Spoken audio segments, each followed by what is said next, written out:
Chapter 600, Shanghai Number 3 Mental Hospital. Qin Bao Bao looked up at the huge words on the hospital building. What's wrong with your brain? Why are you here? Mental hospital. Why are you here? You've never been here before. Qin Zhe parked the car and took out his car keys to lock the door. Using the car as cover, he secretly slapped his sister's perky butt. Qin Bao Bao froze and looked at him in shock. This pervert is so daring. She looked around guiltily to see if there were any paparazzi hiding nearby. The traffic was busy, and the pedestrians were rushing. No one noticed them. Do you want to die? Qin Bao Bao glared at him. She was not angry or embarrassed when her brother took the initiative to tease her. Instead, she was secretly happy. Qinze smiled and looked up. My intelligence has limited my imagination, and I can't understand the feelings of patients with schizophrenia. So, I need to find professionals to help. Other than trashy movies and fast food movies, all movies with a little depth need the help of professionals. For example, the director of a Grandmaster movie had been preparing for 10 years. During this period, he had visited many martial arts masters. Another example would be those detective movies with high ratings. These movies had a professional team behind them. Qin Bao Bao hugged her brother's arm and entered the hospital together. Compared to other hospitals, the mental hospital was more deserted. But it was only relative. There were still many people in the lobby queuing to register and collect medication. The number 3 mental hospital was a hospital that specialized in treating mental illnesses. It was different from other hospitals.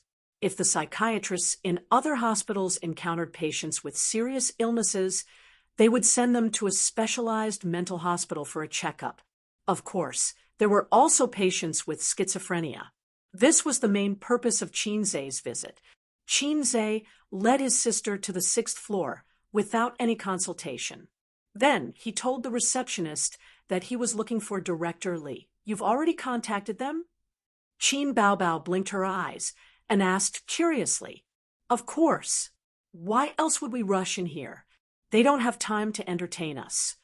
Qinze said, I've asked someone to contact the hospital. When the hospital heard that I'm going to shoot a movie, they were very happy. After all, it's a form of publicity. Also, I've hired Director Li to be my consultant. He's an expert in schizophrenia and has a lot of experience. This time, I'll pay him a visit and have a chat with him so that I can get some inspiration. I thought you were really going to ask me out to play. The elder sister was disappointed. What am I? A vase that serves as a foil? Don't speak so bluntly. Qin Bao Bao pinched his waist, but did not manage to pinch his soft flesh. She snorted and said, Your waist is getting harder and harder. It's not fun anymore. You haven't played it before. How do you know it's not fun? They bickered all the way to Director Li's office. The nurse leading the way said apologetically, Director Li is tutoring a patient and will be done soon. Please wait outside for a while. Qinze and his elder sister sat down on a bench outside the office. There was a woman beside them. She was dressed very brightly, but her complexion was not very good. She had heavy dark circles under her eyes. Do you have some kind of hobby? The woman asked Qin Bao Bao. Qin Bao Bao, wearing sunglasses and a mask in a mental hospital was not normal. Everyone has some kind of mental illness. If we talk about it properly, it will improve. The doctor said that I have mild depression. I have to communicate more and travel more often. Otherwise, it will worsen. The woman was the first to confess. She tried to break down Qin Bao Bao's psychological barrier. Qin Bao Bao thought to herself, Crazy. I'm just an onlooker. I'm not sick.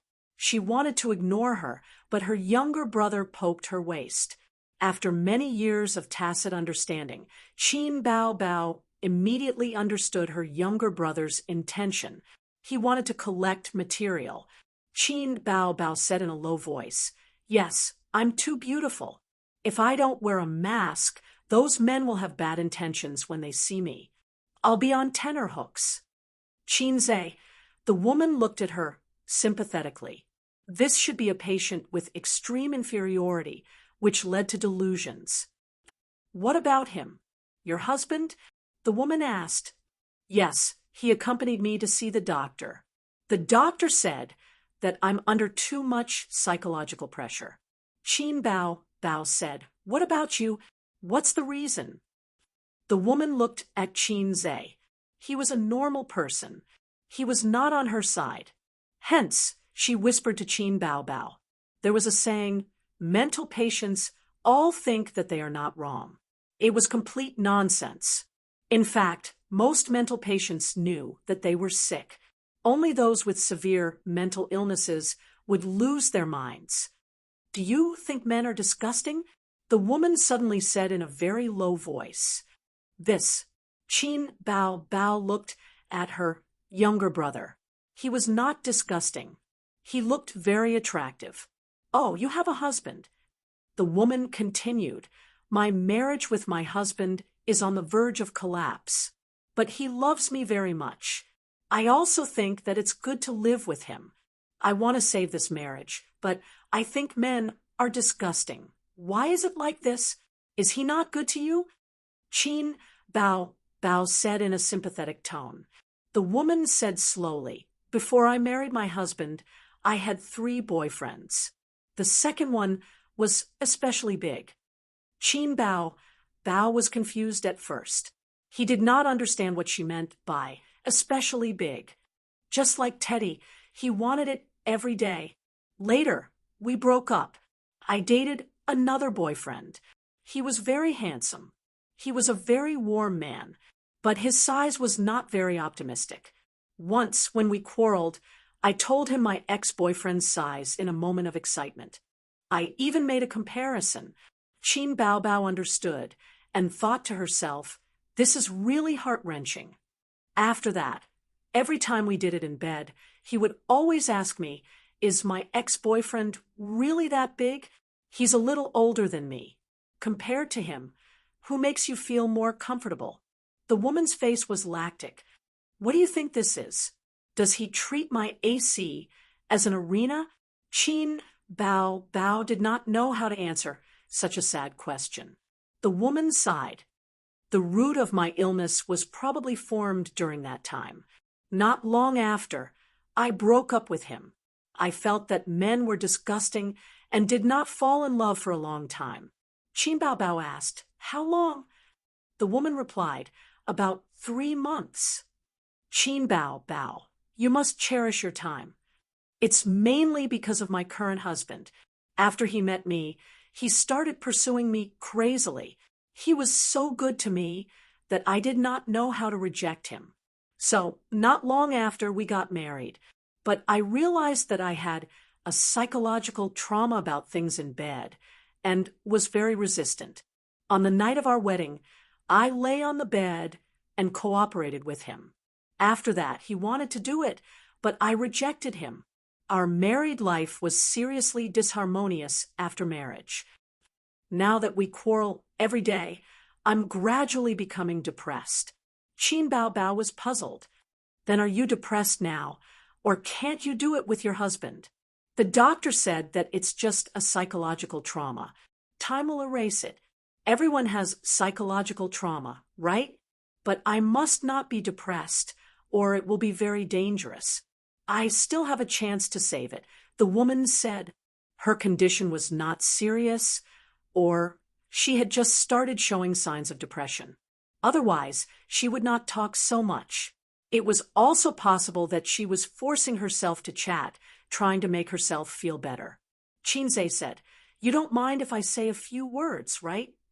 The woman frowned and chose to nod. Qinze said, "The reason why you are depressed now is because you feel sorry for your husband, or because you quarrel with him too often and are bored. Is it because you want to get rid of the psychological trauma of the arena, or because you are slightly depressed. I realized that he is treating me worse and worse. He knows that I have a psychological trauma, but he still doesn't understand me. The woman said, then it must be the latter. Speaking of which, why would he take back his wife if he could not have sex with her? Wouldn't it be better to buy a silicone doll? Chinze thought for a moment and said, I'm just saying. How about this? You treat your husband as a brother. If you can't stand it, go home and change the double bed to a bunk bed. He will sleep on the bottom and you will sleep on the top. He will be your brother sleeping on the top bunk bed. Since he is your brother, it's not unacceptable to have sex with him occasionally, right? After all, friends walk together for life. When the woman heard this, she felt that it made sense and fell into deep thought. The door to Director Lee's office opened, and a man in a suit left. Chinze immediately knocked on the door and entered with his sister. Hello, Miss Chin. Director Lee was about 60 years old. He had a head of white hair, wore glasses, and wore a white coat. He had already received a call from outside, saying that the person who had made an appointment today had arrived. Chinze and his sister shook hands with him. Director Lee personally made tea for the two of them and said with a smile, Miss Chin, remember to give me your autograph later. My granddaughter likes you very much. Oh, my grandson also likes Miss Chin very much. He wants one too. The Miss Chin at the end was said to Chin Bao. No problem. Chinze took a sip of tea and said seriously, Director Lee, I would like to know more about mental illness. My script business has hit a bottleneck. Because my knowledge of this field is limited, it is a bit difficult for me to write. How much do you know about mental illness? Director Lee asked. Schizophrenia. Oh, schizophrenia. Chinze said. Schizophrenia is a mental illness. It is a continuous, usually chronic, major mental illness. It is the most serious type of mental illness. Director Lee smiled and said, when it comes to writing a script, only this type of person can write a good script. When it comes to mental patients, many people will subconsciously think of words like delirious, scary, and not illegal to kill. Actually, everyone more or less has a small mental illness, such as mania, anxiety, and mental weakness. Internet addiction is also a type of mental illness. Right, there are also those who say the first floor makes sense, and those who like to raise dogs in the comments section. Chinze asked curiously, what type of mental illness do the last two people belong to? Congenital brain disability, Director Lee said. Chinze nodded slightly, as expected of an expert. Your description hit the nail on the head. I have learned something new. People like them usually behave like normal people, but once they are online, they can't help but control their hands. Even if people often scold them, they know that this behavior will cause dissatisfaction. However, they never get tired of it because their brain's sensory ability has changed. In the field of mental illness, it is called congenital brain disability, but their inability to control their actions is like obsessive-compulsive disorder. Everyone has obsessive-compulsive disorder. Director Lee pointed at the stack of books on the table. The books were neatly stacked, but there was one book that was more mischievous. It was crooked. After you sat down, you looked at it 3 times. Did you want to arrange it neatly like the other books? Director Lee said, I did this on purpose to see if the patient has obsessive-compulsive disorder. Chin Bao also has obsessive-compulsive disorder, but it is very mild. However, your condition is more serious than hers. She only looked at it once, but you looked at it 3 times. For adults, obsessive-compulsive disorder doesn't affect normal life, but for children, severe obsessive-compulsive disorder can cause ADHD. Chin Bao suddenly understood. Oh, he had ADHD when he was young. Chinze kicked his sister and asked, I want to know if it is possible to set the main character with dual personality. You want to ask about the relationship between schizophrenia and dual personality, right? Director Lee asked. Chinze nodded. Yes, the details must be handled well, or else it would be a joke. Chapter 601. Of course it's different. First of all, you have to understand what dual personality disorder is and what schizophrenia is. Dual personality disorder is a type of multiple personality disorder. This disease has a very prestigious scientific name, dissociative identity disorder. Most of the triggers are from childhood abuse, especially sexual abuse, which causes another personality to appear in the body. It's equivalent to having multiple souls living in the body. Patients with multiple personality disorder don't know anything about the other personalities in their body, Director Lee said with assurance. And patients with schizophrenia are a clinical syndrome composed of a group of symptoms. It's a multifactorial disease. Oh, I might be too complicated. To put it simply, schizophrenia is far more complicated than multiple personality disorder. Its symptoms are not simple confusion of mind. Clinical symptoms include perception disorders, thinking disorders, emotional disorders, consciousness and behavior disorders, cognitive dysfunction. Chinze and his sister looked at each other in silence, both dumbfounded. To be honest, Chinze had always thought that dual personality disorder was schizophrenia. Director Lee looked at their expressions and smiled.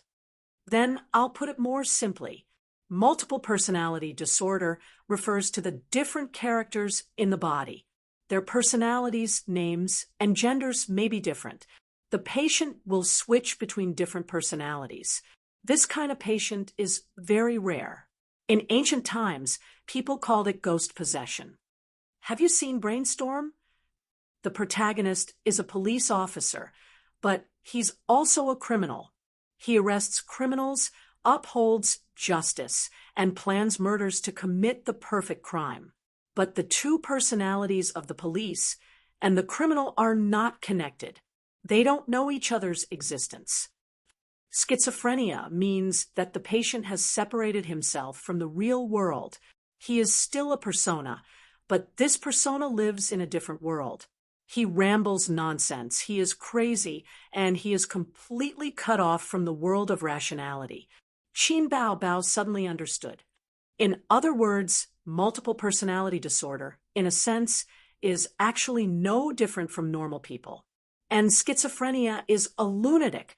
Director Lee pondered for a moment. It's one-sided, but it's not wrong. Chinze said, "Can I see a specific example with my own eyes?" Director Lee smiled and nodded. Miss Chin came this time to understand the details. No matter how much I say, it'll be confusing to you. Come with me. This kind of professional mental hospital was large and had two types, open and closed.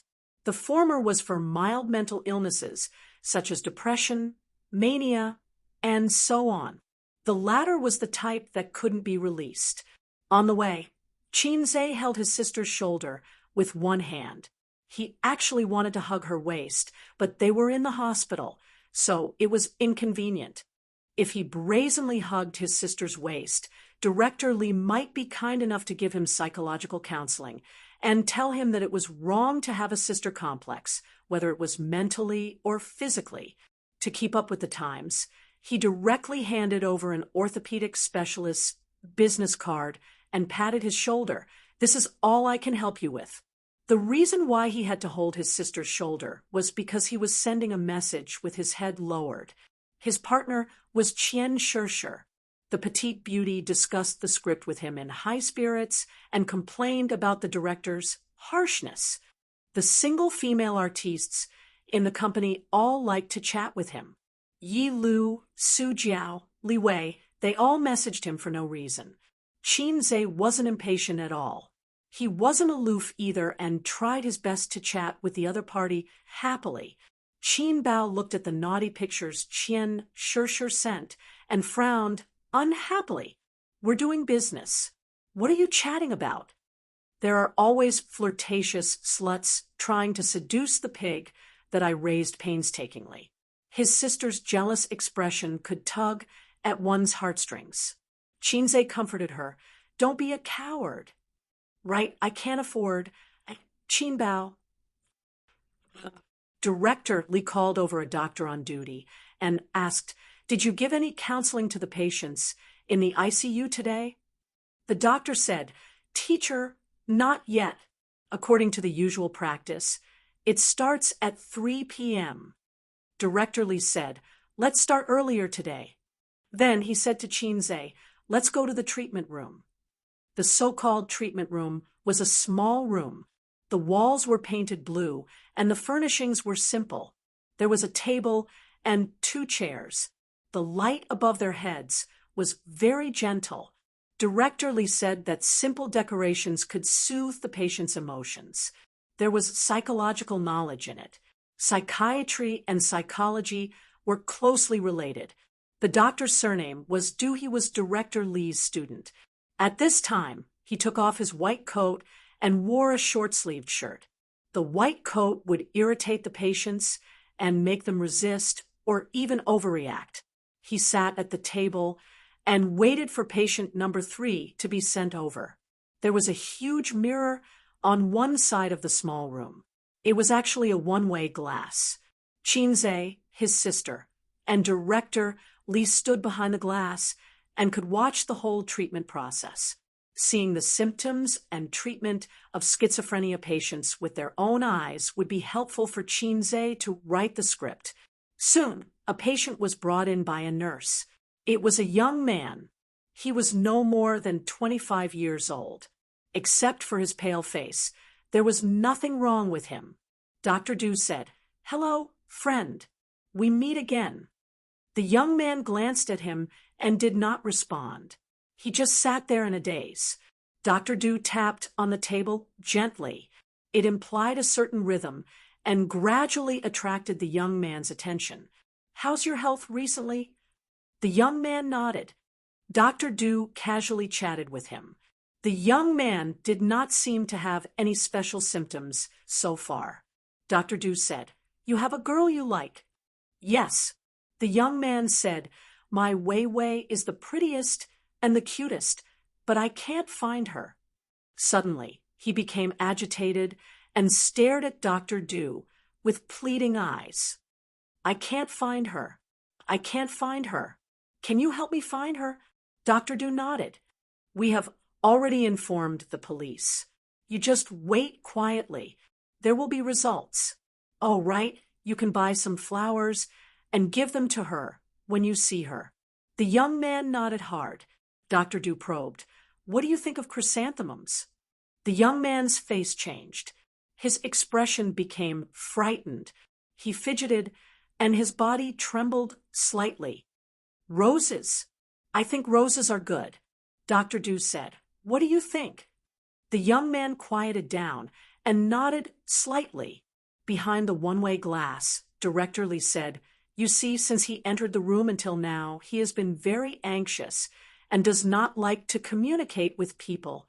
This is a typical emotional disorder in schizophrenia.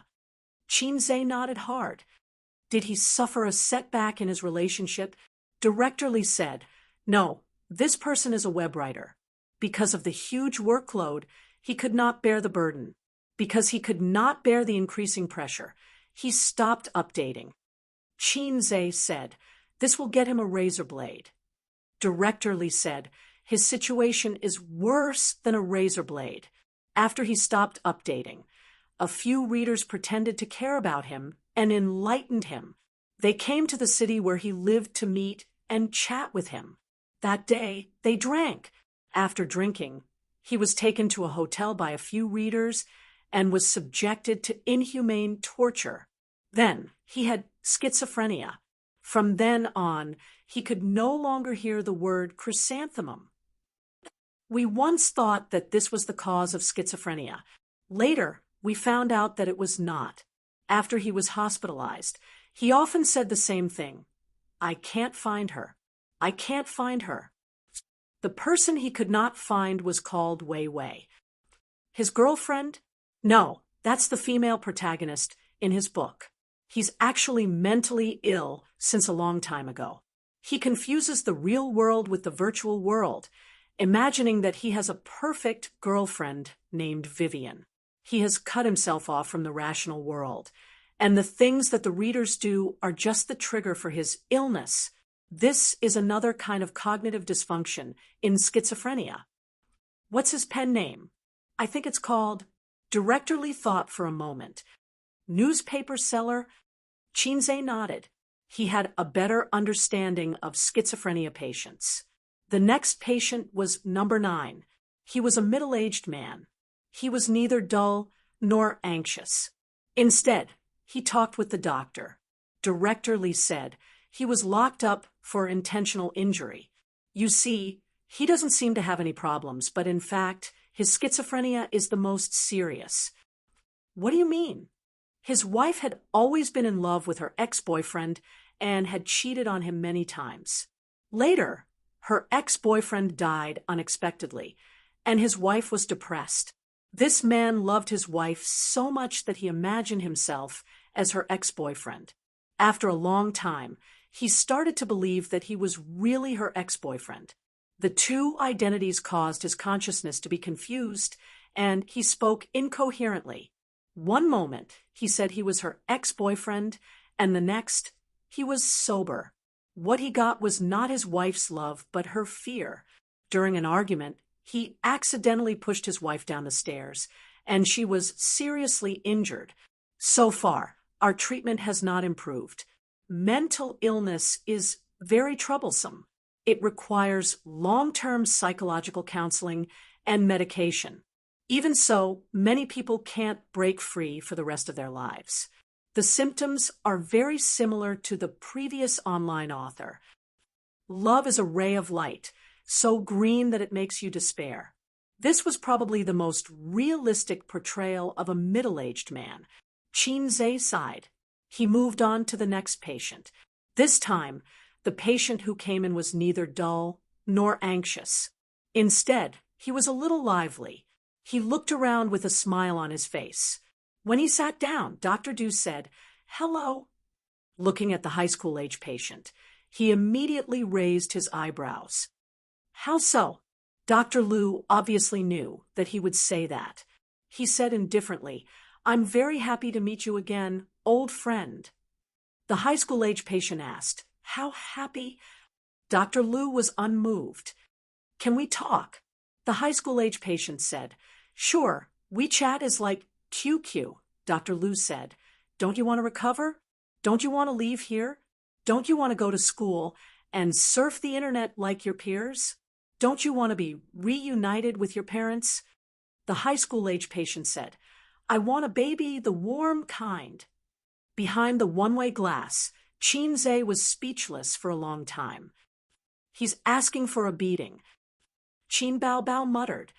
Yes, half of the reason why he came here was because he was beaten up by his classmates. Chiefly sighed. This child has serious delusions. He wants to earn points every day and become the king of the world with poisonous chicken soup. Otherwise, the system will erase him. His so-called points are to scold his classmates, parents, and teachers every day. He is complacent and thinks that he is different from others. He is proud of it. In fact, his approach is just to isolate himself. In real life, such people are asking for a beating. They are not worth looking forward to or learning from. He is beaten up every day in school.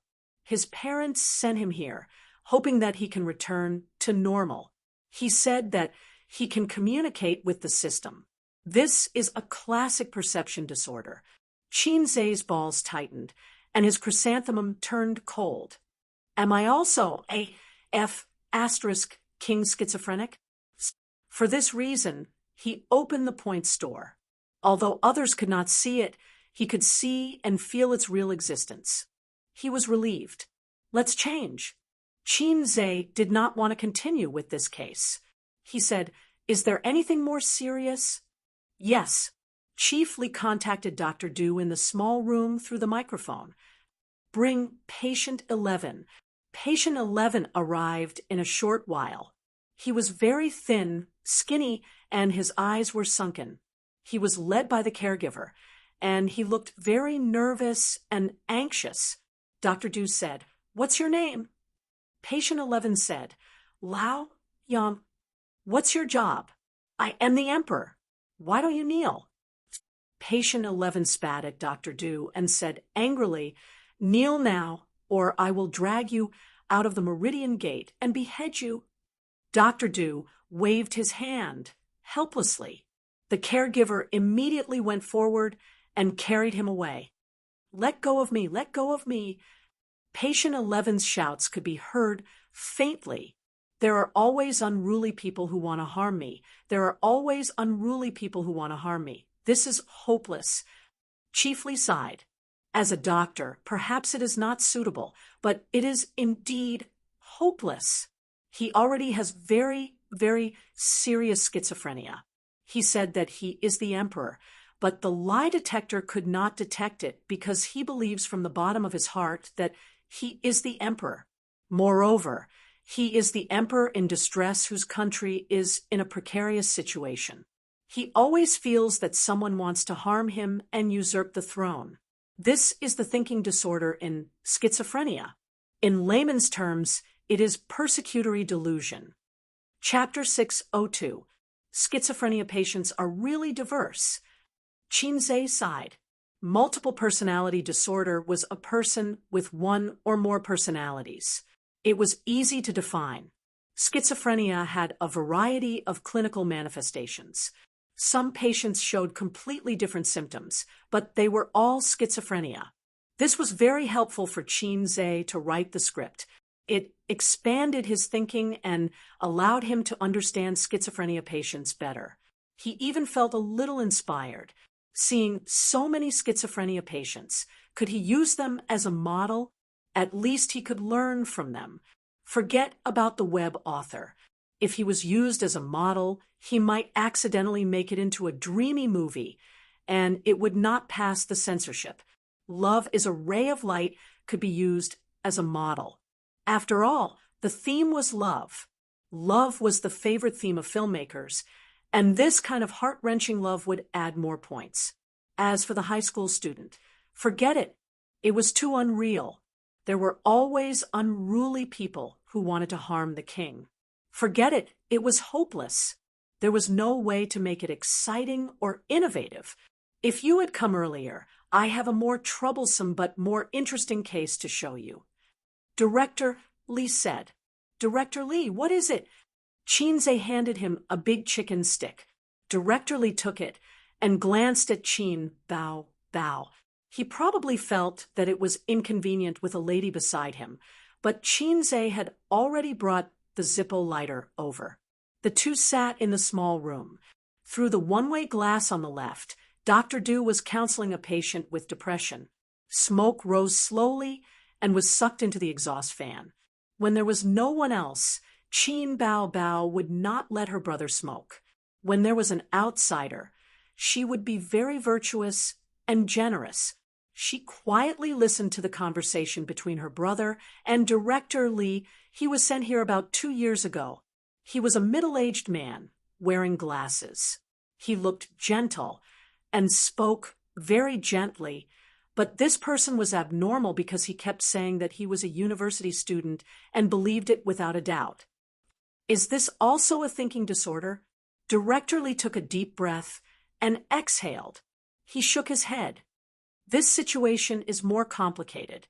Schizophrenia patients may have thinking disorders or emotional disorders. They may also have both.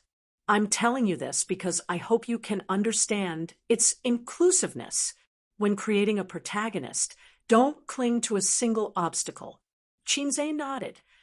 How complicated is he?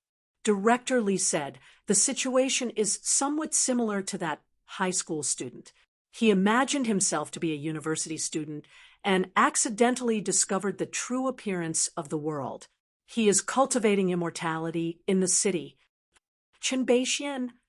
I'm sorry to interrupt you. Please continue. Director Li nodded. He's not crazy. His usual behavior is no different from an ordinary person, but He goes to the university every day after work. Stop classes there, go to school, and pretend to be a university student. At first, his family thought that he wanted to learn something, so they didn't pay much attention to him. Until one day, he began to bring along a green onion. Every day, he was inseparable and claimed to be her demon pet. One night, she was actually awakened by his voice. Seeing him sitting by the bed and talking to the air, his wife felt her hair stand on end. The man discovered that his wife had woken up and said, "I'm talking to my light of virtue." Oh, you can't see him. His family had no choice but to send him to the local hospital for treatment. However, he managed to escape 3 times in a row, causing quite a commotion and appearing on the local news 3 times. He claimed that he was showing his divinity in front of the masses and that he was giving a profound sage speech. Not long after, he was sent to our hospital. I analyzed it with a few students and found that his illness was very troublesome. He had entered a deep state of self-hypnosis. No, half of his body was in the real world, and the other half was in the cultivation world. In his brain, the two were perfectly combined into one. He said that he went on adventures every day, but in fact, he was working. Because of his family, he didn't spend much time in the university. In his own words, because he was busy cultivating, he had very little time to go to the university. At first, we didn't know where to start because the patient was too stubborn. But as time went on, his symptoms became more and more serious.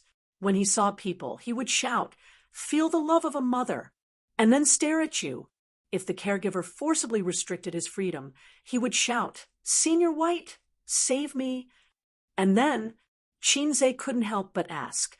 For a patient with schizophrenia like him, the most important thing is to find a breakthrough. He said that he accidentally joined a cultivation chat group and embarked on a different path. But when we communicated with him, we couldn't find the chat group on his mobile phone. This was a flaw. We were very happy and were about to take measures, but later he said that he didn't need the chat group on his mobile phone anymore. He had developed something called the Virtuous Network, and he could chat with his golden core. This is the problem with this patient. He imagines a world like a game, and he is a programmer, so he can fix the loopholes regularly. Later, we learned that he had been cultivating since, he said so himself. It had only been half a year since he started cultivating, but his achievements were something that others couldn't achieve in hundreds or even thousands of years. In fact, his schizophrenia appeared half a year ago. So, using this loophole, we did a deep hypnosis on him. Using his spear to attack his shield, together with medical treatment, we finally helped him return to normal. But he didn't seem to be happy. His whole person seemed to have collapsed. Now, he is a little depressed, but overall, he is normal. Chin Bao scratched her head.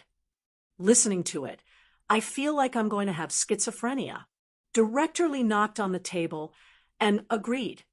That's true. Among us doctors, we also regularly counsel each other because human emotions are sometimes interconnected. Just like the man in the cultivation chat group, he was actually very happy. He was immersed in his own world, and there were different adventures every day. It was very interesting, but we shattered his world and pulled him back to reality. The reality was that he was aging day by day, and he had achieved nothing. The reality was that he was just a greasy middle-aged man. We could feel the sadness of that moment. Chin Bao went to the toilet halfway. Chinze took the opportunity to say, "Director Lee, I have a friend." Because of her family when she was young, she lacked love and a sense of security. So, she likes others to criticize her and whip her. If you talk to her nicely, she won't care. If you say sweet words to her, she will be happy. But after that, she will feel empty and insecure. But once you are fierce to her, You will be very strong and throw all kinds of things to her. She will be very satisfied and happy. Director Lee said, "Your friend is a masochist, right?" Chinze, "You are quite up to date." Director Lee, "In that aspect." Chinze, "Also, they were both adults. No, one was an adult, and the other was an old man. Everyone understood." Director Lee, "It's hopeless." Chinze, "It's just a joke." Director Lee smiled and said, "In a narrow sense, SM refers to sexual crab abuse. In a broad sense, SM is actually a psychological need. As you said, because of the lack of love and the indifference of her parents, she is extremely insecure.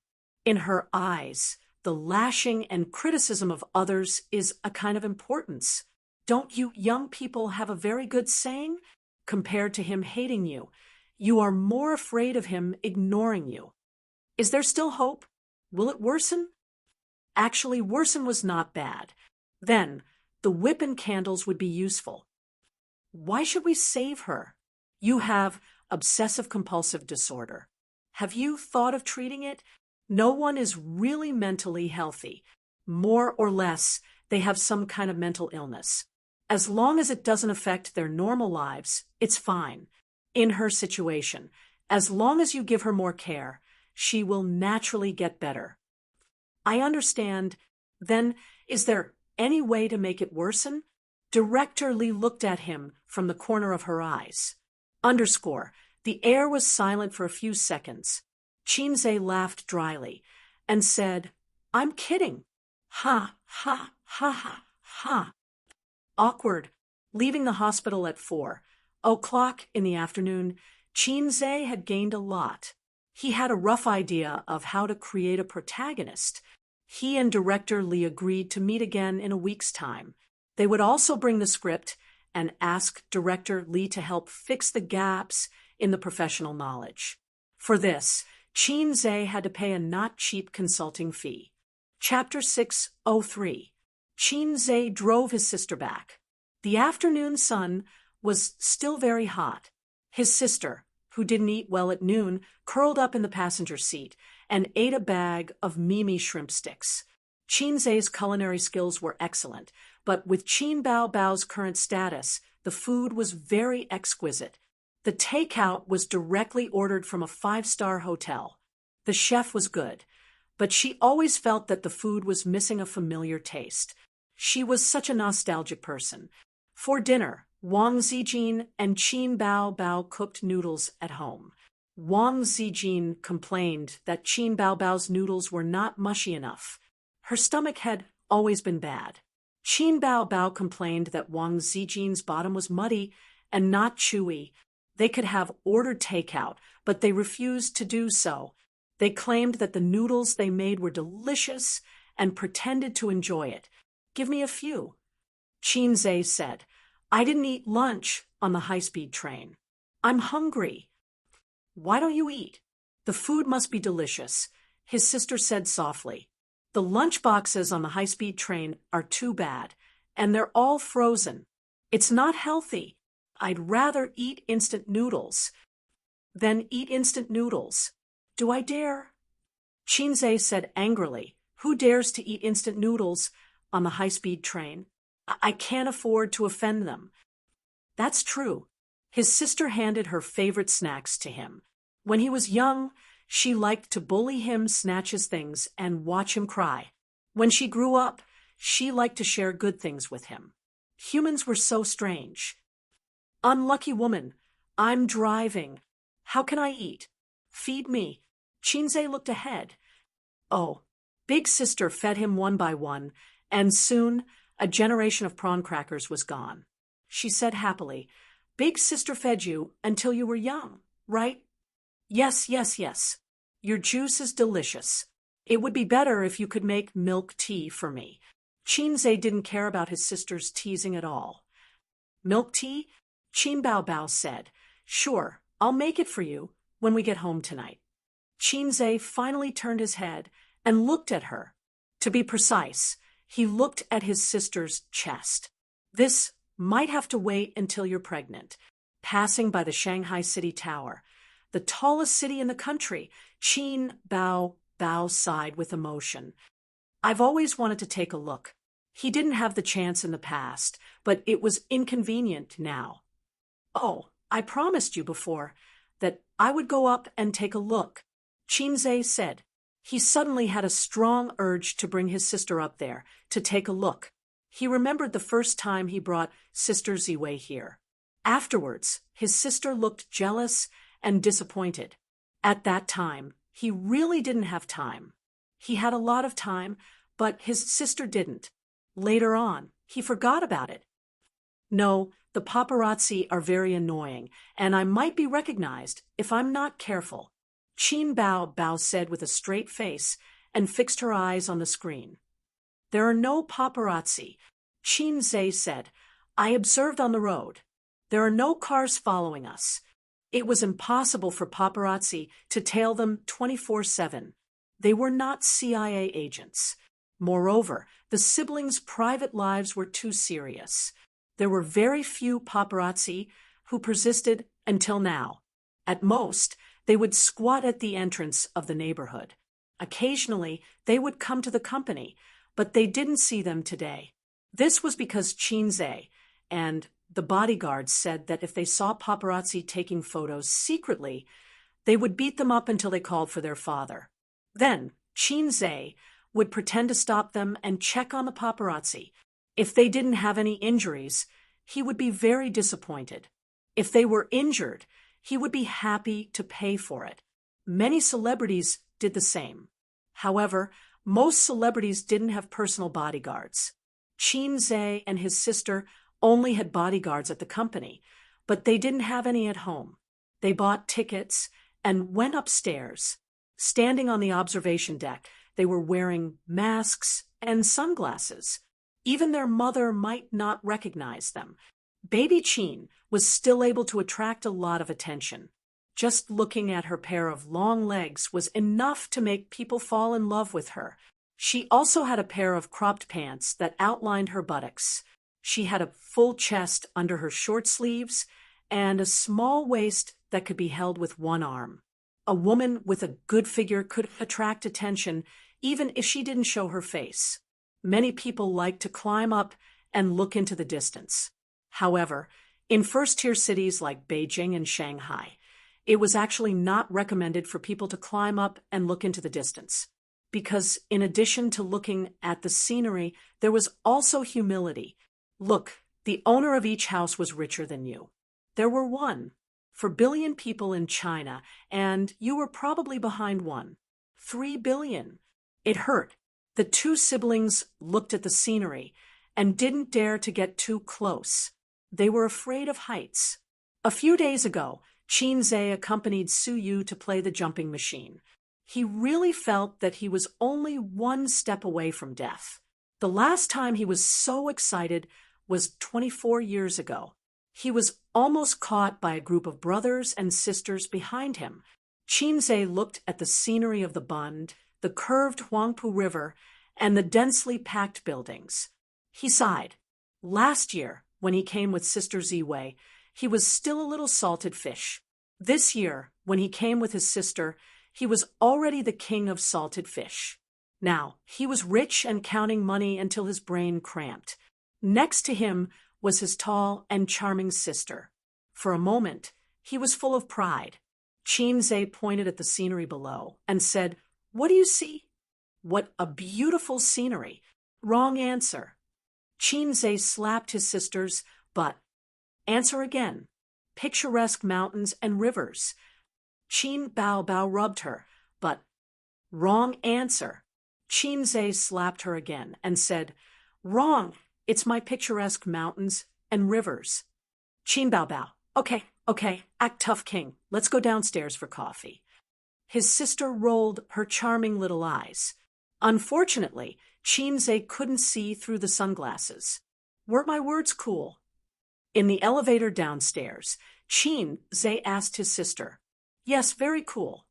His sister said perfunctorily, "If you are the emperor, then what am I?" She thought. They had a cup of coffee in the cafe downstairs, and brought some desserts to fill their stomachs. When Qin Zhe and his sister returned home, it was almost dark. Sister Ziwei's call. Help me answer it. On the way, he received a call from Wang Zijin. Qin Zhe handed his phone to his sister. Hello, Ace, are you home? I want to eat today. Before Wang Zijin could finish, she was interrupted by her best friend. He's not home. He's in Shin City. What the hell? Where did this flirtatious bitch come from? Why do you have my A's phone? Wang Zijin said sarcastically. You're asking for a beating. Qin Bao raised her eyebrows. I'm scared to death. Qin Zhe shouted. Sister Ziwei, we're on our way home. Wang Zijin heard and replied. Then I'll get off work early too. Anyway, there's nothing going on in the company. Well, if you arrive first, let's meet at the entrance of the community. We'll go grocery shopping. Let's just meet at the store, Qin Zhe said. Therefore, when they were about to reach the community, Qin Zhe turned around and went to the supermarket. They waited there for Wang Zijin. Wang Zijin was different from her sister's casual dressing. She was wearing an office lady's suit. She had a beautiful oval face, long black hair, and a smile on her face. If she was wearing home clothes, she would be a smiling girl next door. I want to eat a big meal today.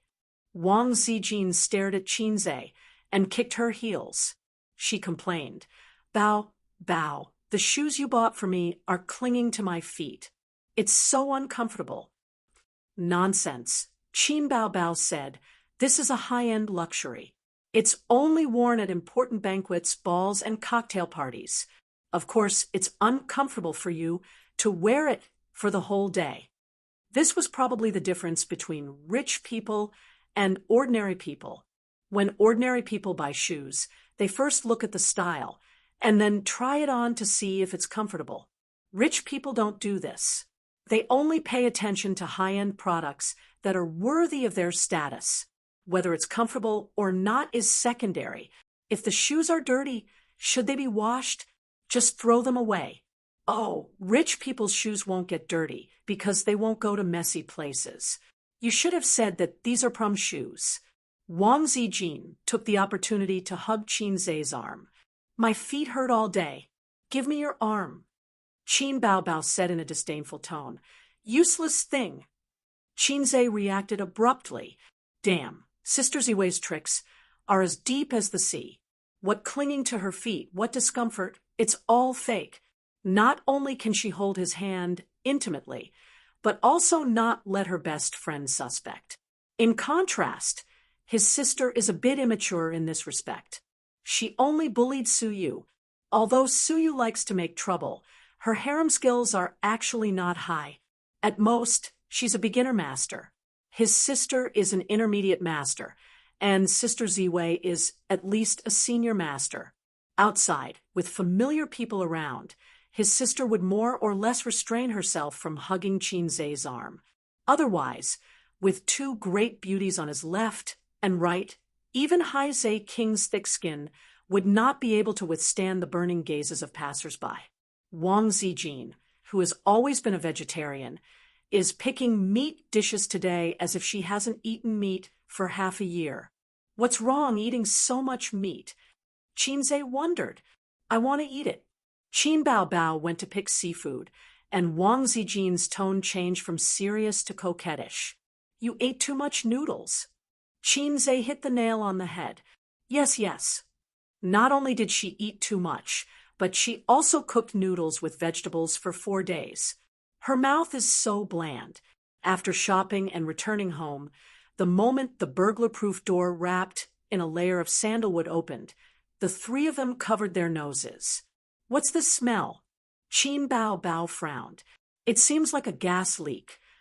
Wang Zijin said, You must have left the gas on when you cooked noodles last night.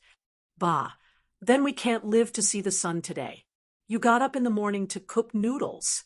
You didn't turn it off. Then it's definitely not a gas leak. It's something else. They are quarreling. Qin Zhe slowly took out a lighter and said quietly, Is it a gas leak? I'll try to make a fire. Slap, slap. Two small hands slapped the back of his hand at the same time, and the sisters shouted, "Do you want to die? Blow it up." Chinze said, angrily, "Then why are you still standing at the door? Turn off the gas." "Fortunately, I'm back today." A few days later. "Do I have to attend your funeral?" Chapter 604. It was indeed a gas leak. His sister had forgotten to turn it off when she was cooking noodles in the morning. She turned off the gas and came out of the kitchen. She was so guilty that she was afraid of being scolded by her brother. Chin-ze opened the living room window and took a few breaths. Damn, it was leaking all day. What an unlucky woman. He took out a cigarette and put it in his mouth. Oh, I can't smoke now. So he put it in his ear and went back to the living room. He saw his sister standing beside the sofa like a child who had done something wrong. She was not wearing a skirt, or she might have twisted her skirt or something. "Is the kitchen window open?" Chinze asked with narrowed eyes. His sister nodded immediately. Chinze sighed. "Fortunately, you didn't forget to turn it off at night. If you don't know how to cook, don't cook. Can't you order takeout? Why do you have to be so stubborn?" Qin Baobao complained. "It's all Wang Zijin's fault. She likes to compete with me. Sister is a little fairy. Of course, I can't admit defeat." Chinze raised his hand. His sister was smart enough to admit defeat. "I'm wrong. I'm useless. I have to admit it." Chin-ze put his hand on her head and rubbed it. "It's okay. If you don't know how to cook, you still have me. Anyway, there are so many women in Shanghai who don't know how to cook. They don't need you." Qin Bao smiled and leaned over. She stood on her tiptoes and kissed his face gently. "A's is still the best. Sister's kiss is a reward." Wang Zijin happened to see this scene at the end of the corridor from the living room to the bedroom. She stopped and stared silently for a moment. Then she turned around silently. The toilet window didn't seem to be open. The toilet should have a window. "I'll go check." There was a touch of sadness in her eyes that she didn't notice. At night, Chinze cooked a big meal for his sisters. They didn't care much about their table manners and ate with flying chopsticks. Qin Bao hadn't eaten chicken stewed with mushrooms for 4 days. She couldn't wait to hold it in her arms and not share it with the wolf in the house. In fact, she was the only one who liked chicken stewed with mushrooms. Wang Zijin had long been sick of it, even though Chinze's cooking was delicious. "Eat slowly," Chinze said sarcastically. "That's right, sister. Are you really not going to act with me?" Chinze said. "No." Qin Bao said. "I'm preparing to hold a concert in a while." "Why didn't I know?" Chinze was stunned. "What do you know?" "I don't know what you're doing all day." Qin Bao was full of resentment. Now that she was more and more familiar with the company's business, she didn't need her brother's help to hold a concert or something like that. "Where's Sister Ziwei?" Chinze asked again. "It's okay. The company plans to imitate PUBG and make a mobile game," Wang Zijin said gloomily. "Aren't many similar copycat mobile games banned?" "We're different," Wang Zijin said calmly. She did have the confidence to do so. Qin Bao seized the opportunity to rebuke her best friend. "What's the difference? Did you grow up eating shit?" Wang Zijin snorted and sang. "Saying that we're different is actually the same, because we're all wearing plain military uniforms." She had been rebuked by Qin Bao like this before. Now, she had already thought of a way to break it. "Let's see how you're going to respond." Qin Bao thought for a moment and wanted to say a few words, but the image of the national emblem suddenly appeared in her mind. Her state of mind was suppressed, and she was suddenly speechless. After dinner, her sister and Wang Zijin sat quietly for 10 minutes and then did a set of aerobics as an after-dinner exercise like on TV. After returning home, her sister changed into a short skirt. Her two white and firm legs blinded Qinzhe's dog eyes. The skirt itself was very short. Even if it was an after-dinner exercise, it would still float up. Qinzhe stared hard, trying to peek at the infinite scenery under the skirt. Unfortunately, she was wearing a pair of safety pants inside. Did she have to wear safety pants at home? Where's the trust between people? Who invented such an anti-human thing like safety pants? Wang Zijin was wearing fitted pajamas. Before she met Qin Bao Bao, she had unparalleled confidence in her figure and beauty. After meeting Qin Bao Bao, she was still confident in her beauty, but not so confident in her figure. Qinzhe had comforted her many times in private. Your figure is also very good. You exercise every day, and your proportions are very nice. But in front of long legs and 36D, even a confident woman would find it hard to not mind at all. It was like a man who did it 7 times a night. He was 12 centimeters, but in front of 18 or even 20 centimeters big shots, he would inevitably feel guilty, even if the big shots only did it once a night. Well, that was the truth anyway. After the aerobics exercise, her sister went to take a bath. She had a toilet in the master bedroom, but she liked to take a bath in the bathtub and didn't King lock the door. Wang Zijin was sweating all over. She ran to the kitchen and took out the tea leaves and tea tray from the tea cabinet and made tea in the living room. Little A's, do you want some tea? I have tea guanyin. Wang Zijin took out a can of tea leaves as if she was presenting a treasure. Zhao Taizhu sent it to me. He got it from his father.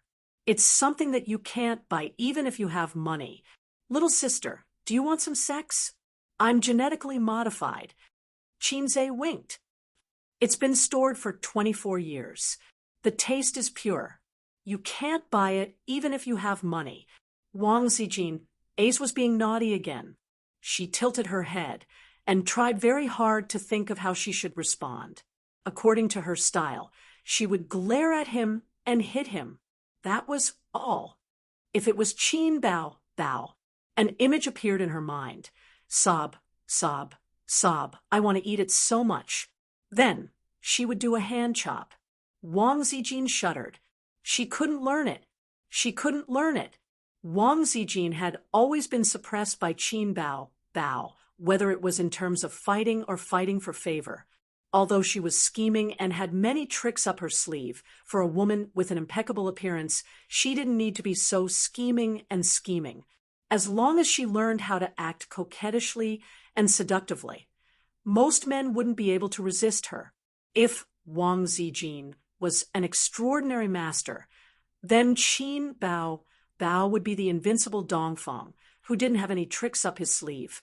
Ba, Dugachobai, piercing the arrow. Thousands of cries came to meet me. Scary. It took half an hour for her sister to take a bath and soak in it. When the sound of the hairdryer could be heard faintly, Wang Zijin and Qinzhe finished a pot of tea and went to the bathroom twice. Wang Zijin went into the bathroom to take a bath. Qinzhe also went into the bathroom. He went into the bathroom in her master bedroom. The door of the bathroom was unlocked. My sister didn't lock the door, and I didn't lock the door either. She had just taken off her clothes and was wearing cute bear pajamas. She never had any sexy pajamas. Maybe it was because she never had a boyfriend. It was a little difficult to accept such shameful pajamas. So, women still need to develop. Look, Suyu is now starting to buy pajamas that meet the taste of adults. Ace, are you in my bathroom? Sister knocked on the door. Yeah. Qinzhe answered and untied the jiaochan around his waist. After 10 minutes, Qinzhe went out wrapped in a bath towel. In the room, his sister was leaning against the bed. Her hair was loose, a white and sharp face was playing with her mobile phone. I'll come over tonight, Sister said in a sneaky tone, but I have to write a script. Is writing a script more important than sister? Yes, a pillow flew over, and his sister said angrily, "Go away." 11:30 at night, Chinze sat in front of the desk, the sound of typing on the keyboard. After having rich cases of schizophrenia, he was full of inspiration, but his writing speed was not fast because he still needed to think. Occasionally, he would look up some information on schizophrenia on the internet. He put himself in the perspective of those schizophrenia patients. How did the web writers go crazy? Why did the high school students love poisonous chicken soup? How desperate was the man in the green hat? How magnificent and unpredictable the world of cultivation awakened by the middle-aged uncle. He had seen the symptoms of those people and heard about their deeds. When he activated advanced acting proficiency, he easily put himself in the role. I have a green onion. I like to pinch the green onion sprouts. I am a man who wants to become the king of the world with poisonous chicken soup. I have all kinds of dirty words. There was a green light in front of him. That was the vast grassland. Also, the chrysanthemum is full of wounds. Your smile is yellow. His consciousness began to be confused. All kinds of thoughts floated, and countless images flashed by. The whole world became illusory, and his consciousness began to be separated from the rational world. He was like a person who fell into the deep sea, watching the sunlight reflected by the waves gradually disappear, sinking into the deep sea, and darkness. Ace, the call came from the darkness, like a mother's gentle whisper. His confused consciousness slowly calmed down, and he opened his eyes. Chapter 605. The bright light from the ceiling made him squint and close his eyes. A few seconds later, he opened them again. He found himself lying on a hospital bed, covered with a blue and white striped quilt. He was also wearing a hospital gown. Was this a hospital? Ace, you're finally awake. How do you feel? Chinma sat beside the bed and asked nervously. His sister and mother sat side by side, crying tears of joy. Ace, you're finally awake. Sister was so worried. Chinze's brain went blank for a few seconds. Who am I? Why am I here? Damn, why am I hospitalized?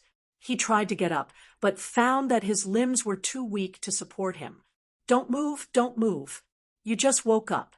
The doctor said you need to rest. Chinma wiped her tears. I'll call the doctor. Her sister cried as she ran out of the ward.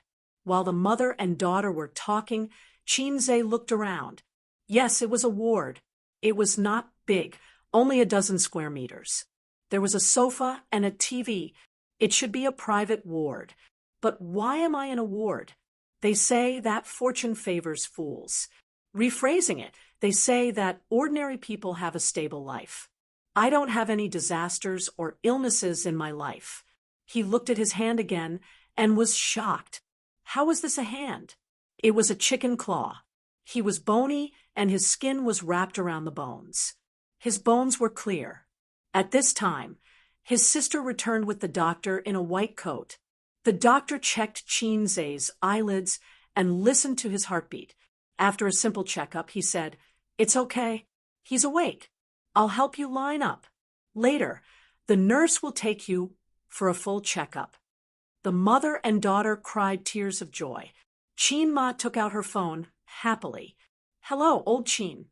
Your son is awake. He's finally awake." "Mom, what happened to me?" Chinze said in a terrified tone. "Do you still remember? That day when you left the internet cafe, you were stabbed by someone.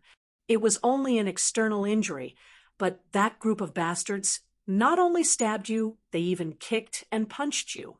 When you were sent to the hospital, you almost couldn't be saved. You almost fell into a permanent vegetative state." As Mother Chin spoke, her tears flowed out again. Chinze's hair stood on end. He felt a chill rising from his tailbone and crackling to the top of his head. His scalp went numb. Last year, He had indeed been stabbed by someone and had been hospitalized for 7 days. That was the first time he had been hospitalized in his life. Mom, how long have I been lying there? What time is it now? Chinma said, You've been lying in bed for a whole year, A's. Mom was so afraid that you wouldn't wake up. As she spoke, tears streamed down her mother's face. Her sister also cooperated with her sobbing. His sister was still as beautiful as ever.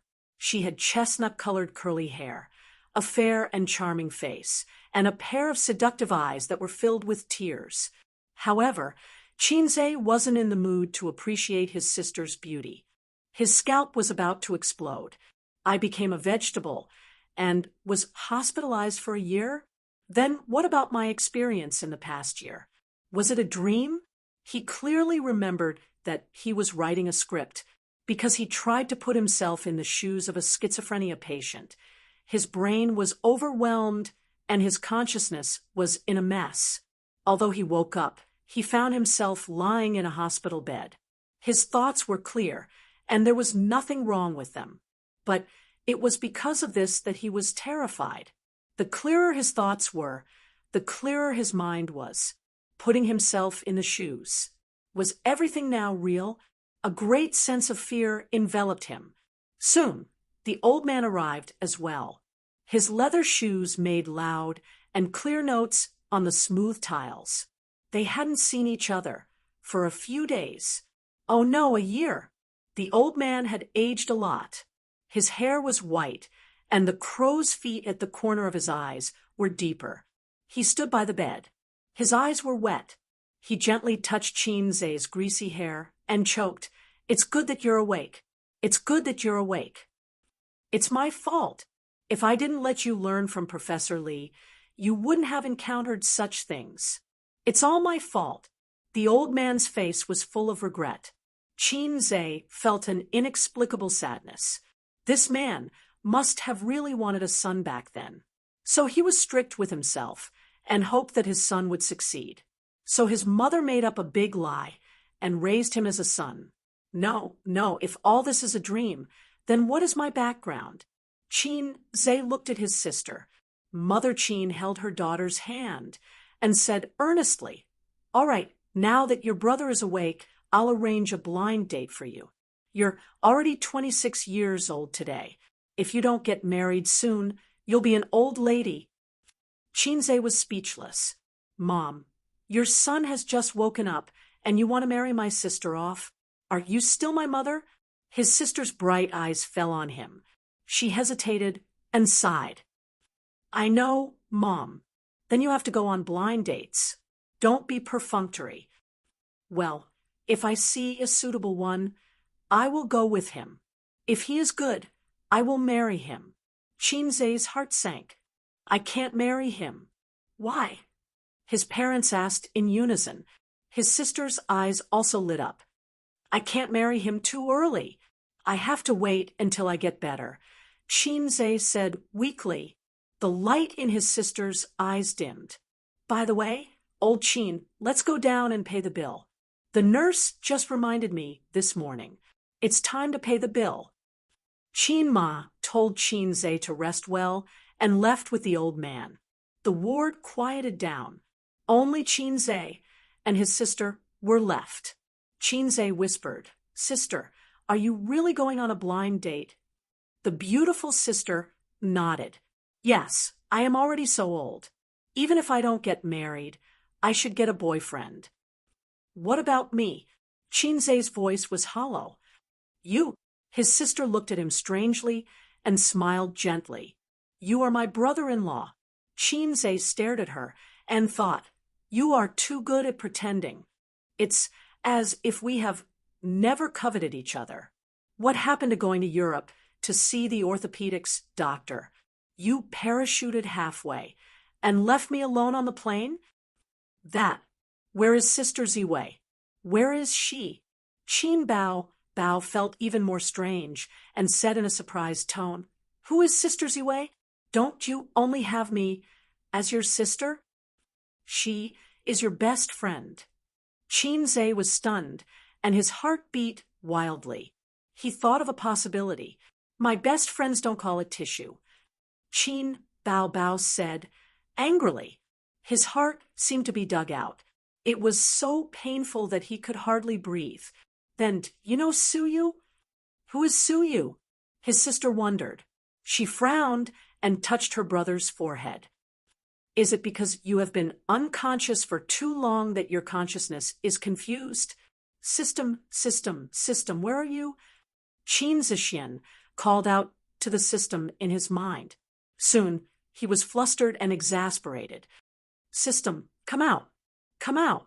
Come out. His sister was shocked. Ace, calm down. Calm down. She held him tightly. Qinze murmured, is it a dream? Is it my dream? He smiled bitterly. There was no Wang Zijin, no Suyu, no system. What investment company? What entertainment company? What Teddy Sue? They were all just a dream he had when he was in a coma. A beautiful dream that he had fabricated. 2018, September, midsummer. He woke up from the dream. Chapter 606. The psychiatrist next door heard the news and came over. According to the family, the patient might have a serious mental illness. He was talking nonsense. He said that the world was fake, that he had a system, and that he was a fast shooter, a famous fast shooter. The psychiatrist was puzzled for a long time after hearing the situation. He guessed that it should be schizophrenia, but patients with schizophrenia usually imagined the opposite of reality. The more failures in reality, the more glorious and successful they would be in their imagination. Fast shooter. What was going on? What was a system? After rushing to the ward, he found that the patient's mood was actually quite stable. He leaned against the bed, his eyes dull. He motioned for the family to go out and give the patient private counseling. But then the patient suddenly looked up and said, "You're here. You're the psychiatrist, right?" The psychiatrist was stunned and nodded. "I had a strange dream. Let's call it a dream for now."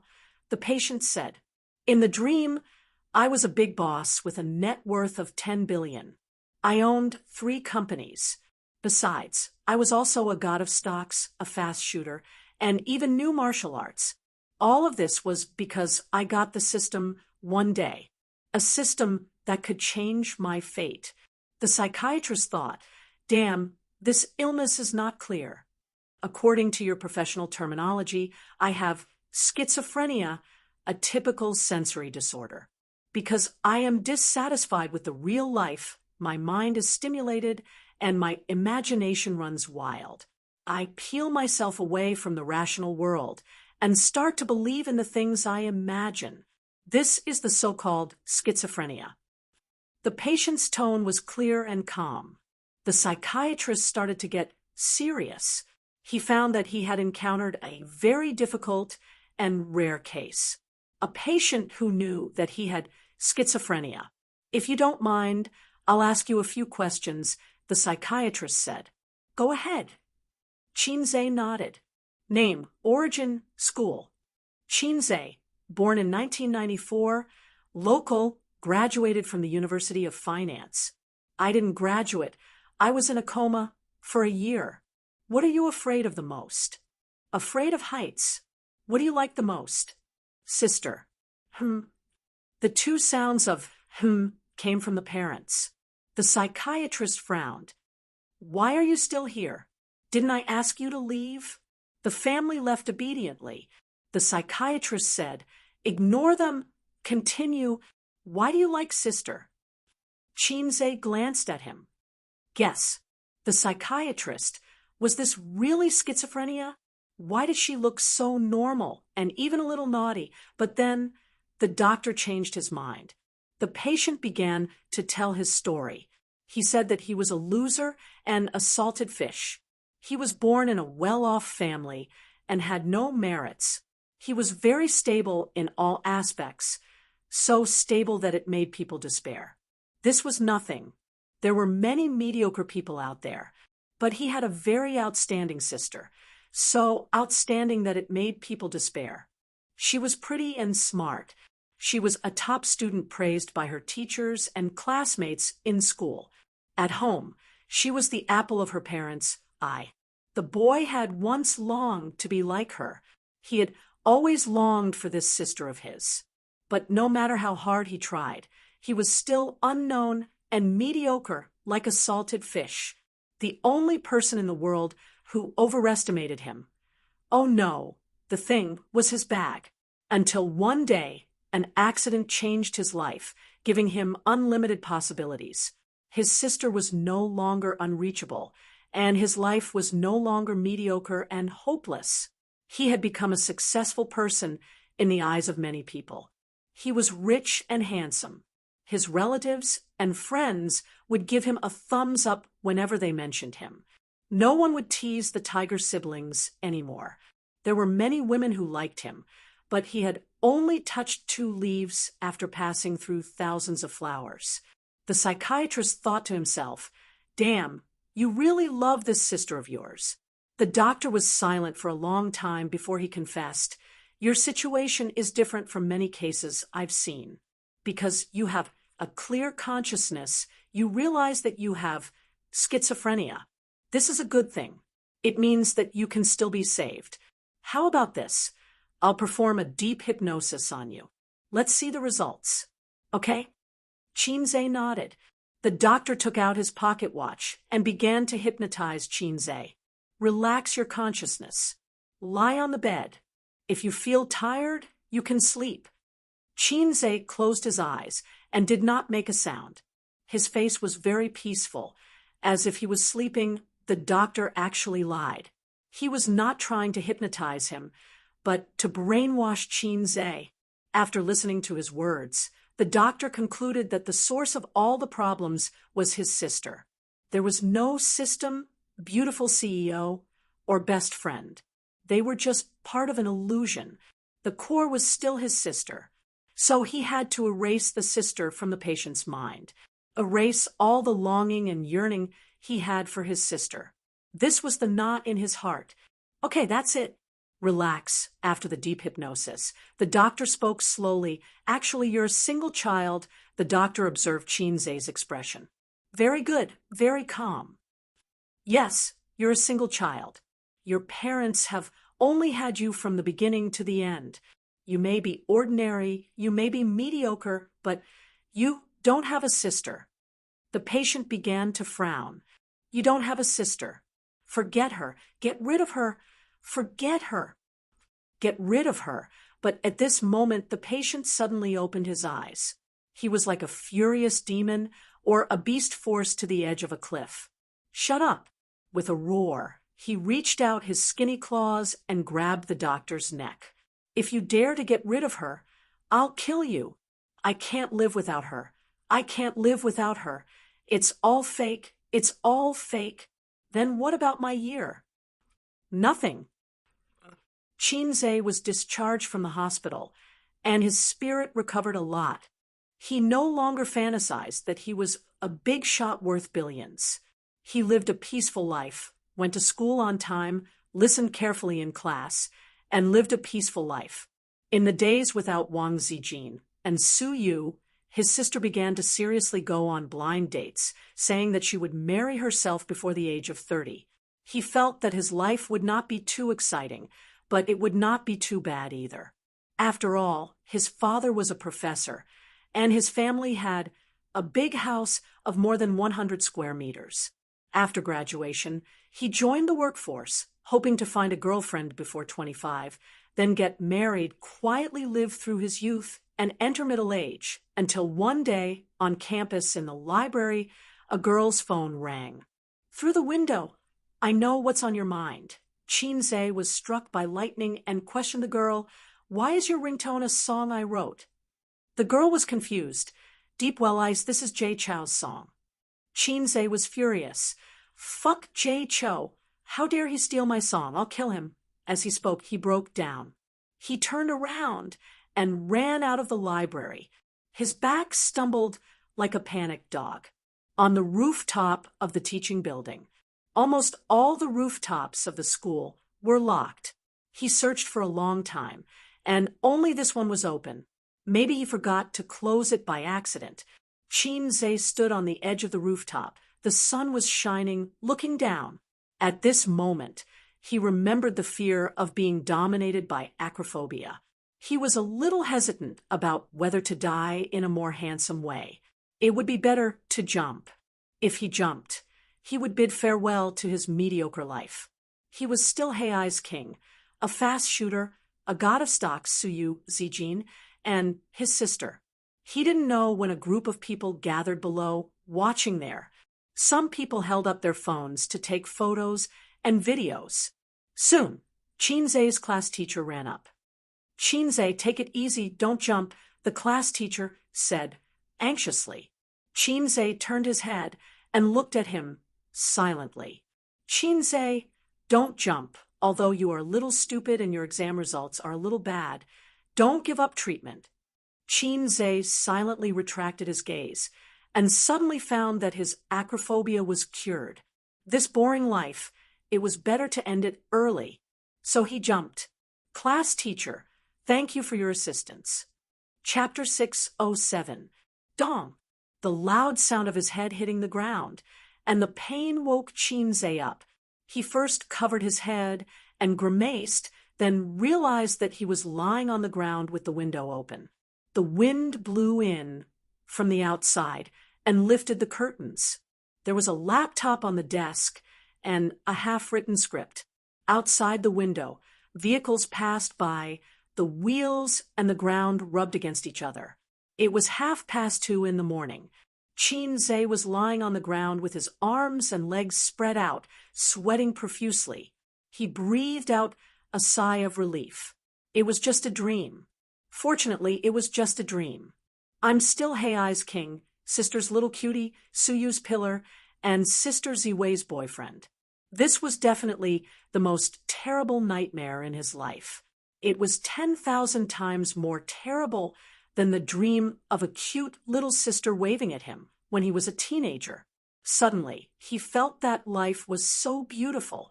The reason why he had such a terrible dream, was it because of the script? What he thought about during the day? He almost had schizophrenia. "Host, you're awake?" The system's voice sounded. In Qinze's ears, it was simply the sound of nature. The sound of nature was just like that. It was countless times more pleasant than Suyu's sound. "System, say a few more words for me." "Okay, host, you're awake." The system was very cooperative. Qinze burst into tears. "This is the first time I found your voice so pleasant, like a girl's first love. This metaphor doesn't make me happy. Besides, you don't have a first love." The system said, "Let me tell you, I had a dream, a terrible dream." Qinze sighed. "In the dream, I had nothing, just a salted fish, not even qualified to be my sister's flute boy." "I know." The system said, "You know, I'm bound to your brain. Of course I can receive your brain waves." The system said, "Congratulations, you finally experienced the true feelings of a schizophrenia patient." "What do you mean?" "You almost had schizophrenia just now. To some extent, acting can be linked to hypnosis." The system said, "Bullsh *T. If I act as a dog, will I really be a dog?" Qinze retorted, "Some people pretend to be good people. After acting for more than 10 years, they really become good people. I once read a short story. In the past, there was a righteous and kind police officer. He sneaked into a gang as an undercover agent and tried his best to act as a heinous bastard. Many, many years later, he successfully completed his mission, but left the police force and became another gang leader. Because he doesn't know how to be a good cop or a good person anymore. He's rotten inside and out." The system said, "Acting is actually a form of self-hypnosis and suggestion. Hypnotizing yourself into the role of the character in the script and immersing yourself into the situation. The more profound the acting skills were, the more hypnotic it was. Activating acting proficiency, crazily hinting that you have schizophrenia, and then putting yourself in the shoes of those patients with schizophrenia. It's a crazy idea." Qinze was speechless and could only complain, "This is the mission with the lowest sexual value I've ever received. Now that I think about it, I still have lingering fears. I almost had a grand finale." "The fear comes from the bottom of your heart," the system said. "The reason why you had that dream, it's actually not a dream. You were awake from the beginning to the end, and you didn't lie on the table to sleep. It's just that your consciousness was messed up." "I didn't sleep?" "Yes, you sat on the table like a fool, talking to yourself, and occasionally doing body movements. Finally, you climbed onto the bed, stood by the bed, and jumped. It was wonderful, but I couldn't have a bucket of popcorn." "Oh, right. The reason why you had that dream is actually the fear in your heart. You're afraid that my existence is just a dream of yours. After all, it's too unbelievable. You're afraid that when you wake up, you'll have nothing. This fear has been suppressed in your heart until today. Through this opportunity, it's infinitely expanded, and expanded. If one day you really do have schizophrenia, don't doubt, the ending just now will be your ending in the future." Qinze was silent. "Don't be sad. It's normal for you to have such fear." The system said, "Remember the high school student who said he had a system and wanted to rely on poisoned chicken soup to become the king of the world? And the middle-aged man who fantasized about his urban cultivation. They accepted it and believed it without a doubt. In fact, they are the real schizophrenia." "I just want to know, will I really have schizophrenia?" Qinze asked. "This question is worth 500 points. Scram." "It doesn't matter if I scram or not. You continue to write the script. You don't have much time left." The system reminded. "I won't write this script again." Qinze smiled. "I have a deeper understanding of schizophrenia. It can even be said that I've had schizophrenia once. The scene in the dream scared me. Why would I make up a fictitious protagonist? A story. I can adapt it based on a true story." In order to write a script, his body and mind were greatly damaged. Qinze closed the laptop, closed the windows, turned on the air conditioner, and fell asleep. For the next 3 days, he did not accompany his sisters to the company, nor did he go to the company to find Suyu. He began to write the script in isolation. His inspiration was bursting, and he wrote very smoothly. On the morning of the 4th day, he finished writing the script and came out of isolation. Of course, it was to accompany his sisters to Tianfang Entertainment. Starting today, he would start preparing for the shooting of the new movie. Before that, he promised to write a new song for Huang Yuding, Guangdong Brothel Until Lost Contact. But before he could write the lyrics and music score, Su Jiao walked in with her pair of tight legs in high heels and knocked on the CEO's office. As soon as she saw him, she put on a bitter face and pretended to be pitiful, saying, "Boss, you can't favor one and discriminate against the other." He didn't need to guess to know what she meant. Although it was just a casual mention over the phone, Huang Yuding's manager was very happy. This person was famous in the company for being a chatterbox and a big mouth. If it wasn't confidential, he wouldn't hide it. While he was chatting with Su Jiao's manager, CEO Qin is going to write a song for Yuding. I heard from Yuding that the quality of the song is very good. Oh, right. Does your Su Jiao have a new song? As a result, Su Jiao's manager felt it was unfair and ran over to Su Jiao to chat. CEO Qin has already written a song for Huang Yuding. I heard it's a hit song. Jiao Jiao, don't wait around. Hurry up and ask CEO Qin for it.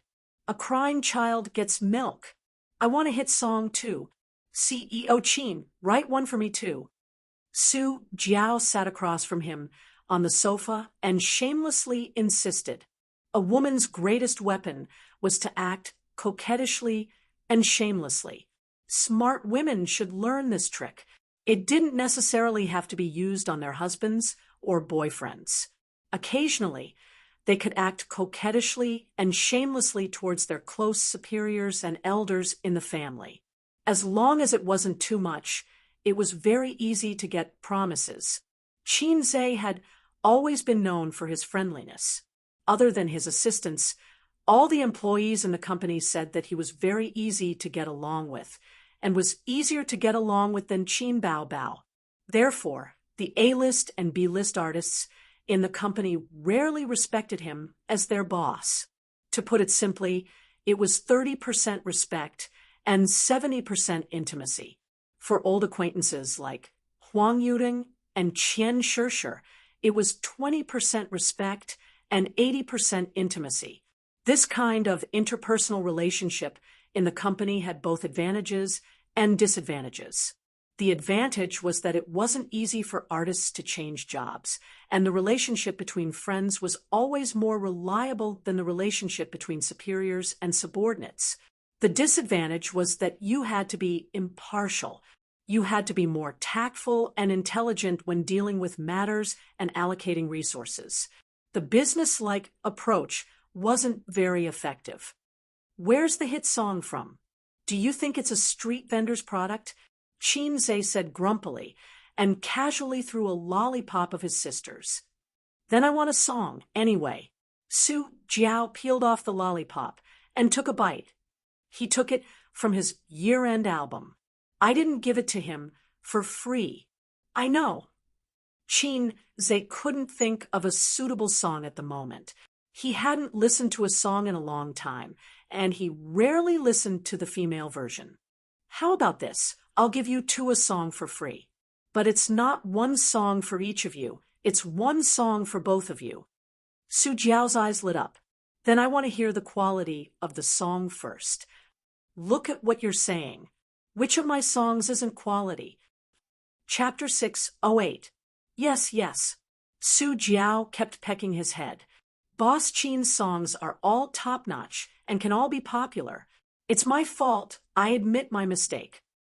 Qin closed his eyes in pleasure, enjoying the pleasure of being flattered.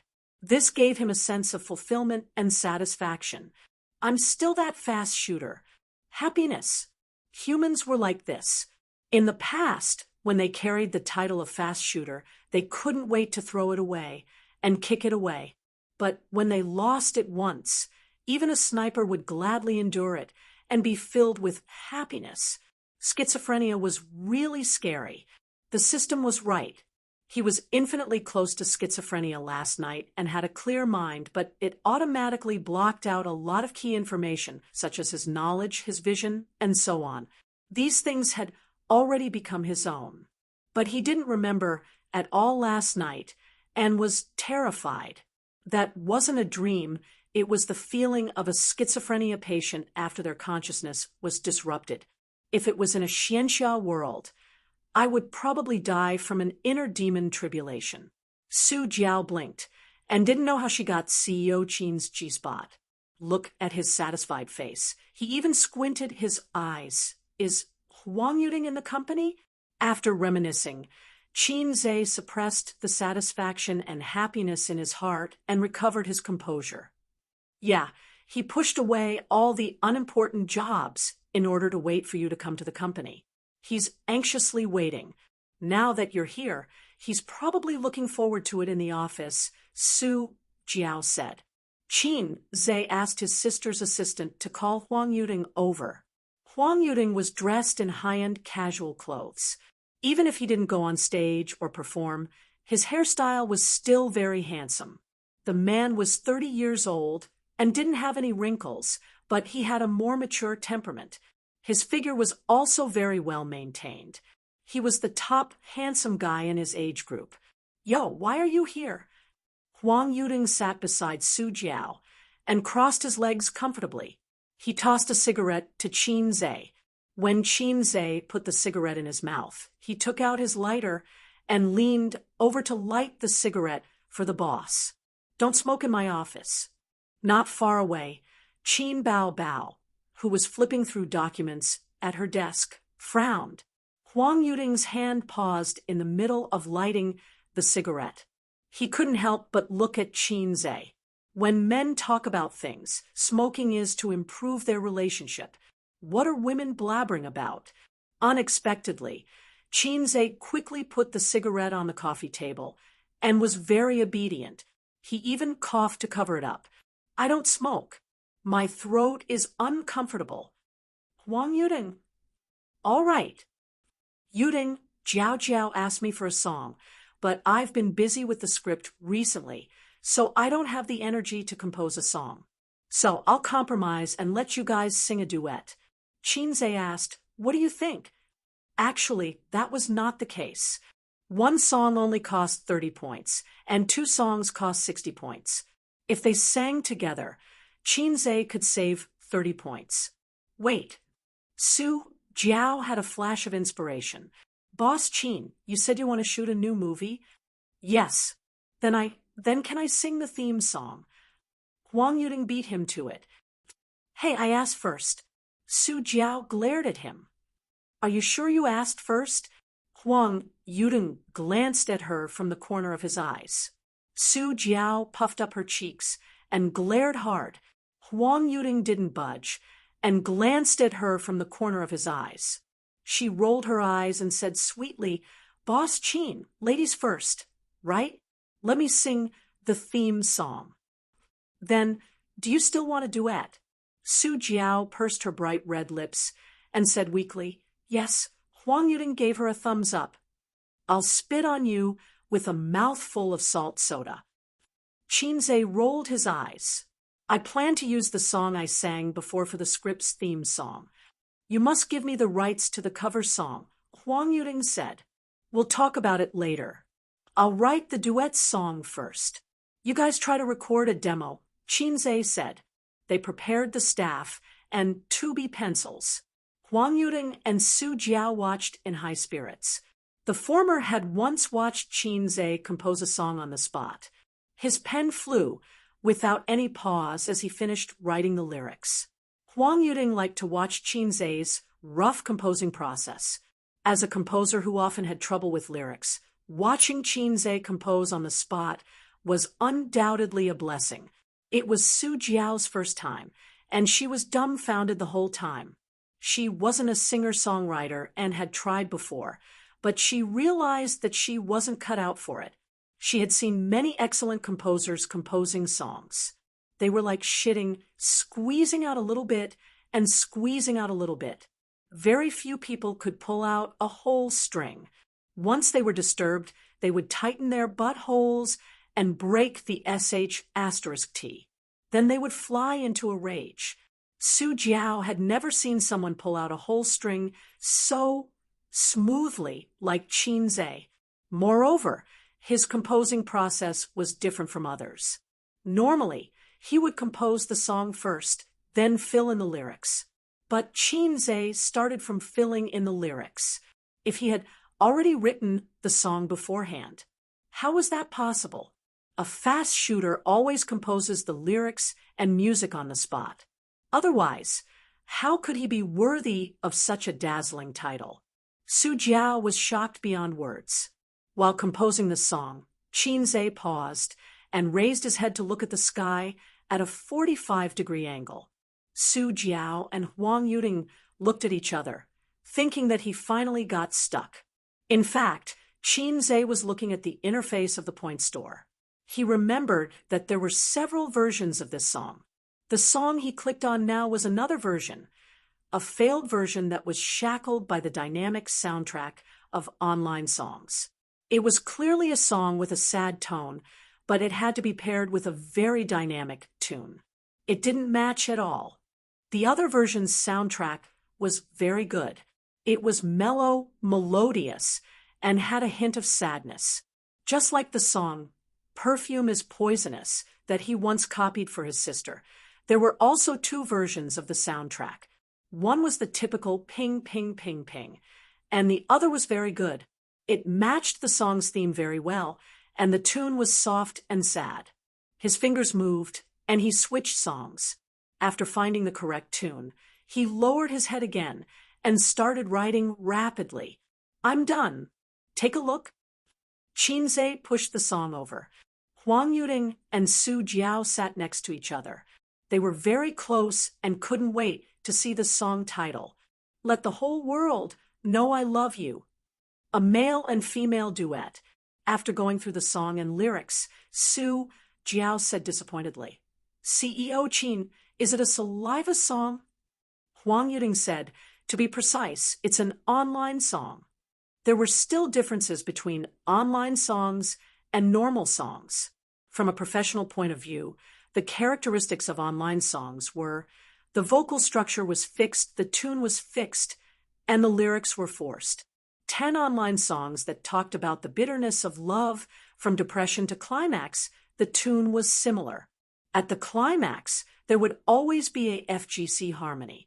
In layman's terms, it was like the difference between online novels and traditional novels. Online novels were all the same. They just changed the background and characters.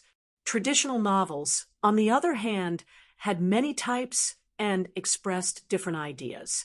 Therefore, the latter could be passed down for decades or centuries, while the former could only be popular for a few years. But online songs are easy to get popular. They're catchy, and they're easier to be accepted by the public than songs with deeper meaning.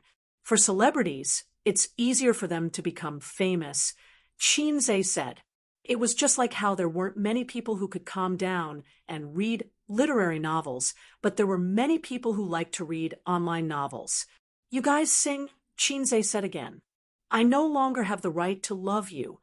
We can't go back to the past. Goodbye. You're both strange and familiar. I cry because I'm happy. After singing the song, once they stumbled a little. Sing again, Qin Zhe said. The second time they sang the song, it was much smoother. The catchy characteristics of online songs were reflected when they sang the song for the third time. Su Jiao said, it's so magical. My head is full of this song. Now, Huang Yuding was pleasantly surprised. After singing for a while, your emotions will be stirred up. It feels not bad, especially when you sing to the climax. Qin Zhe, right? It's not a problem to let you guys be popular for a while. Huang Yuding and Su Jiao left happily. Qin Zhe lay on the sofa and stretched. Beloved concubine, come over and massage my waist. Beloved concubine, you're so young, but your waist is failing? Qin Zhe, young people need to take care of their health. They don't know how expensive their waists are when they're young, and they'll be haggard when they're old. Sister was in a good mood today, and happily agreed to help her brother take care of his waist. She lay on the edge of the sofa and rubbed Qin Zhe's waist with her 2 small hands. In the hot summer, she was only wearing a shirt with 2 buttons on the collar. If Qin Zhe was lying down instead of lying on his stomach, he would be able to observe her breasts up close. The 2 white and round hemispheres were exposed. Sister, make a movie with me. Qin Zhe repeated the same old tune. No, get lost. Qin Bao Bao spat. No, I changed the script. I feel like I can't do it without you. Oh, you can't do it without me, right? Now, you know how important I am. Qin Bao Bao smiled with her eyes squinted. Qin Zhe groaned twice. This job should be handed over to Su Yu. After all, she was the one enjoying life, and she was also the one collecting public grain. Is there a kissing scene? It can be added. What about a bed scene? It can also be added. Then I'll think about it. Chapter 609. Late at night, in an inconspicuous restaurant. The location of the restaurant was not remote, but it was not very good. It was not even as good as the ordinary hotels in Shaxian. However, there were a lot of customers here. The store had countless loyal diners. Could you imagine that an inconspicuous store would have people lining up from morning to night? The popularity of the store was no less than that of a specialty food store with a good reputation in the CBD. But tonight, after the young store manager closed the store, He left 2 more hours for the crew and promised to play a cameo role that didn't need to talk. The camera slowly moved from the brightly lit neon building to this small shop on this street. After work, Chin Hao, who was 28 years old, asked his friend out for a drink. He ordered 2 bowls of noodle soup and a bottle of wine. Slightly tipsy, his friend burped and said, How was the job interview today? Chin Hao took a sip of wine and shook his head. I didn't go. His clothes were no more than 500 yuan, including a cheap suit, cheap leather shoes, a counterfeit Vacheron Constantin watch, and an LV men's leather bag. He was a loser who didn't have a good life in the big city. The only good thing about him was the ancestral small house of 50 square meters. His friend clicked his tongue and said in an exasperated tone, It's not that I want to criticize you, but I've been looking for this job for a long time. You have connections. The job interview is just a process. You will definitely be hired. 5 insurances and 1 housing fund with a monthly salary of 6,000 yuan. Where else can you find such a good job? Why don't you go? If not, why are you dressed like this? If you have a decent job earlier, will your girlfriend leave you? It's not that I don't like you, not because you have no money, but because I can't see the future with you. Are you heart-wrenching? To be honest, I can only help you occasionally. You have to rely on yourself in life. His friend kept nagging. His nagging brought out the character of Chin Hao, who was born in Shanghai. His parents were both dead, and he grew up with his adoptive parents. He was mediocre all his life. When he was 28 years old, he still achieved nothing. At this time, Chin Hao whispered, She got married today. He said this in a very flat tone, but at this moment, the whole restaurant seemed to be quiet. Silent diners and silent friends. It was very quiet, and there was no expression on their faces, but the atmosphere became inexplicably heavy. This scene almost made the director forget to shout, Cut. Okay, we passed. The director announced. After that, he cautiously asked for Chinze's opinion. Boss Chin, what do you think? Chinze nodded and buried himself in the noodles. Although the price was outrageous, the taste was amazing. The crew members stood outside the shop talking and moving the equipment. The director did not need to do this. He sat beside Chinze and said to the young shop owner, Boss, give me a bowl of noodles and 2 tea eggs. The tea eggs in your shop are really expensive.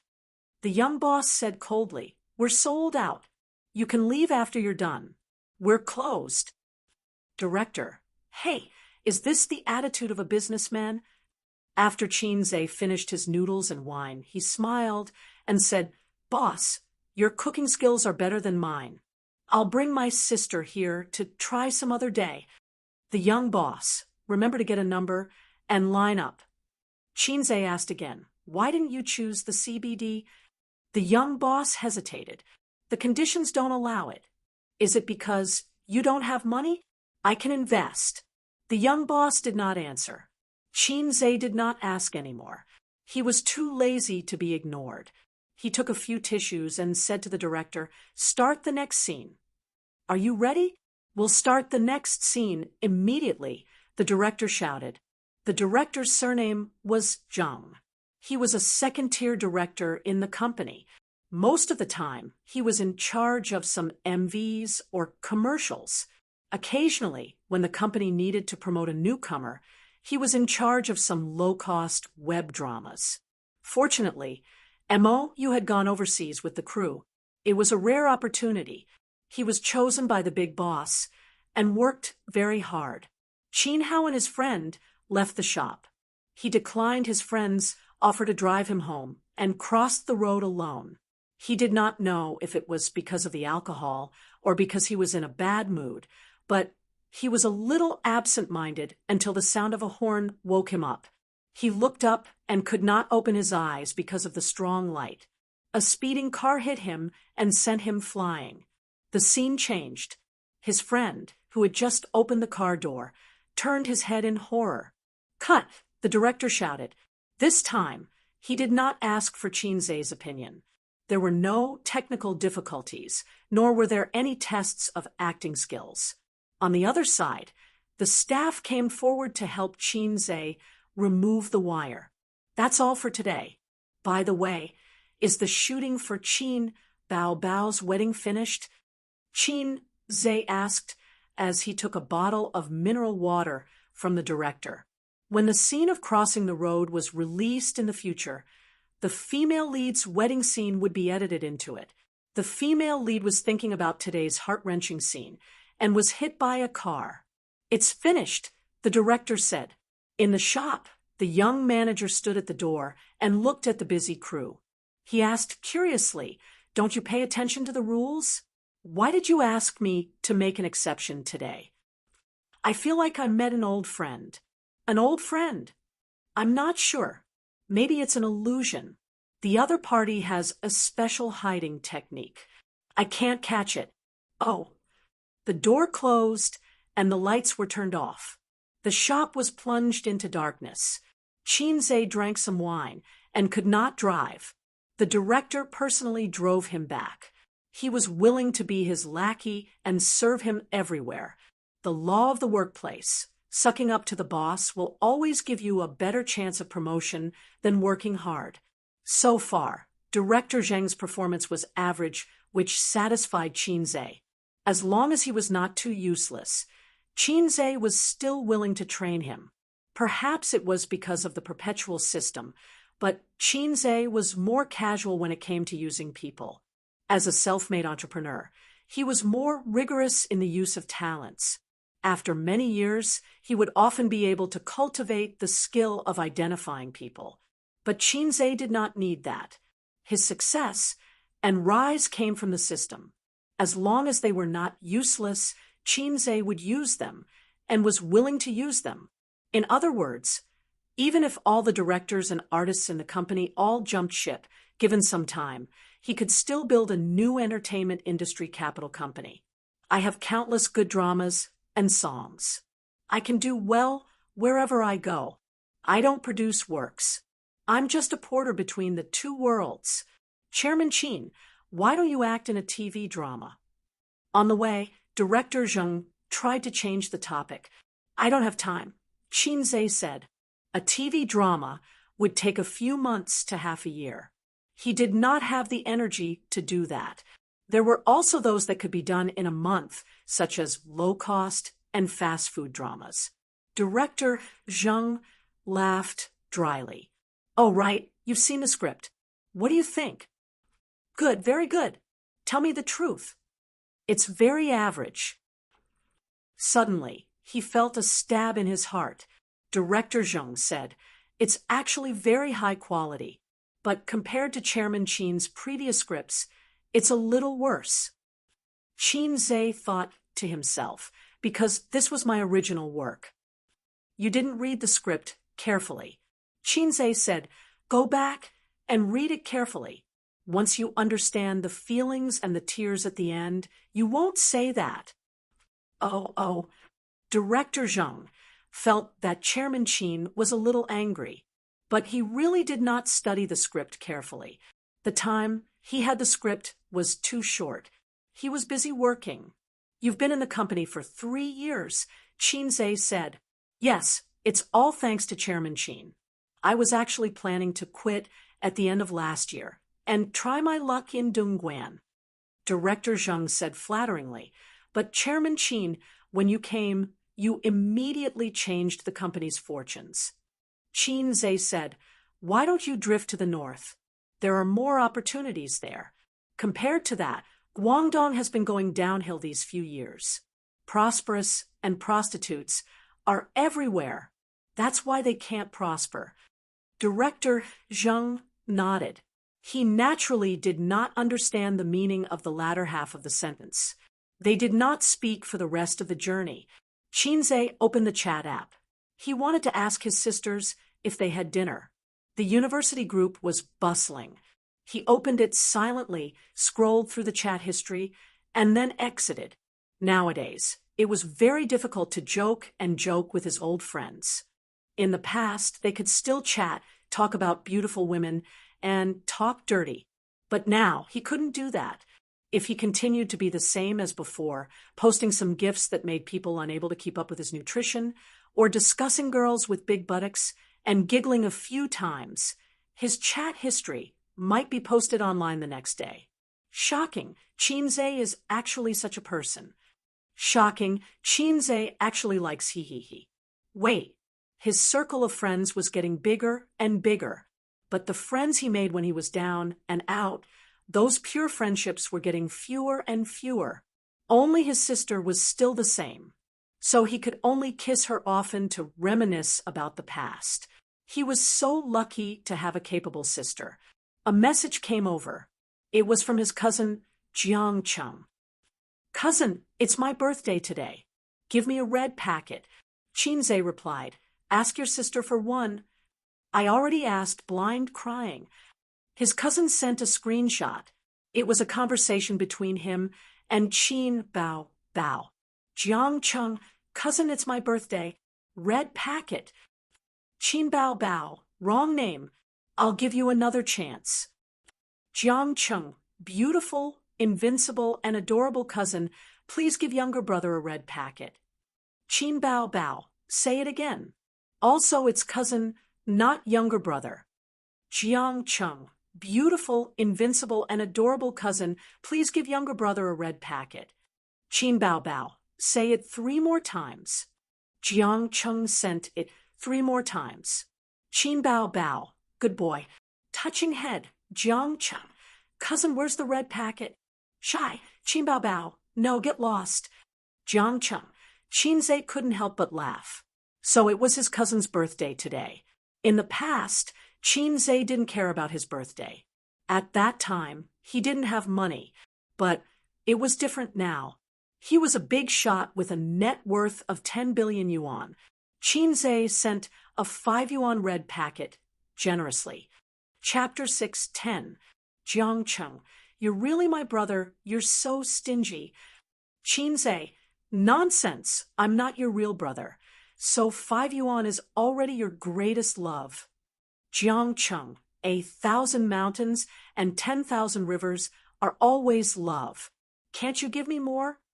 Chinze, no, your sister is in charge of all my money. Jiang Cheng, funny, why is she in charge of your money? Cousin, can't you make up an excuse earlier? I'll believe you if you say it's in charge of your girlfriend. Chinze, you don't understand. Your sister's money is used for marriage first. It'll be useful in the future.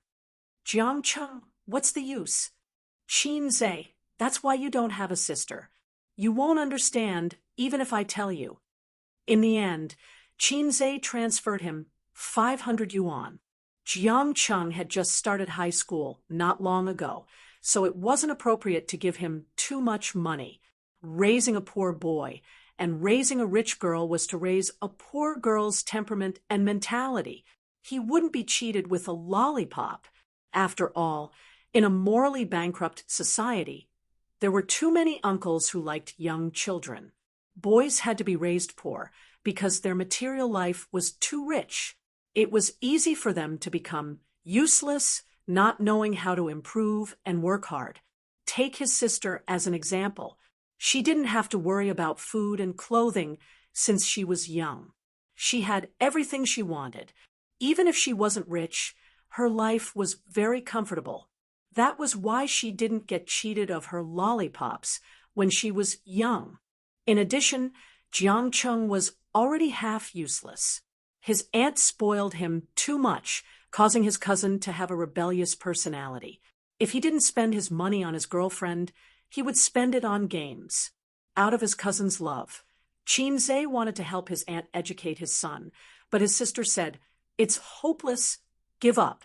According to his sister, people who were already in high school would have a fixed personality and temper. Unless there was a big change, they could see the future. Chinze thought about it and felt that it made sense. After all, not everyone had a crush like him and gave him a system. This wasn't a Xianxia world where families would be destroyed at the slightest provocation. You wouldn't even have the chance to explode, even if you wanted to, unless it was like what those losers on the internet said. Men realize their poverty, but women don't realize their dirtiness. It sounded like a chinibbu, abandoned by the female voice, and then exploding. Although her cousin was not tall, rich, and handsome, he was still a local. His family was well off, and he was handsome. This trick would not work. Furthermore, this was the plot of the main character. His cousin's fate wasn't good enough. If he forced the plot, it would shorten his lifespan. Cousin is still the best. Cousin loves me. Jiangcheng said something mushy. Can red packets represent true love? Of course. Why would someone who doesn't love you give you a red packet? Qinzhe had an idea. He opened the album and found a set of pictures that he would download in the future. He had downloaded the picture of fancy red envelopes last year. He had wanted to use it, but after the new year, other than the red envelopes from his parents, he had not received a single cent. His sister asked him for it. Su Yu asked him for it. Wang Zijin asked him for it. And the children of his relatives and friends asked him for it. Everyone tacitly asked for red packets from him. Qinzhe sent a message to his sister first. Sister Bao, are you there? Yes. Qinzhe sent a picture over. It was a picture of a simple and honest koala bear with the caption, "Give me 10 yuan." His sister happily sent a red packet of 10 yuan. She didn't talk nonsense and didn't scram. Sure enough, he was her biological brother. Qinzhe sent another picture. It was still a simple and honest koala bear with the caption, "Give me 20 yuan." His sister still didn't talk nonsense and sent a red packet of 20 yuan. Qinzhe, another 30 yuan. Sister, what's wrong with you? Send another red packet of 30 yuan. Qinzhe, I'm poor. I don't have any money. I have to rely on my sister to help me. Give me another 40 yuan.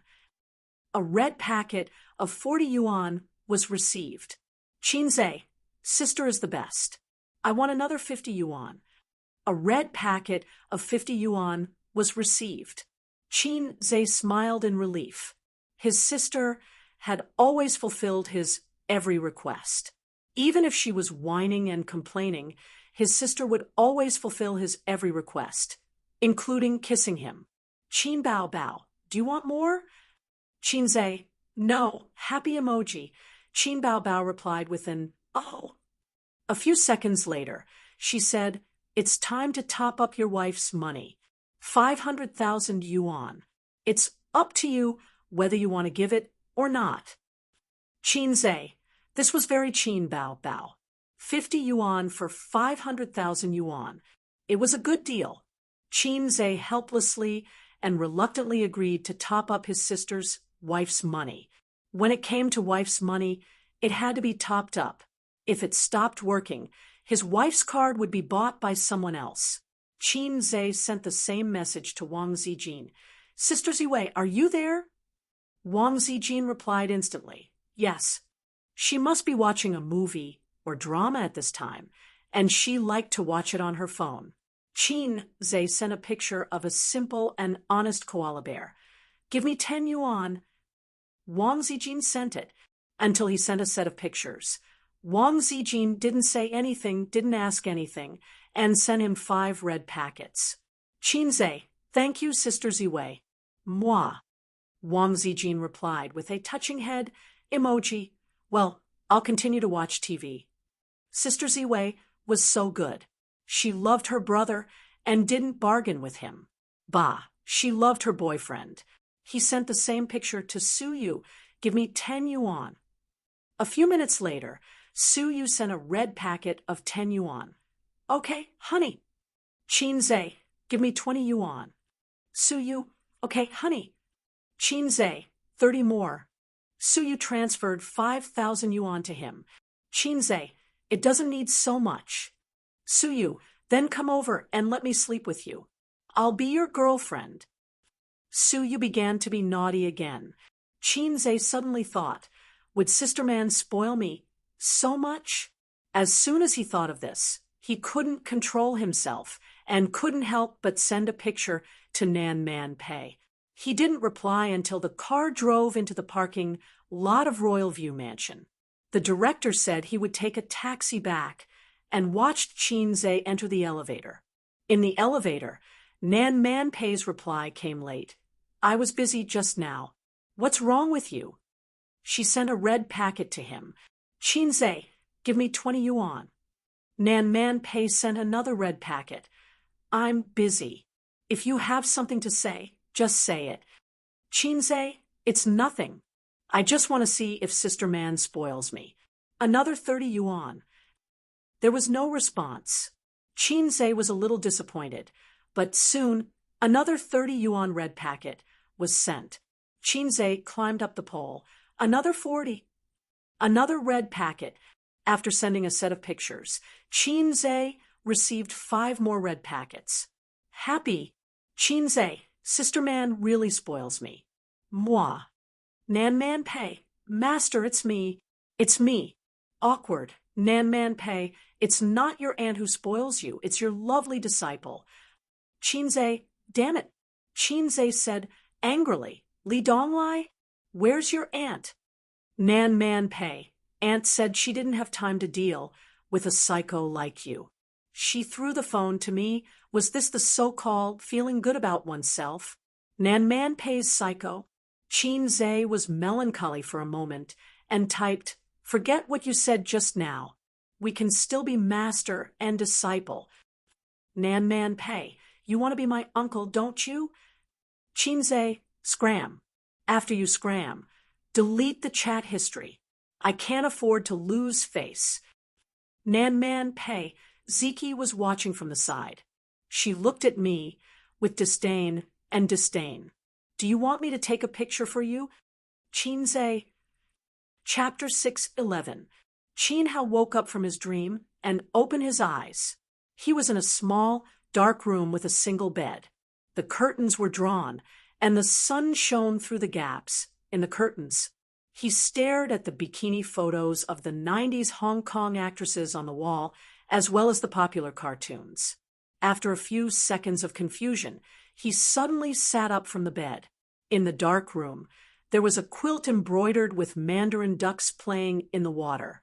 There was an old-fashioned desk opposite the bed, and he was wearing boxers.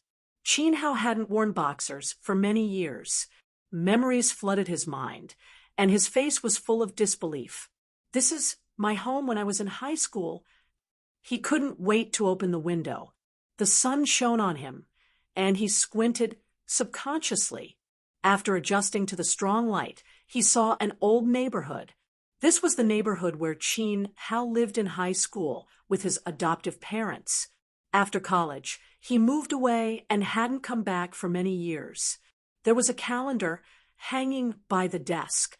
It was March 2008. When he woke up, he had returned to 10 years later. The door of the room was pushed open. A young woman in a short-sleeved shirt and shorts was holding a cucumber with one hand on her waist. She said while eating, "Qin Hao, are you awake? Go out and buy groceries. It's already 10:30. The woman was very beautiful. She was tall and bright, with long legs and a slim waist. She had the signature foxy face and black phoenix eyes. Qin Hao ignored her and strode out of the room, bumping into her. The woman held the door frame and looked at his back. She said angrily, "What are you doing?" The camera kept following Qin Hao's figure. He left the residential building, left the neighborhood, and ran to the street. There was a mobile phone store opposite the neighborhood, and it was broadcasting a Weibo. China, leading the life of 3 prostitutes. He opened his arms, took a deep breath, and enjoyed the air of 2008. It couldn't be wrong. 3G started in 2008. During that time, Qin Hao heard this advertisement every day when he went home. He had been longing for a smartphone for a long time.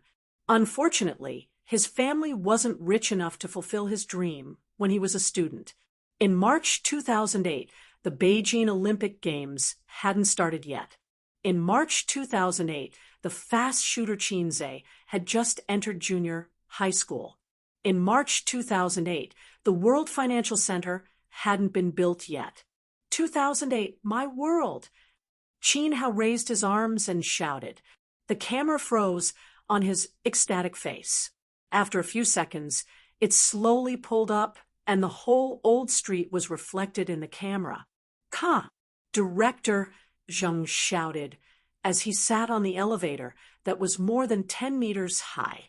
The lift slowly landed on the ground. Director Zheng's face was full of smiles. "CEO Qin, that was great. That scene just now was perfect." The director wasn't trying to flatter Qin Zhe. He was truly shocked by the scene. In the camera, Qin Zhe's expression changed little by little. His blank and shocked expression gradually faded away and was replaced by excitement, and sadness. As a professional director, that scene was worth reminiscing about for a long time. His sister walked over from the side. She had a cucumber in her mouth and another in her hand. She passed it to him. "Do you want some?" Qin Zhe took the cucumber and sized it up. He thought, "It's even longer than mine." The director asked the crew to move the equipment back to the neighborhood to prepare for the next scene. On the way back, Qin Bao held her brother's arm and looked down at her phone. Only in this way could she ensure that she did not go astray. "What are you looking at?" Qin Zhe asked. "Li Yanhong sent a few good seedlings. They're all young and handsome." Qin Bao showed the photos to Qin Zhe. They were indeed handsome.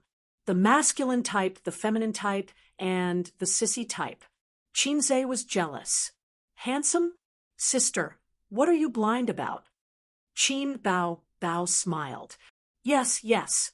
They're not as handsome as my A's." Qin Zhe was satisfied. "Sister, you really know how to talk. We're both tall and handsome. A perfect match." Qin Bao blushed. She was shy and happy. A perfect match. Qin Zhe shook his head. "No, just tall and handsome. I have big boobs, and you're handsome." This story was about a loser in life. In a car accident, he accidentally returned to 10 years ago. The male protagonist was abandoned in an orphanage by his biological parents. When he was 3 years old, he was adopted by his adoptive parents. He had a childhood sweetheart called Qin Si. She was the girl he had a crush on since puberty. His sister was very outstanding, but the male protagonist was very mediocre. The story was presented to the audience through 2 scenes. Scene 1. In university, he was invisible. He sat quietly in the library and watched the couple sitting next to him snuggle up to each other. He smiled sweetly and quietly packed his bag and left.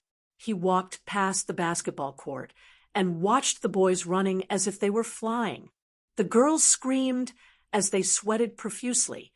He walked past them silently. Scene 2. In the father's scolding and grumbling, he was very disappointed in his adopted son. He was grumbling because of the loss of his business. In the 2008 economic crisis, the crisis did not erupt suddenly. Instead, it snowballed. In a year, his adoptive parents changed houses twice. From a high-end apartment to a normal neighborhood, life became more and more difficult. "Dad, this year's business will not be good. You probably can increase your income, but you should be able to reduce your expenditure. Don't be in a hurry to change your fortune. We'll talk about it after this year. If you have the money, buy back the house. While you're at it, save up a few more houses." At the dinner table, Qin Hao suggested to his adoptive father, "Go to university well. I'll be thankful if you can find a good job after graduation." His adoptive father did not appreciate the suggestion. Instead, he reprimanded him. Sitting opposite him, his sister secretly stuck her tongue out at him. She was playful and cute. This scene was over. The filming went smoothly. Director Zheng passed him a glass of water. When he thought of Qin Zhe's appointment, his excitement and joy faded. He was more nervous and anxious. He called MOU and asked about the things to take note of when filming with Chinze. MOU replied that he was obedient, sensible, and serious. He just needed to watch from the side. At that time, he was confused. Now he understood. Taking advantage of his free time, Director Zhang discussed the script with Chinze. He felt that with his name on this movie, even if it was not as popular as Journey to the West, it should be able to achieve good results. President Qin, I think I've failed. There's finally hope for me to succeed. He really wanted to go to Guangdong to develop his career. He had learned a lot of Guangdong dialect and would occasionally say a few sentences. Chinze said, "Life is always full of ups and downs." Director Zhang was stunned and said against his will, "That makes sense. That makes sense." Look, once this person became rich, the words that came out of his mouth became wise words. When he said these words when he had no money, he would probably be told to scram in return. Chinze had been learning how to persuade horses recently. As a capitalist, it was better to have a fluent tongue than not to have one. He had studied a lot of persuasive speech videos. In conclusion, it sounded very reasonable, but when he thought about it later, it was all F**king nonsense. In the end, his adoptive father did not listen to Qin Hao's advice and put all his eggs in one basket. In the end, he lost everything and even borrowed money from loan sharks. Not long after, the loan sharks came knocking on his door. His adoptive parents were terrified. They hugged each other and trembled like quails. They tried to sound tough, but they were timid inside, telling him not to mess around. "If you don't pay back the money, I'll send you to the rooftop today." The loan sharks showed their ugly faces. Smack! A cucumber fell from the sky and smashed on the head of the small gang leader. His sister stood at the door of the boudoir, with her hands on her waist like a majestic little tiger. "Yo, Mr. Qin, you have such a beautiful daughter." The small gang leader's eyes shone. "You should have said so earlier. We can avoid the interest, as long as you accompany me and talk about my dreams." As he spoke, he forced himself on Qin. 100 years ago, loan sharks were rampant in Shanghai. In the famous financial center of the country, there were many people who relied on finance to make a living. Even in today's Shanghai, loan sharks were everywhere. They just changed their name to finance companies. As the protagonist of a rebirth, Qin Hao finally found a chance to show his power. He stood in front of his childhood sweetheart sister and said, "I'll pay back the money my father owes you." 2 million, can you afford it? The small gang leader looked at him disdainfully. Qin Hao was terrified. He thought about how he was reborn and should act high and mighty. He said, "After a month, I'll pay you back with interest."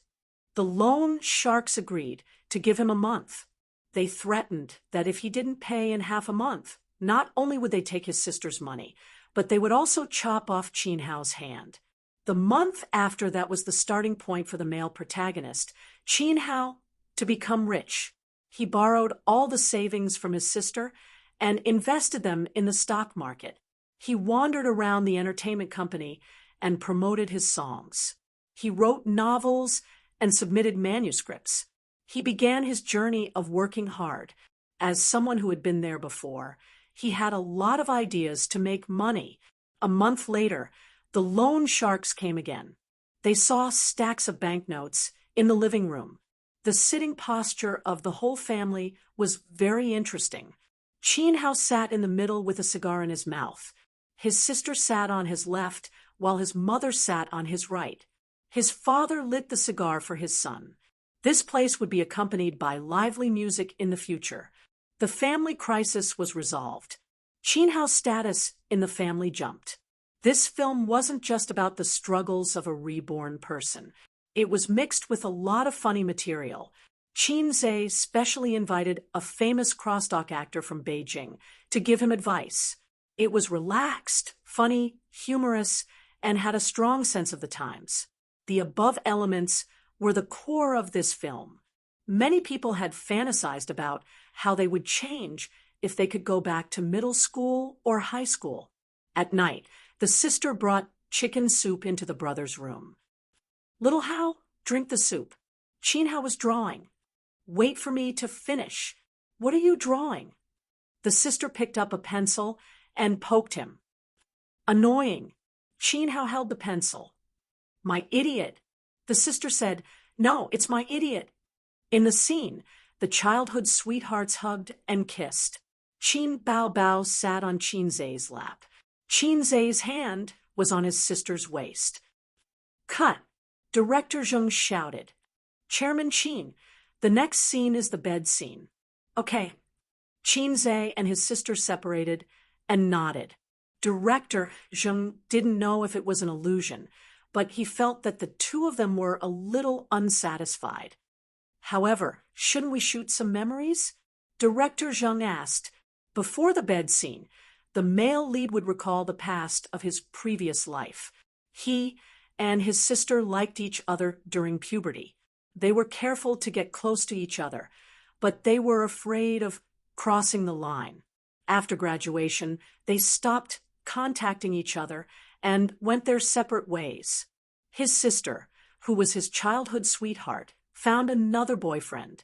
One time, he went back to his adoptive parents' house and saw his sister getting out of her boyfriend's car and hugging downstairs. The filming method was to be done in the present. From time to time, the male lead's memories would be mixed in. The downfall of his previous life and the glory of his current life were a sharp contrast. Qin Zai asked for his sister's opinion. Qin Bao Bao tilted her head and thought, "Let's shoot this bed scene. I feel it now." Qin Zai, "What kind of feeling, sister?" "Okay, then let's start the next scene." The director nodded. Chapter 6:12. "I think it's more efficient to shoot in groups," Qin Zai said. Director Zheng put on a serious expression and listened attentively. "How about this? You bring the stuntmen over to shoot the flashbacks, and the assistant director stays behind." Qin Zai said, "Wait a moment, I'll make a call to see if Huang Yuding and Su Jiao are free right now." Most of the artists in the company with more potential, and those who were already famous, had already gone out with the crew to shoot the real sex scene. Therefore, Qin Zai pulled in Huang Yuding and Su Jiao, who were singers, to play extras and expand the cast. No matter how famous he and his sister were, it still seemed a little weak. His adoptive parents were also well-known veteran actors in the entertainment industry. They belonged to the older generation of actors that everyone knew, but no one knew their names. Thus, they split into two groups. The director brought a group of people outside to shoot the flashbacks. The location wasn't far, at a high-end apartment 5 kilometers away. In the room, the lighting technician adjusted the lights. Qin Zai and his sister returned to their positions. His sister sat on his lap while the cameraman filmed from the side. The assistant director nervously said, "Ready, action." In the camera, the two kissed passionately. The soft and romantic lighting deliberately included that sketch in the camera, making this ambiguous scene more hilarious. Two lips parted, two flushed faces. The man's face was as Red Bull, excited and excited, while the woman's face was as red as shy. Qin Zai carried his sister to his single bed. The cameraman ran to the head of the bed first and fixed the camera. In the camera, Qin Bao Bao's exquisite face entered the frame, and her long black hair spread out on the pillow. The camera slowly moved down, showing her sharp chin, slender neck, and well-proportioned collarbone. When it reached below the collarbone, the camera stopped. Then, the back of Qin Zai's head entered the frame. He buried his face in his sister's neck and kissed her, going from gentle to frantic. Qin Bao Bao closed her eyes, and her red lips parted slightly. This kissing scene on the bed lasted about 10 seconds. The cameraman moved the camera to the side of the bed. He held the camera with one hand and grabbed the prepared clothes with the other, throwing them on the floor. What a coquettish operation. After the cameraman was done, he slowly pulled the lens away and filmed the couple kissing passionately on the bed from a slightly further angle. Then he noticed a flaw in the shot. Chinze's back was arched too high, in a normal position where the man was on top and the woman was on the bottom. The two of them should be close to each other. However, Chinze's posture was a little exaggerated, so it was very out of character. The cameraman could understand. After all, the two of them were siblings, so when filming intimate scenes, they would subconsciously keep a distance. Cut! The assistant director shouted. On the bed, the siblings turned their heads simultaneously. Qin Baobao's hands were still wrapped around Chinze's neck because of the passionate kiss. Her lips were even brighter than usual.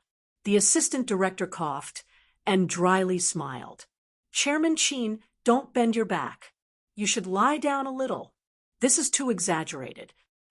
Qin Bao tilted her head and looked at her brother's back. She said, don't half kneel on the bed. Lie down a little. Then never? Qin Bao asked. Wait a minute. Chinze shouted. He turned over and sat cross-legged on the bed. He did not lift the quilt, even though their clothes were intact, at most a little messy. I'm not in the right state. I can't find the feeling, Chinze said. Rest for 10 minutes. Filming paused.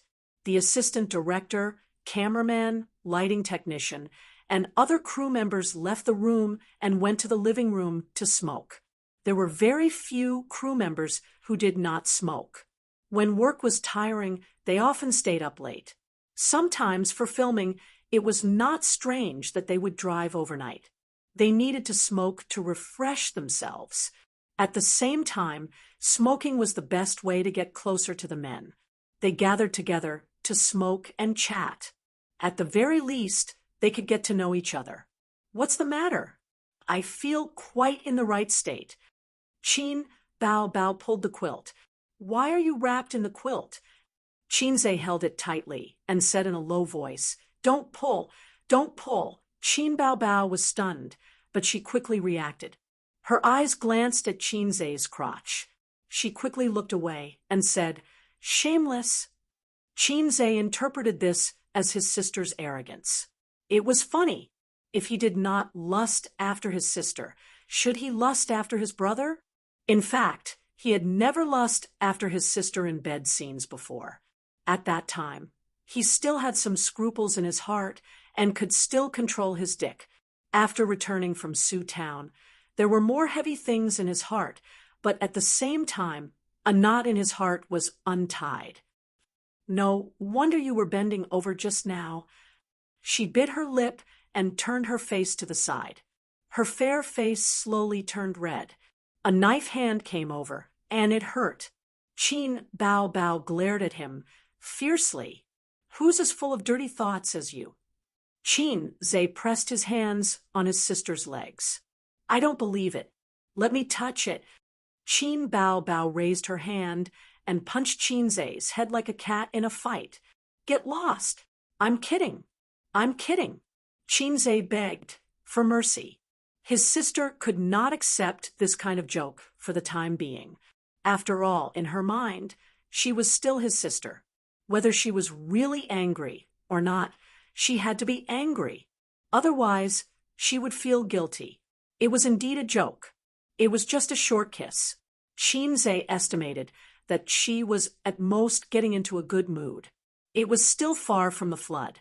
Therefore, most of the time, it was the man who took the initiative between husband and wife.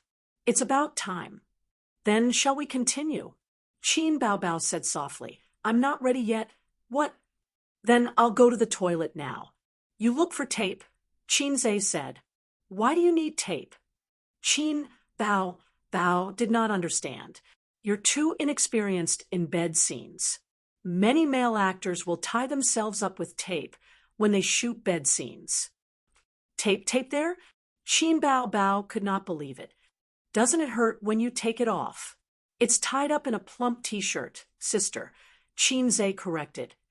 Oh, you can ask the crew. Lazy sister. Are you crazy? Qin Zhe was going crazy. He lowered his voice and said, What should I say? Hey, you guys, roll tape for me. Qin Bao Bao did not think about this at the moment. When she heard Qin Zhe's explanation, she felt guilty. She moved to the edge of the bed and put on her canvas shoes as slippers. She swayed her plump hips and walked 2 steps. Then she suddenly stopped. His sister rushed back and said angrily, How do you know how to use tape? I don't even know. How do you know? Other than me, who else have you filmed bed scenes with? That was why it was troublesome for a woman to be too smart. She might not have noticed the loopholes in your words at first, but she would definitely be able to figure it out later. Fortunately, Qin Zhe had a clear conscience. He said, Li Wei, when I was filming Shanghai Beach, I had a kissing scene with her. Then, there was a bed scene for a few seconds. At that time, the director asked me if I should use tape. That's how I got the idea. Oh. His sister turned to leave. Her body stiffened. She silently turned back and looked at him condescendingly. So, you were lying to me when you said you used a body double? Qin Zhe, damn, he spilled the beans. I'll deal with you tonight. His sister stretched out a slender finger and poked him on the forehead. She walked to the wall and tore off a corner of the poster. What are you doing? Stupid. His sister looked back and glared at him. I just went out and asked for tape. We're all professionals. We know it very well. She walked to the living room. She was a little annoyed by the strong smell of smoke and frowned. The assistant director observed her expression and immediately ran to open the window. He laughed dryly. I forgot to open the window. Qin Bao Bao nodded. Do you have tape? I accidentally tore off a corner of the poster. I'll paste it back. The assistant director said, Let me do it. Let me do it. Qin Bao Bao said, President Qin is adjusting himself inside. Don't go in and disturb him. She took the tape back and closed the door. Then she threw it to Qin Zhe. Qin Zhe reached out and took off his pants. The summer pants were very thin. This was also the reason why he didn't want to go against his sister. If he accidentally let his sister know his size, both sides would be embarrassed. It's okay to go against her in private, but in front of so many people, Qin Zhe has a psychological barrier. Under the pants was a pair of black boxers. His sister bought it for him. Qin Zhe's Fat CI, facial cleanser, serious facial cleanser. Socks, ties, shirts, and suits were all handled by his sister. Wang Zijin would also buy it for him, and Suyu would also buy it for him. When Suyu bought clothes for him, Qin Zhe would say that he bought it himself. The tape was wrapped around the boxers and tied up in circles. Before, nothing could be seen. After the tape was tied up, the swelling between his legs became more obvious. It was like being stung by a wasp, and a big bulge appeared. This way of describing not compromising and starting over was just like hiding a rubber ball. Qin Bao Bao couldn't help glancing at it. You have a needle, Qin Zhe joked. His sister blushed and spat. After that, he put on his pants. The bed scene was shot again. This time, it was easy to pass. The next scene was tomorrow morning. There was a scene of catching adulterers in bed. Qin Zhe and his sister drove home first. When they got home, it was 9:30 in the evening. Wang Zijin ate the leftovers from lunch. The living room light was dark. At this time, she should have taken a bath and lay in bed to watch TV series or movies. She should go to bed at 10 o'clock. At 5:30 in the morning, she should get up and run with Qin Zhe. While his sister was taking a bath, Qin Zhe slipped into Wang Zijin's room. She really didn't sleep. She was sitting at the head of the bed, with her mobile phone on her lower abdomen. There was a plate of cut dragon fruit on the bedside table with a toothpick inserted. Qin Zhe threw off his slippers and got into bed. Sister Ziwei, I'm coming. He stretched out a finger and gestured on her chest. Sunflower acupoint technique. Let's see if I can hit the bullseye. Wang Zijin ignored him. Qin Zhe was in a difficult position.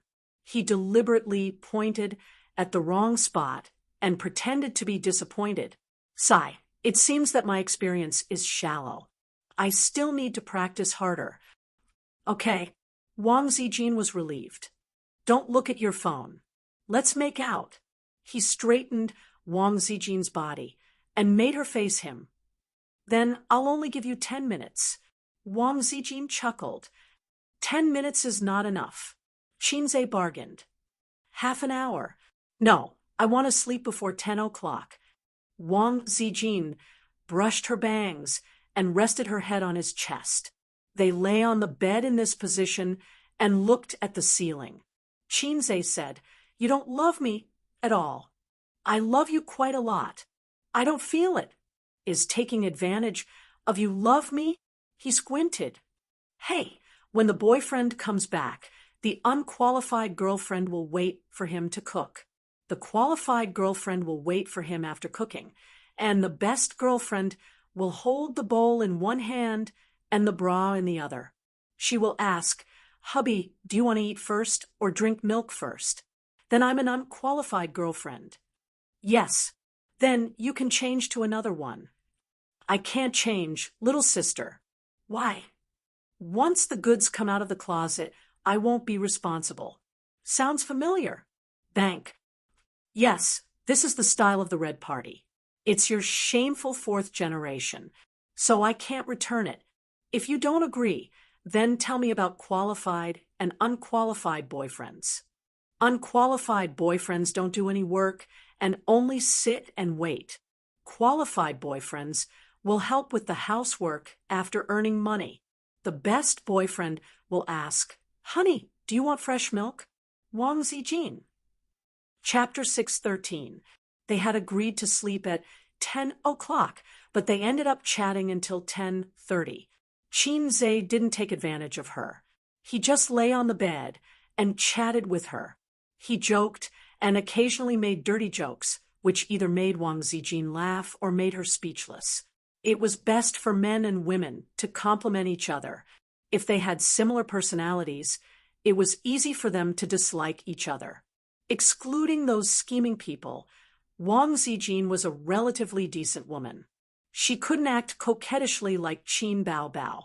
She only acted like a little girl in front of Qin Zhe occasionally. Qin Zhe's flirtatious and flirty style just made up for her well-behaved style of life. People like her, who came from a family, were taught to be righteous and moderate since childhood. They always acted within the rules. This way, no one could find fault with them. Unorthodox ways would only lead to a miserable and quick death in the official career. This was one of the reasons why she liked Qin Zhe. When she was with him, she could always laugh happily and unrestrained. Occasionally, she could indulge herself, occasionally throw a tantrum, and occasionally break her image and act coquettishly. There was no pressure at all. This was something that Zhang Mingcheng couldn't give her. Zhang Mingcheng was too well-behaved. He wasn't as sinister and cunning as his sister. The older generation thought that he could be cultivated. However, this was the flaw that Wang Zijin hated the most. When the two of them were together, other than treating each other with respect, what else did they do? She had a psychological shadow of a husband and wife who treated each other with respect. Wang Zijin herself was bound by rules and regulations. She didn't want the other half of her life to be such a person. Your sister is drying her hair. Go back. Wang Zijin pushed his waist. Good night. Qin Zhe brushed her bangs aside and kissed her forehead gently. He closed the door and turned off the lights. Wang Zijin wrapped herself in a thin quilt revealing her head. The corners of her mouth curled up. She felt so sweet just now. Her blue eyes were filled with joy, and she was ready to fall asleep. Qinze paid for his sister's bath water. He gave himself a simple wash, dried his hair, and went back to his room to sleep. Southerners always bathed cleanly and cleanly. They bathed every day, so there wasn't much dirt on their bodies. When he was young, he saw on TV that bathhouses and scrubbing were very popular in the north. He had never understood why. When she asked her mother, Qin Ma said that she loved to be clean, unlike you, who didn't even scrub your little brother clean after taking a 5-minute shower. Qinze's habit of rubbing his little brother before taking a shower was cultivated at that time. Lying on the bed, he didn't sleep. He counted from 1 to 100. Just as he finished counting to 66, there was the sound of the doorknob being twisted. It was very soft, as if someone was doing something sneaky. With a knowing smile, Qinze said in his heart, "Sure enough, it's here." "Little red guy, are you asleep yet?" The older sister tiptoed in and closed the door behind her. No. Qinze watched as she twisted her waist, trotted to the bed, and crawled under the covers. A delicate fragrance rushed into his nose. It was the fragrance of the shower gel, and perhaps the smell of shampoo. Mixed together, it was not unpleasant. Instead, it was very comfortable. He couldn't help but want to bury his head in his sister's big chest and take a deep breath. "I haven't chatted with you for a long time," the older sister said, trying to cover it up. "What are you chatting about? Let's sleep." Qinze moved to the side. Qin Bao felt it and quietly moved into his arms. She said, angrily, "Don't be so far away. It's cold." Cold. In the midsummer weather, people in Guangdong were so hot that they didn't want to live anymore. "I'm not cold. I'm quite hot," Qinze said.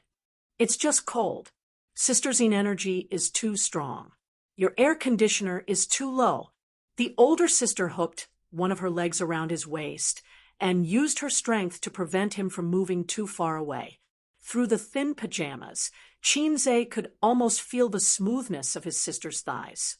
In the past, when he was restless, he was restrained by his salted fish personality. Now that he was a salted fish out of control, he had fewer scruples. Moreover, at that time, Brother Eel did not know the taste of meat and was already very satisfied with the 5-fingered girl. Now he couldn't. It was like a person who was used to riding the high-speed train. How could he be willing to take the green train? He thought to himself, what a sin. In the past, he was the one who flirted with his sister. Now, it was his sister who flirted with him. His sister was still the illiterate sister from before, and he was already an experienced driver. "Sister, let's sleep in plain clothes," Qinze said. Qin Bao stared at him in the dark and giggled. Pretentious. Qinze was speechless. "There's a bed scene tomorrow. Let's rehearse it first." Qin Bao leaned close to him and pecked her soft lips. "It's a bit boring at night." The drywood was suddenly ignited. Qinze turned over and pressed her on top of his body, just like during filming. They kissed passionately. After a long time, their lips parted. His sister's chest rose and fell violently as she panted. She looked like she could not survive. Qinze's lips moved down to her chin, neck, collarbone, and further down, it was blocked by a thin layer of pajamas. "Hey, sister, let's rehearse." "You said it." Qinze's voice was full of hormones. Fortunately, his sister was wearing pajamas and not a nightgown. Otherwise, Qinze would touch her all the way. Qin Bao's eyes widened. It was as if a bolt of lightning had struck her mind. There was only one thought left. How dare he? In the past, they were very particular about propriety when they kissed. Qinze touched her, but slightly through her pajamas. This was the limit of what Qin Bao could tolerate. Since the last shower, Qinze had seen his sister's magnanimity up close for the second time. Every time he saw it, he had different feelings and exclamations. It looked like a mountain range from the side, with different heights from the distance. He did not know the true face of Mount Lu, but he was in it. It made King sense. Qinze's head was pushed away fiercely. His sister hurriedly pulled down her pajamas. At this moment, she should have given him a backhand slap. However, she did not. Perhaps it was because she could not bear to, or perhaps she did not hate him like this. Hence, she merely glared at him. They looked at each other silently. In the silence, the bottom line between them was shallower and shallower. Today, it was slightly broken. Qinze sighed. "I'm sorry." There were many things that could not be done without fear, just because they knew each other well. When they were not tearing off that thin layer, both of them wanted to break through and look forward to tearing it apart. However, when they really reached this step, they realized that it was not easy to tear off that thin layer in their hearts. After returning from Shujia town, Qinze's knot in his heart was untied. He could face his sister more calmly now. However, his sister's shackles were not untied yet. She could not accept that kind of thing. Putting the truth aside, in terms of relationship, she was his sister. Qin Bao gradually calmed her rapid breathing. The expression on her face was complicated. Shyness, nervousness, and fear.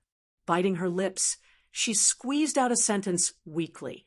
"I am not sleeping at your place anymore." Her hands gripped her clothes tightly as she moved to the side of the bed.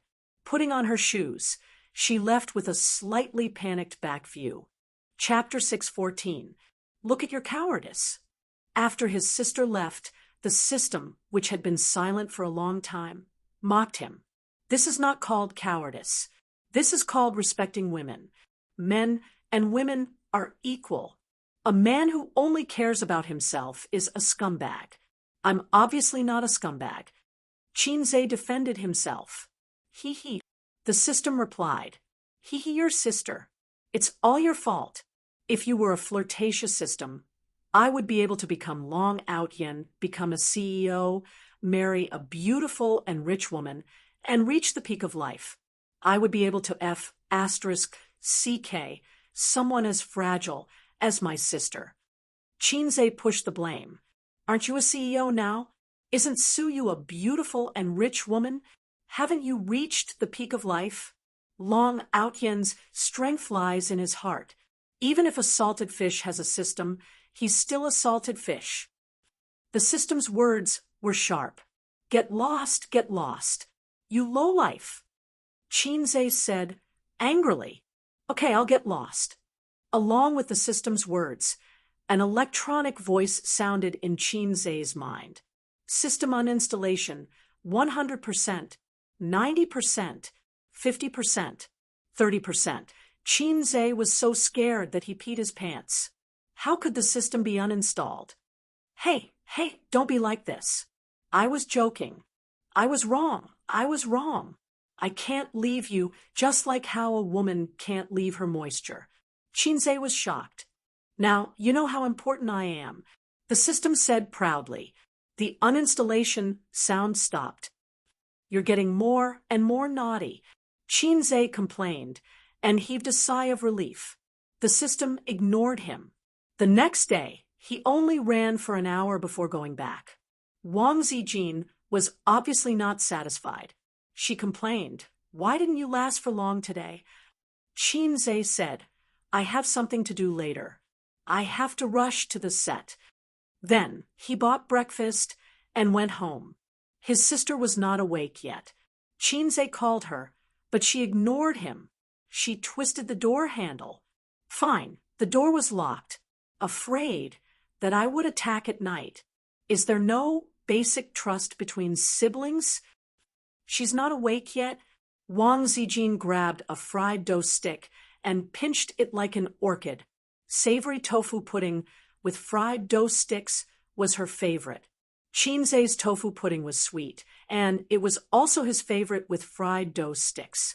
There were two heresies in this world, the sisgon and the savory tofu pudding. Chinze had tried to convince Wang Zijin that sweet tofu pudding was the way to go, and savory tofu pudding was shameful and unacceptable. However, Wang Zijin didn't think that there was anything wrong with her at all. She even accused him and her sister of being crazy. Deep? Well, Ice actually ate sweet tofu pudding. Was there something wrong with his brain? Therefore, every day when he bought tofu pudding or soy milk, he would specially say, 3 tofu pudding, soy milk, 2 sweet, and 1 salty. Sweet tofu pudding was delicious, especially in the summer. When it was hot, sprinkle a spoonful of white sugar and add some almonds before chilling it in the fridge. The sweetness of the tofu pudding mixed with the aroma of the almonds. The tofu pudding was tender, smooth, and sweet. It tasted better than any other dessert. I'll go get her. Wang Zijin put down her chopsticks. A moment later, there was a violent knock on the door in the corridor. Sleep your ass. Wake up. Sister was rudely woken up, just like that, with dark circles under her eyes. She was listless. She couldn't sleep last night, and it was difficult for her to express her feelings in words. When she wasn't paying attention, the pink and tender grapes were eaten by her brother. She felt as if there was an electric current flowing through her body, and goosebumps rose all over her body. She was shy and frightened, nervous and guilty, and there was also a sense of guilt that couldn't be erased. Oh, right. She even took a shower after returning to her room. She walked to the living room and looked at Chinze's back with a complicated expression. She quietly sat down in her seat and buried her head in breakfast. Wang Zijin frowned. She realized that things weren't that simple. The 3 of them had been together for a year and were very familiar with each other's way of interacting. Qin Bao Bao was usually very lively when she was eating, but today she was too quiet. She carefully looked at Chinze, but didn't see anything strange on his face. He looked fearless and calm, as if he was the successor of communism. After breakfast, Chinze and his sisters left the house. They took the elevator to the underground parking lot and waved goodbye to Sister Ziwei. Sister was holding her bag with both hands and was standing in a very ladylike manner. It was abnormal for her sister to be like this. It just showed that she was still nervous and conflicted about what happened last night. Chinze drove to the set. Sister, according to my estimation, the movie can be finished in a week at most, Chinze said. Oh. Qin Bao Bao replied, I'll make tofu pudding for you at noon. Put it in the fridge, and you can eat it at night. Chinze said casually. Qin Bao Bao nodded and quietly observed him. He was very calm, without the slightest awkwardness or guilt, as if eating grapes was a basic thing that he didn't need to worry about. Qin Bao Bao bit her lip, feeling wronged. She was in a mess, but her brother was still calm and collected. Bao suddenly felt wronged. She was also a little disappointed, although neither of them would feel awkward with his attitude. Of course, her brother's state of mind was different from his sister's. Brother, I was 1 step away from having sex with her. Sister, I was 1 step away from falling into the abyss and couldn't survive. They arrived at the set at 8:30 in the morning. The crew was already there and waiting for them. Let's start. Let's try to do it in 1 take. In the room, Chinze quickly took off his short-sleeved shirt and pants, leaving only a pair of boxers, and got into bed. In the past, Qin Bao Bao would happily admire her brother's figure, just like a man appreciating a woman's figure. But today, she glanced at the center of the boxers. Cross it out, the center of the crotch. She immediately retracted her gaze, looking very uneasy. Boss Qin, go over there and change your clothes. Director Zheng asked the lighting engineer and cameraman to get into position and said to Qin Bao Bao, Qin Bao Bao needed to change into a wrap, the kind that exposed her shoulders. She couldn't lie in bed in a short-sleeved shirt. The male actor was much more casual and didn't need to go through so much trouble. He just needed to wear a pair of boxers. Let's get a stunt double, Qin Bao Bao said. Qin Zhe was stunned. But we don't have a stunt double. Director Zheng was in a dilemma. There were no action scenes, no danger scenes, and no stunt doubles in this movie. The lighting engineer suggested, Director, let the female colleagues in the crew do it. I'll do it. Director, let me do it. Boss Qin, I'll be the stunt double. At the door, several female colleagues in the equipment team raised their hands. Qin Bao Bao. So many people want to take my place. Qin Bao Bao frowned and suddenly changed her mind. Forget it. I don't need a stunt double. The female colleagues hissed, their faces full of disappointment. The morning sun shone in through the window, and the room was quiet.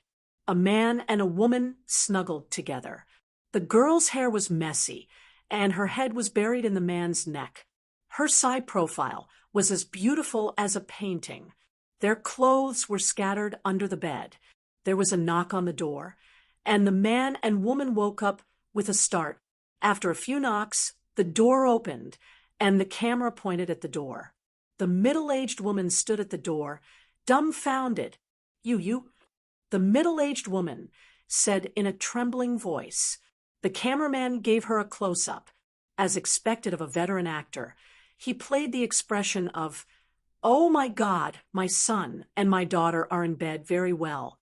Chapter 6:15. Just like that, this pair of childhood sweethearts developed feelings for each other, and the fact that they couldn't help but have sex with each other could no longer be concealed. How did I give birth to such a shameless daughter like you? His father flew into a rage in the living room like an enraged lion. Dad, it's my fault. Don't scold my sister, Qin Hao said loudly. Pa.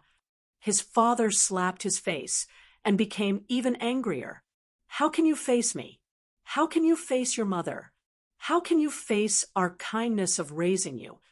Qin Hao clenched his fists.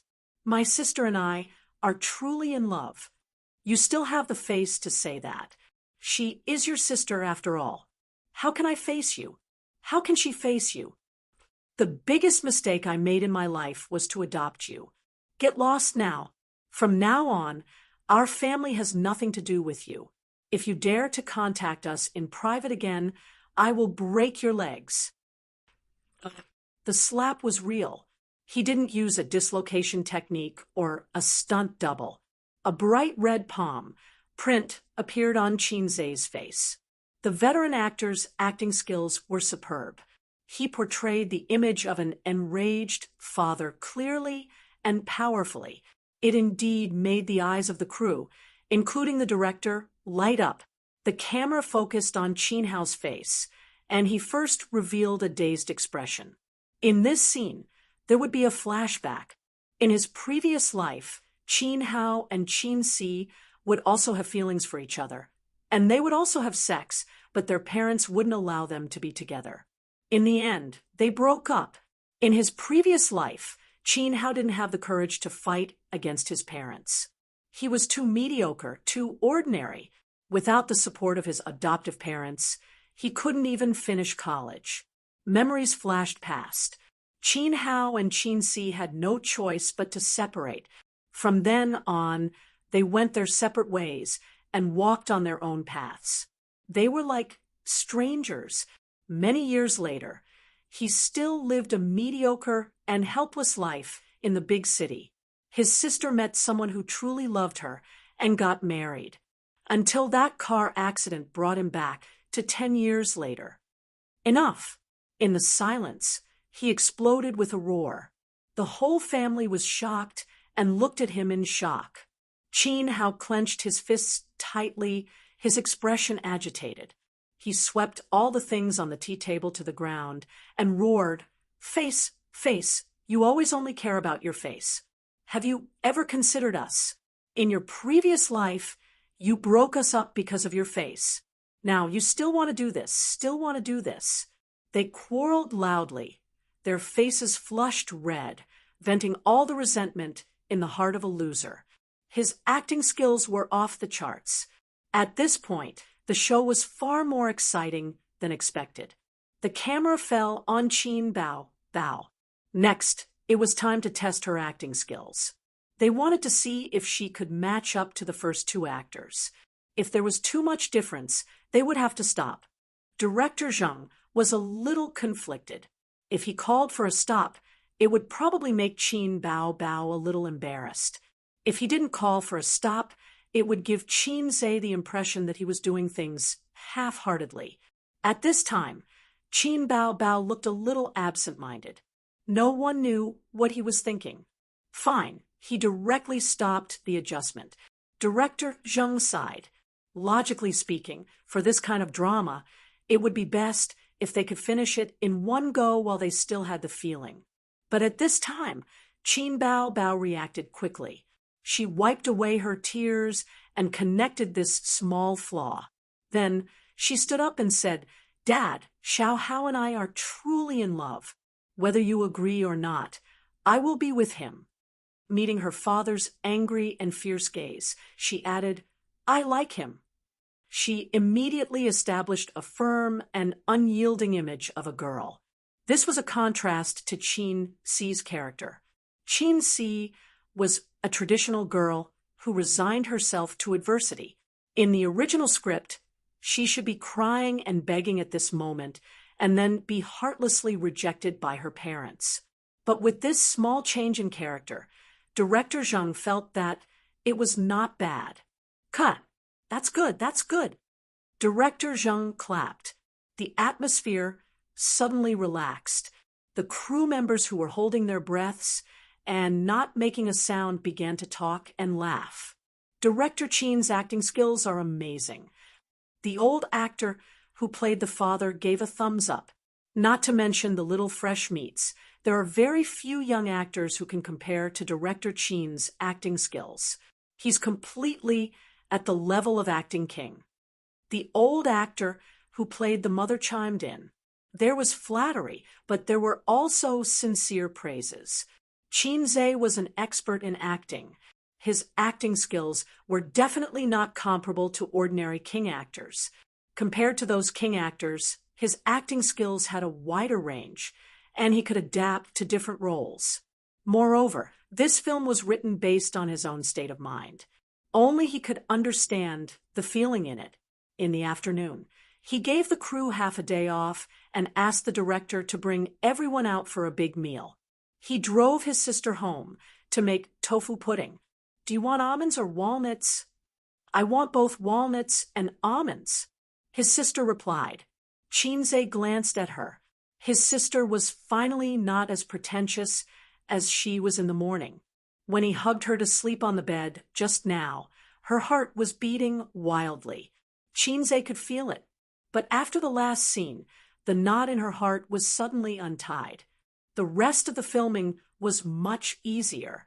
It was easier because the requirements for acting skills were not as high. In terms of workload, it was heavier than before. In the following days, Qin Hao continued to cross industries and used the knowledge from his previous life to rise in various industries. He became a successful person, like Duan Ma. The entertainment industry was full of praise, and the social response was excellent. His adoptive parents had no choice but to accept this fact. However, good things come with setbacks. His and his sister's relationship was exposed on the internet. Paparazzi secretly took photos. Media interviews. His adoptive parents were harassed by the media and scolded on the internet. His sister had a breakdown because of this. Under the pressure of public opinion, Qin Hao and his sister gradually drifted apart. He lived in a villa, owned a luxurious house, and lived a good life. But he was not happy. After a few years, he suddenly heard the news that his sister was getting married. Qin Hao woke up. He had lost his love in his previous life. In this life, he finally came back. He could not let the tragedy happen again. So he drove away from home to stop his sister from getting married. He drove in a hurry and was racing against time. Usually, when one was driving emotionally, they would get into a car accident. Chin Hao was no exception. He collided with a van. The broken car rolled to the side of the road. The person in the car was bleeding and unconscious. The music floated, tired, trying to stay awake, as usual, also thinking of you, as usual, afraid that I will fall asleep in peace. My heart will not listen to me in my dreams, and will stop. The scene changed. A blurry white light appeared first, and then the scenery slowly became clear. On the hospital bed, there was a seriously injured person in a coma. Outside the ward, the family and the doctor were anxiously communicating. The music stopped here. The doctor shook his head. He's awake. Go in and see him for the last time. The adoptive parents were struck by lightning. His sister rushed into the ward, followed by her newlywed husband. In the ward, on the bed, Chin Hao opened his eyes. He tried hard to open his eyes and looked at Chin Si. It was as if he wanted to imprint this face in the depths of his mind. In silence, the siblings looked at each other. The music floated again. Listen, breathing is like waves. The more beautiful it is, the more uneasy it makes me. What else can I cherish, if I can't even control my own pulse? Chin Hao raised his hand, wanting to hold on to something, but he was too weak. He couldn't change anything. He could only smile at Chin Si and close his eyes. His life gradually faded. The heartbeat meter suddenly straightened. If I become a memory, withdraw us from this life, leaving you crying in shock. My cold body can't hug you. Chin Si stood by the bed, covering her mouth as tears streamed down her face. In the company's screening room, after the sister saw the ending, her eyes turned red. She kicked her brother beside her. Then in the end, was there a rebirth? The movie had been edited. Chin Si personally supervised and participated. The sister's expression was similar to that of most of the female colleagues. She also asked the question that many people in the crew had. They had participated in the entire filming process. Some of them had read the script, while others had not. Those who had not read the script had originally thought that this was going to be a relaxing and happy comedy. However, in the end, they suddenly burst into tears.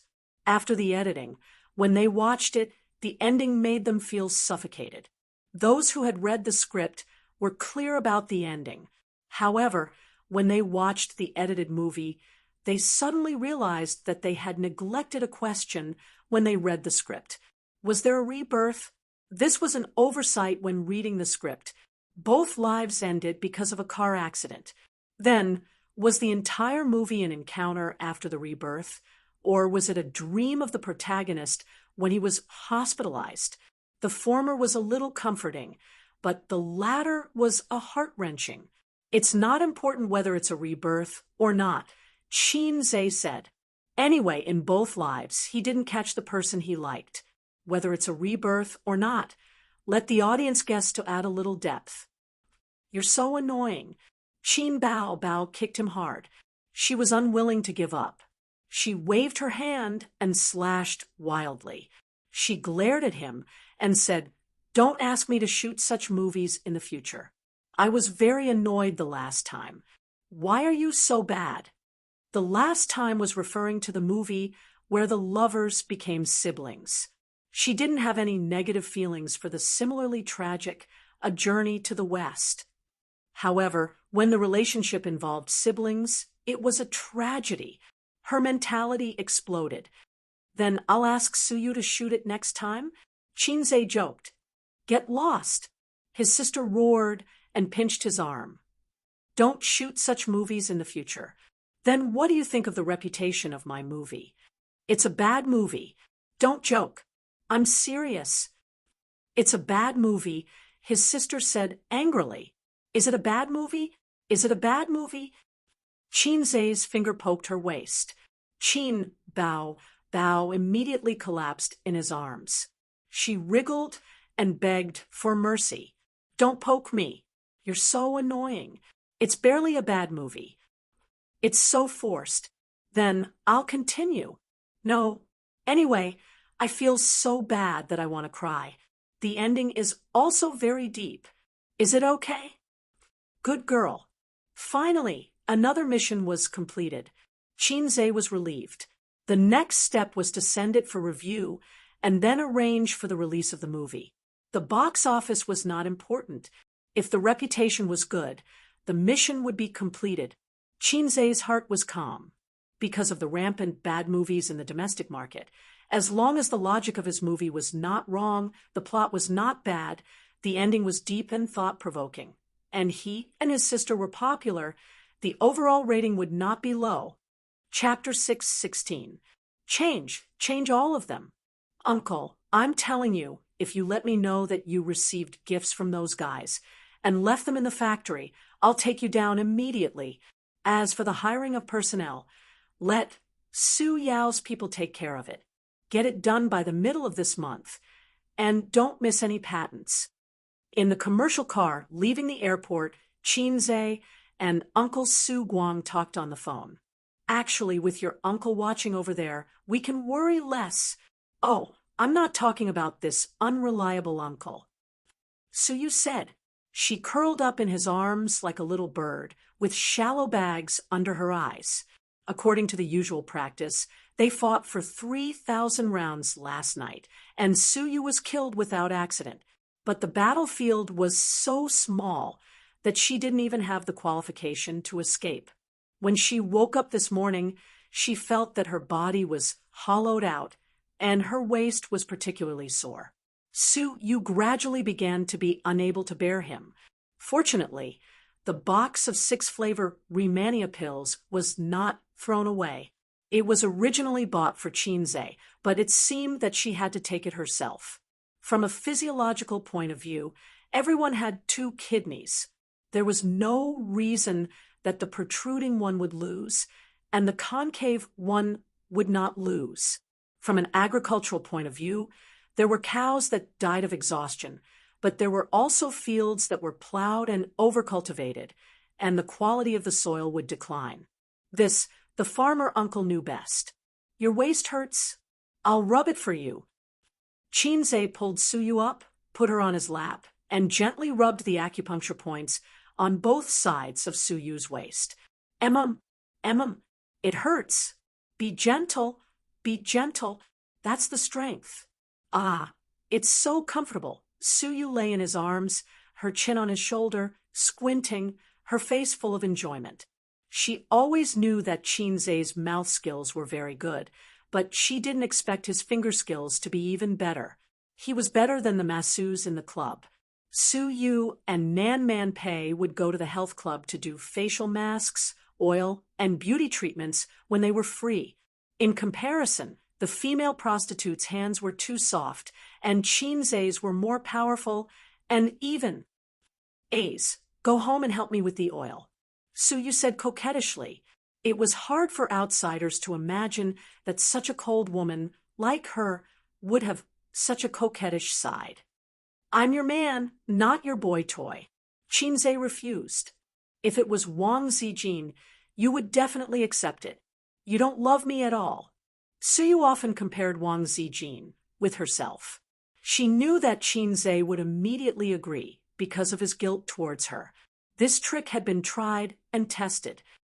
It's because I dote on you that I won't push oil for you, Chinze said. Liar. I'm not lying. According to the plot development in the book, any massage and oil massage will eventually evolve into inhumane sex. Your waist is sore, so I won't torture you. Chinze sniffed the perfume on her body. It doesn't make sense. Suyu muttered. What? Didn't you say that there are only tired cows and no plowed fields? Suyu felt wronged. My waist, it wasn't an illusion. She found that Chinze was getting more and more valiant in that aspect. In the past, Suyu used to collect public grain, but now that the harvest was getting better and better, there was so much public grain that she couldn't eat. Chinze always removed her as a teddy, but he was clearly a teddy. Maybe it's because I'm more salted. Chinze explained.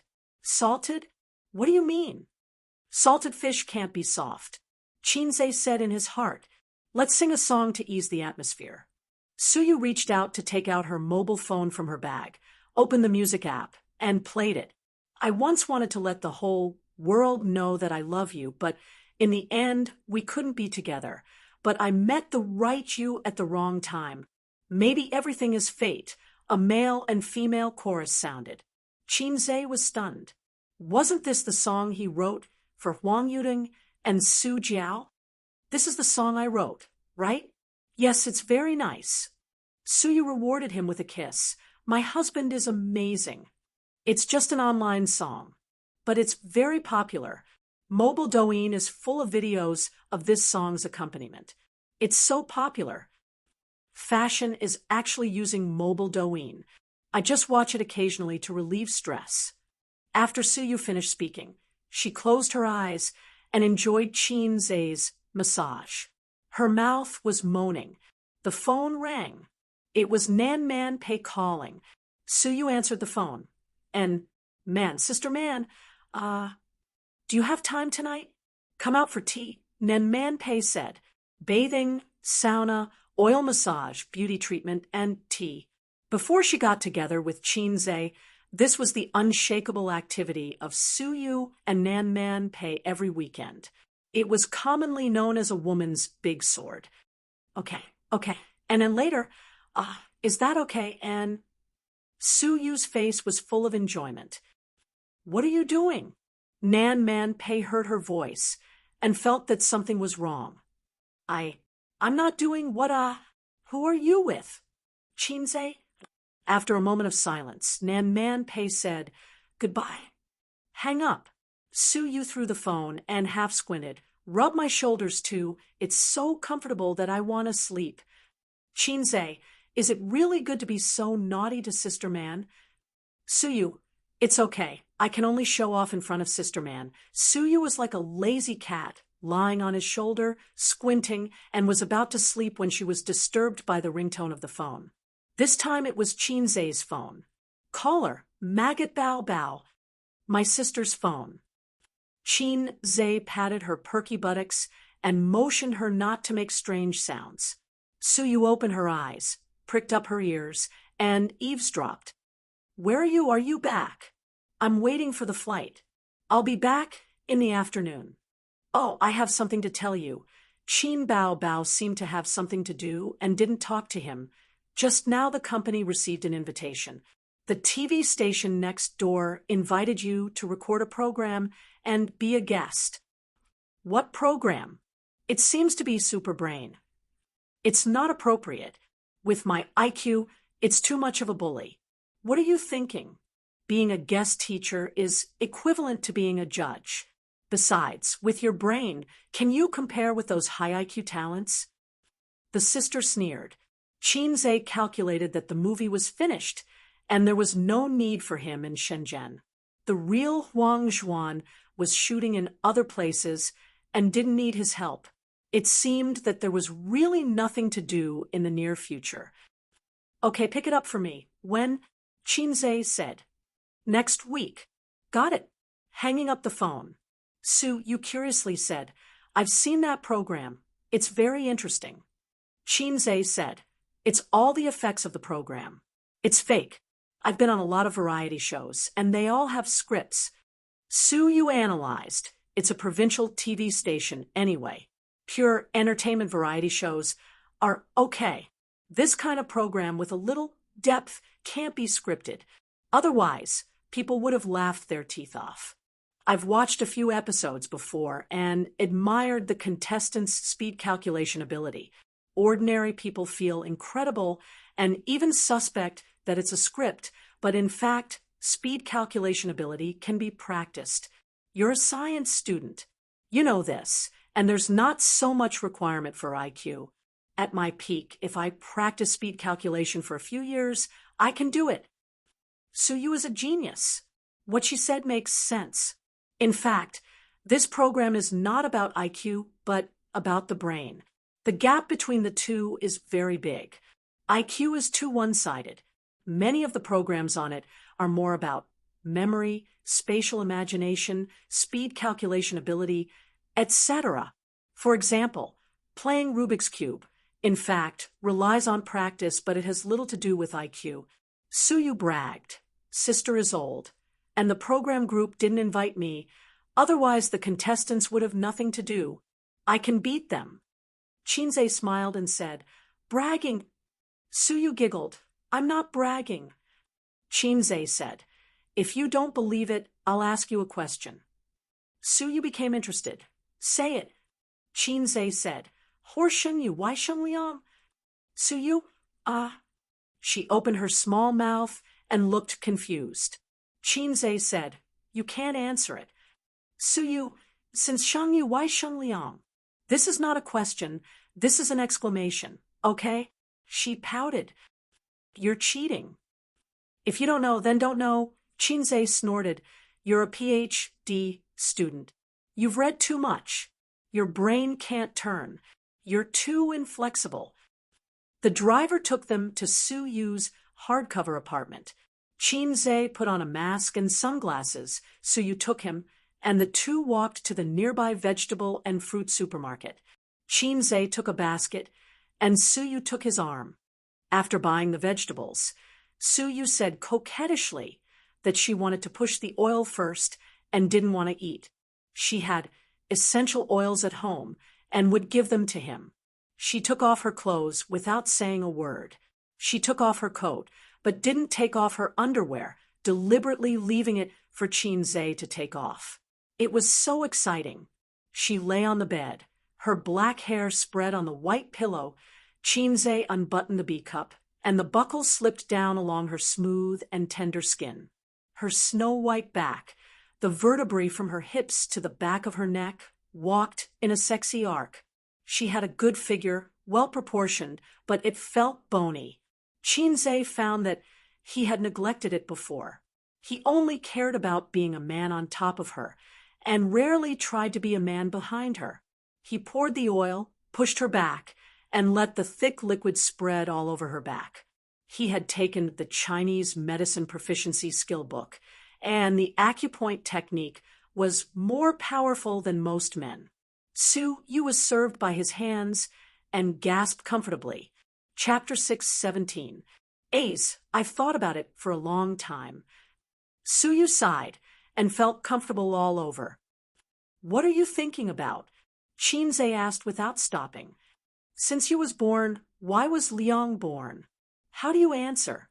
Suyu wondered, is there an answer? In her opinion, it was a very ordinary sigh. What kind of question is this? "I refuse to answer," Chinze said. "Why?" "No reason." Chinze bowed his head and massaged carefully and patiently. "A regular answer. Of course, it's because Liang gave birth to Liang." A casual answer. "Hey, hey, hey."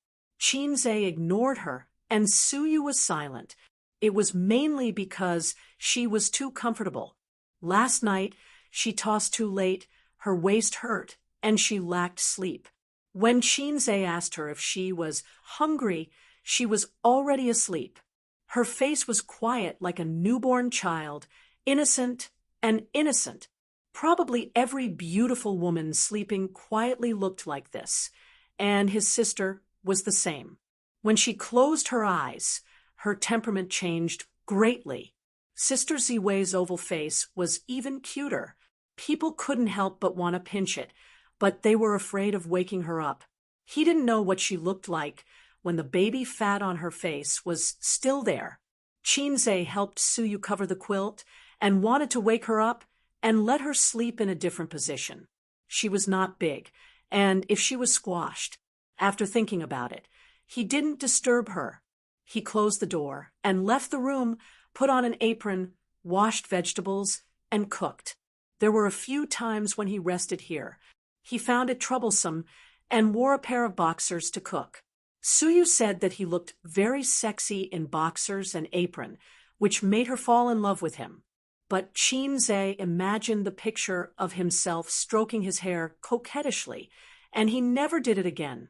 When shopping in the supermarket, Su Yu unreasonably bought a bunch of vegetables, so much that the refrigerator couldn't fit them. Qin Zhe didn't often come here to cook. She didn't know if she was seeking psychological comfort or simply enjoying the joy of shopping with him. 2 meat, 2 vegetables, and a soup. The soup was stewed pork ribs with wax gourd. There was celery in the vegetables, which Qin Zhe didn't touch. For men, it was like killing their children. But Su Yu loved it. Outside the small window on the left, the sun was shining brightly. The constant noise of cars in the big city was annoying. Qin Zhe missed the sound of cicadas when he was young in Shujia town. At least it was lively. He recalled the conversation he had with Su Yao when they parted ways at the airport. Actually, I've been looking for him. Su Yao said, "Why are you looking for him? Are you trying to make trouble for yourself? Find him. Sink him into the sea." Qin Zhe looked at him and didn't say anything. He was thinking, why are you telling me all this? Are you going to get rid of my biological father with me? I'm not Yang Guang.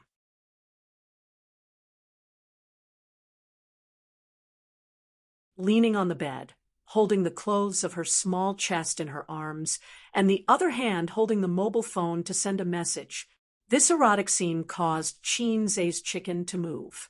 The blanket was very thin, and it highlighted her graceful figure. It happened to cover her lower abdomen, and there was a kind of temptation to stop talking. There was also the small bra in her arms, which was half covering and half hiding her body. It was clearly a very proper bra, but it suddenly became indecent. "Do you want to eat?" Qin Zhe sat down on the bed and reached out to play with her breast. "Or do you want to do it first?" Tofu was much purer than Lao Ganma, but Lao Ganma hit it deeply, and people who failed Chinese couldn't understand it. "Can I do it while eating?" Su Yu said, lazily, "That's too exciting. My heart can't bear it." She answered like this, which meant that she agreed. Qin Zhe happily took off his clothes. "Do you have a salted fish No. 2 work cap? I asked you to buy it last time. Did you buy it?" "Who wants that kind of thing? My stomach is not up to expectations. Do you think it's because I stayed with Sister Man for a long time that she was infected? Don't think about it. This kind of thing is not contagious. If you want to experience pregnancy, I can help you contact the next door." "Wait a minute." Su Yu pushed him away, lifted the quilt, and got out of bed. Her upper body was naked, and her lower body was covered with white lace, which was not big, but had a good shape. She twisted her small waist and ran out of the room, rummaged in the living room, and came back with a box of medicine. Su Yu waved her small hand in front of him, proud and playful. "I have equipment." Qin Zhe saw the words on the box clearly, Lu Wei Di Huang pills. She poured water, ate 2 pills, swallowed them, went to bed, and hummed, after eating it, "I can be a serf and become a master." Qin Zhe hugged Su Yu's leg and sprinted wildly, like the white-robed young General Zhao Zilong in the past. He went in and out of the enemy 7 times and killed the enemy. After that, Su Yu lay on the bed like a salted fish, with a face full of doubt. "I may have bought fake medicine." "Qin Zhe, do you have any misunderstanding about Lu Wei Di Huang pills? This thing is not a small blue pill, okay?" Su Yu was hurt again and recuperated in place. Qin Zhe went into the bathroom to take a shower. She listened to the faint sound of water in the direction of the bathroom, took a few breaths, turned on the mobile phone first, gave a bad review, and then saw Nan Man Pei's message. "Su Yu, take out my dividends in the company account. I need abundant funds in a while." Nan Man Pei's part of the dividends was at least 500 million yuan. She had not taken the money invested by Baoza and gave it to her best friend as liquid funds. As for Tianfang's money, it was taken away regularly every month. According to Su Yu, good friends should unite and not give Qin Bao any advantage. Su Yu yawned and replied listlessly, I know, Sister Man, I won't drink tea tonight. Nan Man Pei, what's the matter? Su Yu, hey, he was too intense just now. His back is sore, and he wants to rest. Nan Man Pei, withdraw it. Idiot, it was sent to the wrong place. Chapter 6:18. Sent to the wrong place. What does it mean? Su Yu stared at it. Her whole body trembled, and her mind was sober. Group business card. Life is endless. No, Sister Man. That is to say, the two of them were not chatting privately, but chatting in the group. There were 4 people in the group, except for the 2 of them. One was Wang Zijin, and one was Qin Bao. Well, 2 weak women. At this moment, Su Yu showed the peak hand speed that she had never reached when playing games. 2 seconds later, the system prompt. I am Little Birdie withdrew a message. System prompt. Acacia Red Bean withdrew a message. Last message, what's the matter? Su Yu turned over and sat up, a little emotional, and sent a private message to Nan Man Pei with lingering fear. It was close. Nan Man Pei was calmer. Well, pay attention next time. Su Yu, Bao was scared to death. Nan Man Pei. Yes, if it was slow, Qin Bao would have been scared to death. Su Yu, they should not have seen it, right? Nan Man Pei, who knows? Su Yu, they definitely didn't see it. It's not rest time now. They don't have time to stare at the mobile phone all the time, and it's only for 2 seconds. They definitely didn't see it. Nan Man Pei was disappointed. Look at you, so what if they saw it? You have done so much for him, and you have to endure that he has a girlfriend. He is happy, and we have to clean up his mess. Angry emoji. Su Yu, yes, what am I afraid of? I should go directly to the door and beat the mistress. Wang Zijin is the mistress. Cheering for yourself. Emoji. Nan Man Pei. Okay, you send it again in the group. Su Yu didn't reply for a long time, and after a while, I don't dare. Nan Man Pei, useless thing. You can't bear to leave him? Su Yu, no, my reaction just now was not that I was afraid of him. I was afraid that Qin Bao and Wang Zijin would come to the door and beat me, then take off my clothes and take nude photos. Nan Man Pei was speechless. Su Yu, am I too scared? Sister Man cried. What was there to be afraid of? Even 10 Wang Zijin could beat her in terms of scheming and scheming. Using force and violence, he knocked down 10 Qin Baos with 1 punch. Nan Man Pei was in a difficult position. He thought for a while and comforted her dryly. This is called enduring humiliation for the greater good. Su Yu, yes, endure the humiliation. After I poach Qin Zhe over, I'll humiliate Wang Zijin with him. If Qin Bao dares to get in the way, I'll have Qin Zhe beat her up too. Motivated expression. Nan Man Pei sighed. This girl was hopeless. Qin Zhe took a shower and put on his clothes. He saw Su Yu sitting cross-legged on the bed, looking angry and gnashing her teeth. If you lose, you lose. The concave can't beat the convex, because the latter has a weapon. The former can only accept it passively, just like a perm can't beat a tattoo. It's not that, Su Yu said bitterly. Hurry up and take a shower, then come out to eat.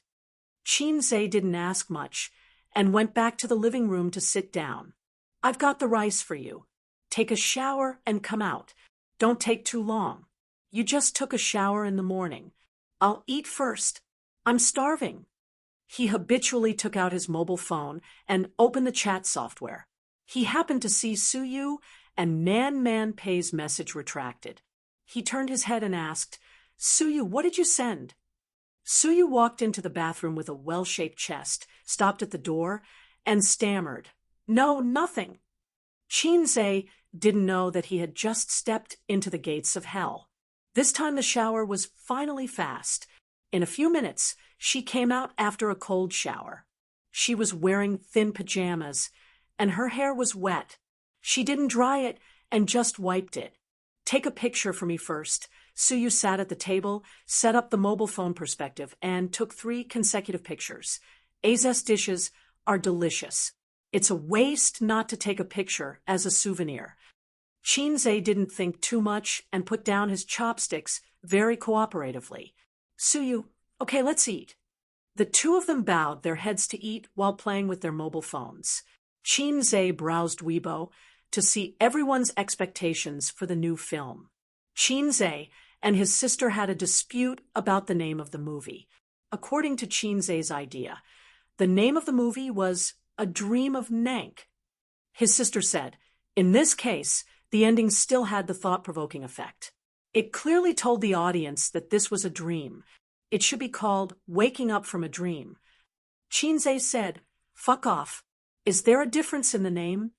It was better to call it The Wealth of Rebirth.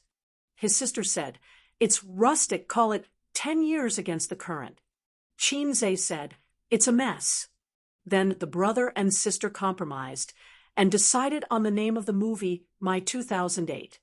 After the movie conference, the internet was full of news about his and his sister's new film for several days. Recently, the popularity has dropped, but there were still people coming to his Weibo every day to express their expectations. After a few glances at the political news, there were no policies and events worth paying attention to after the 2 meetings. Shinzei turned off his mobile phone and concentrated on eating. Ding!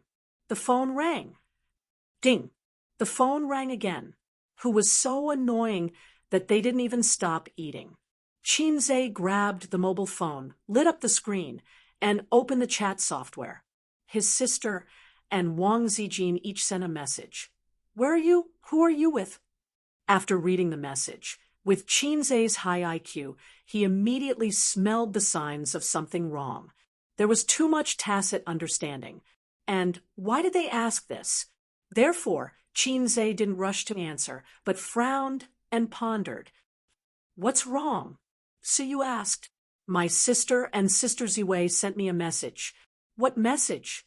Su, you looked anxious. Let me see.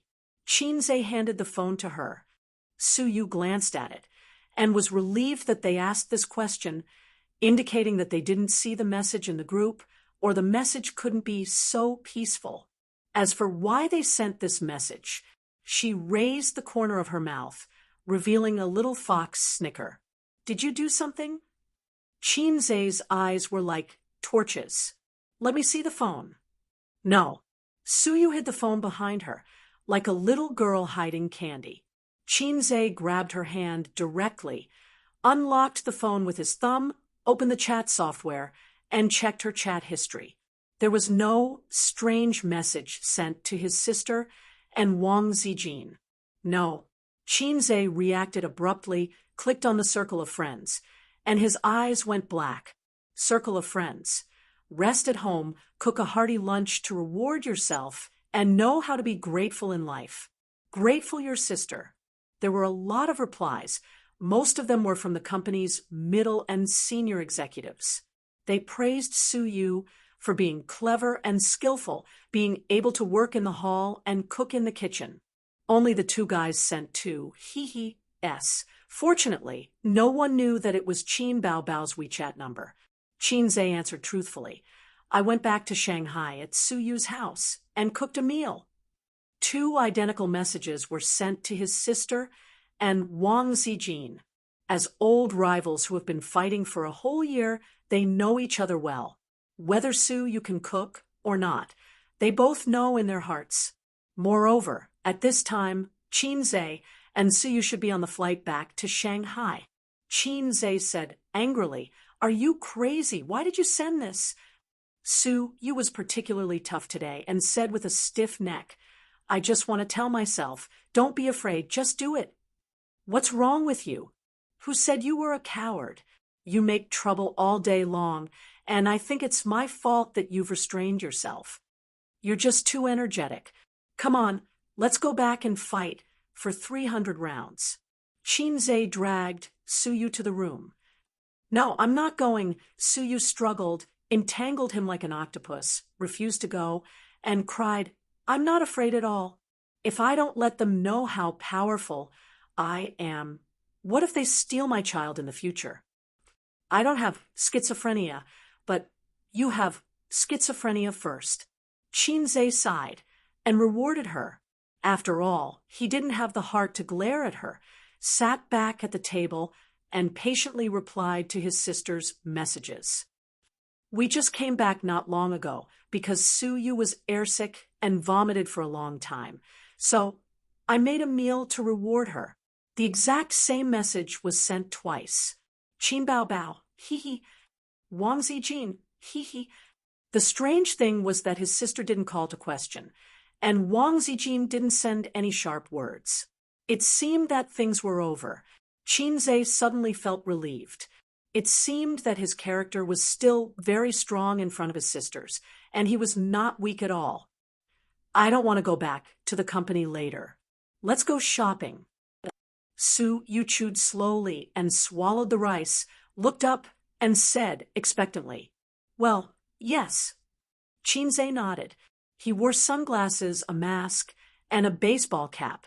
No one had ever recognized him when he went out in this outfit. Good equipment, as strong as my character. Besides, even if his relationship with Suyu can't be hidden. If it can't be hidden, then it can't be hidden. As a man, shouldn't he hold up the sky? He must be responsible. After dinner, at 2:30 in the afternoon, he accompanied Suyu to walk on the pedestrian street for 2 hours. Chinze, who was physically strong, was sweating. Suyu was also sweating, her hair was sticking to her face, and her face was flushed, but she was full of energy, and the more she walked, the more energetic she became. "Didn't you say your waist hurt? Didn't you say you were tired?" Chinze drove and complained, "I'm half dead." Tired, but happy. Suyu lay in the passenger seat, and the seat slid to the lowest. After sending Suyu home, Chinze went upstairs with a big bag of trophies. He took a shower first and took a taxi home. On the way, he went to the supermarket to buy a bunch of delicious ingredients. It was just 6:00 in the evening when he got home. His sisters should not be home yet, so he made a delicious meal to block their mouths. Unexpectedly, Wang Zijin and her sister came back early. The two women leaned on the sofa with their legs crossed.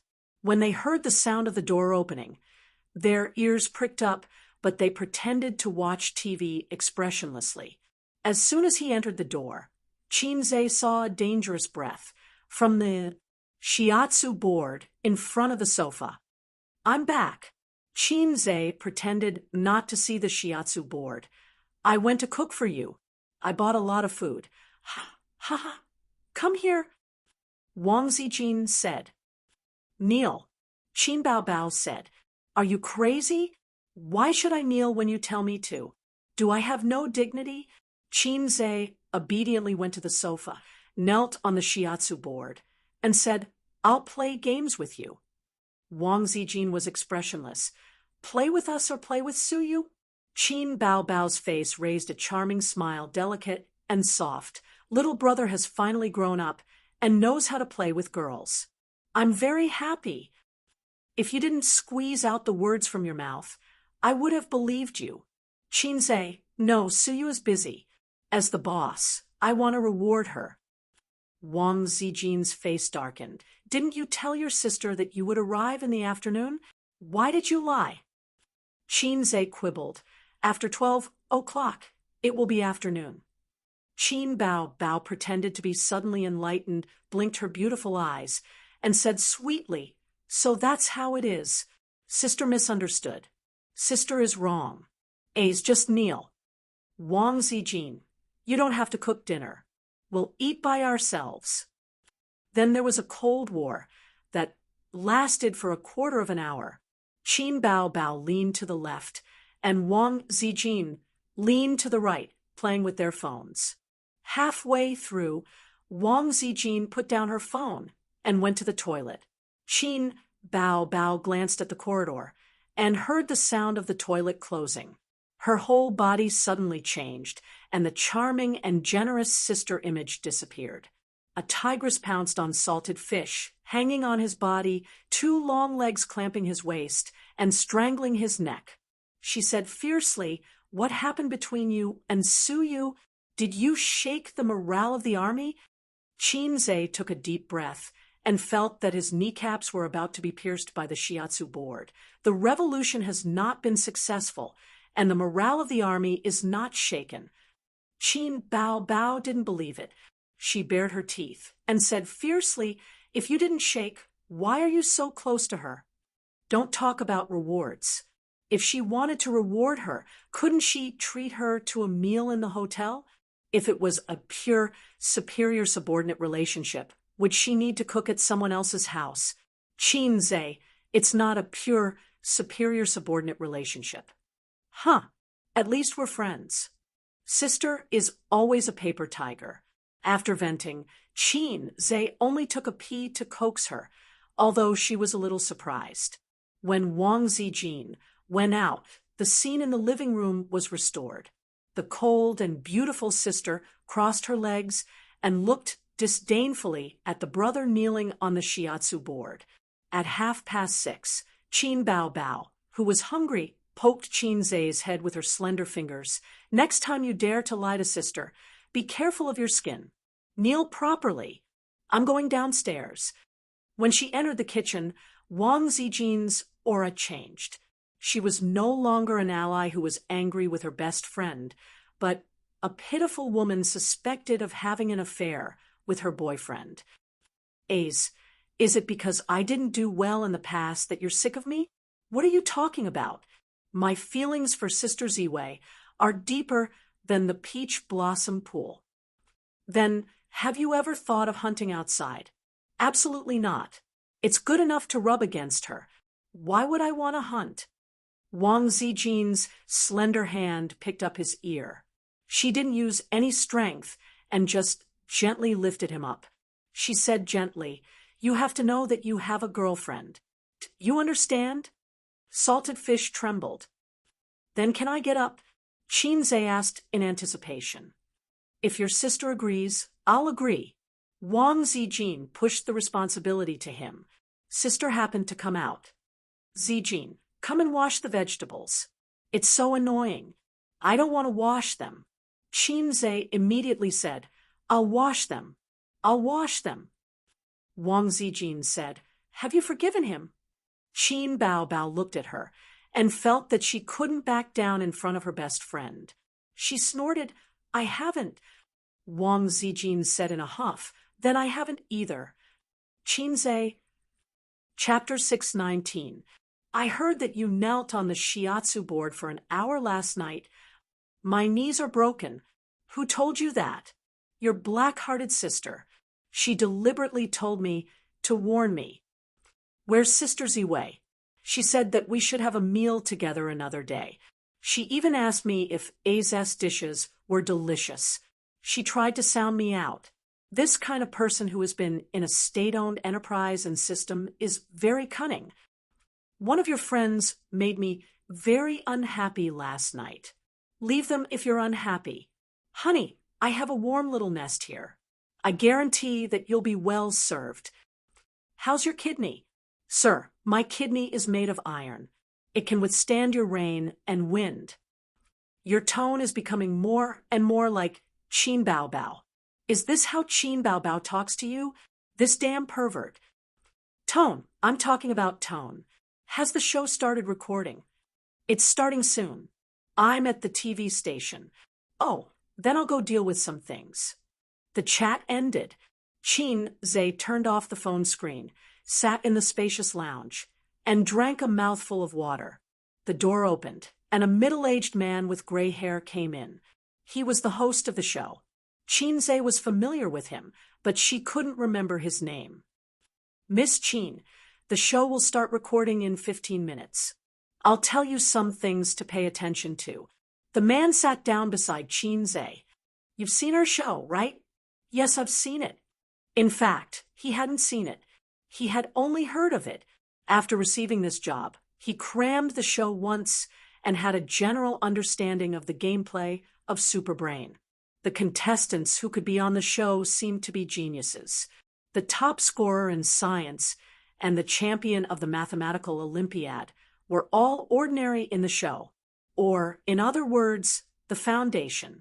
The contestants played some difficult games to determine the outcome. They covered spatial imagination, mental arithmetic, logical reasoning, and so on. In short, people with bad brains couldn't play here. You're the key guest of this episode. You'll be allowed to interact more with the contestants. Have you read the script? Yes, I know what to play. The host nodded with a smile and said in a gentle tone, "You can do whatever you want when the time comes. You don't have to be too serious and don't think too much about the results." Chinze, we can't win, right? This was not mentioned in the script. The so-called script was a general description of the questions and rules of the program. Because it was not an entertainment program, there were not so many rules and regulations. Chinze's understanding was that the host wanted the contestants to take it easy and not steal their limelight. The host was stunned and looked at him blankly.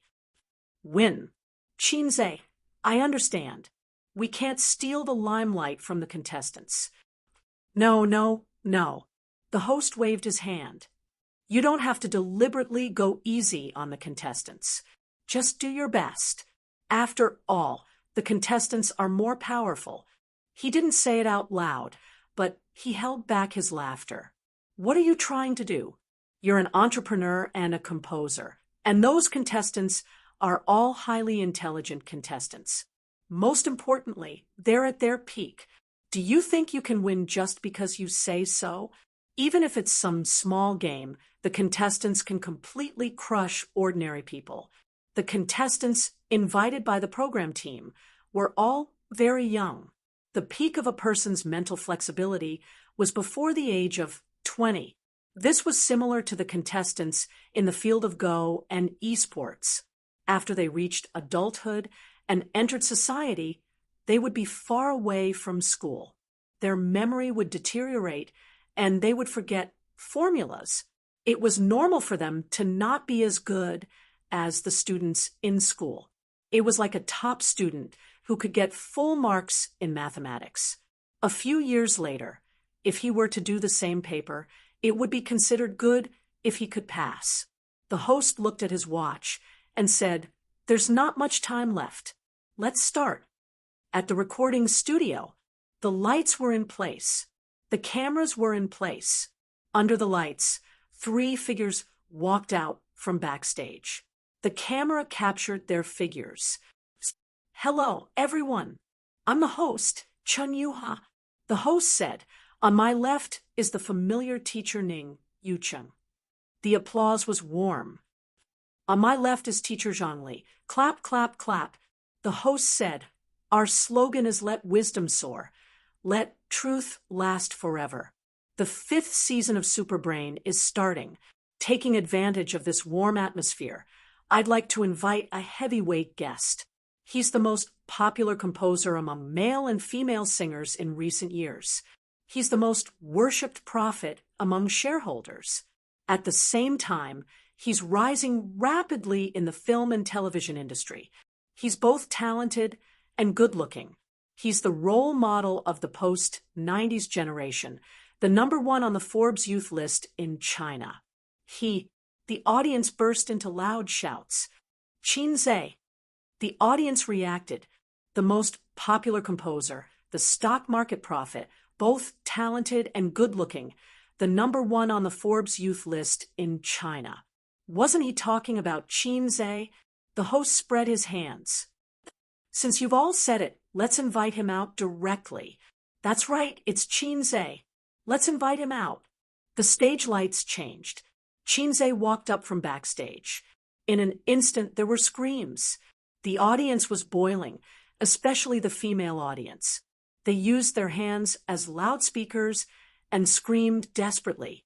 Standing on the stage, facing the cheers, Chinze's psychological shadow of being punished by his sister to kneel on the washboard dissipated a lot. He regained some confidence. Hey Eyes King is the right way to start my life. I'm very happy to be on this stage. I'm very happy to be able to get close to and communicate with the genius contestants. Chinze held the microphone. I'm also very happy to meet everyone. Applause. Miss Chin, you must be joking. In terms of IQ, I'm afraid no one here can compare to you. Zhang Li joked. Another guest, Ning Yuqing, said, I don't know about the contestants, but among the three of us, Miss Chin is definitely the number one. This is the first episode of the 5th season. The program team invited the geniuses from all over the country to gather here. In the following season, they will compete to determine the strongest superbrain. Let's watch a short video.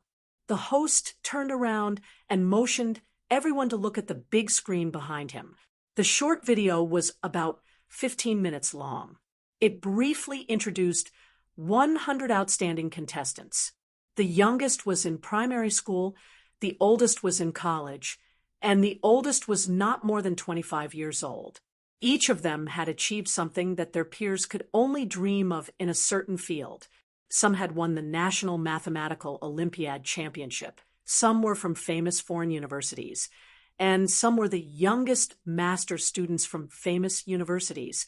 Every time a person was introduced, there would be exclamations from the audience.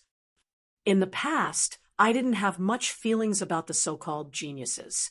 Now that I've seen so many elite geniuses at such a young age, the IQ gap between people is too big, Zhang Li said with emotion. When I was their age, I was still being beaten by my teacher. But Miss Chin should have a feeling of empathy, Ning Yuqing said. Empathy? Chinze was stunned. You're also a genius. You're the IQ of the entertainment industry. No. When I was their age, I was beaten by my father every day, Chinze said, modestly. I was very mediocre in school. This group of guys was too amazing. Famous universities were the foundation. Only with scholarships from famous universities and outstanding people were qualified to be invited by the program team. When Chinze was admitted to the University of Finance and Economics, he had to work hard and use all his strength. He could not wait to jump into his mother's arms and drink a few mouthfuls of milk so that he could use all his strength.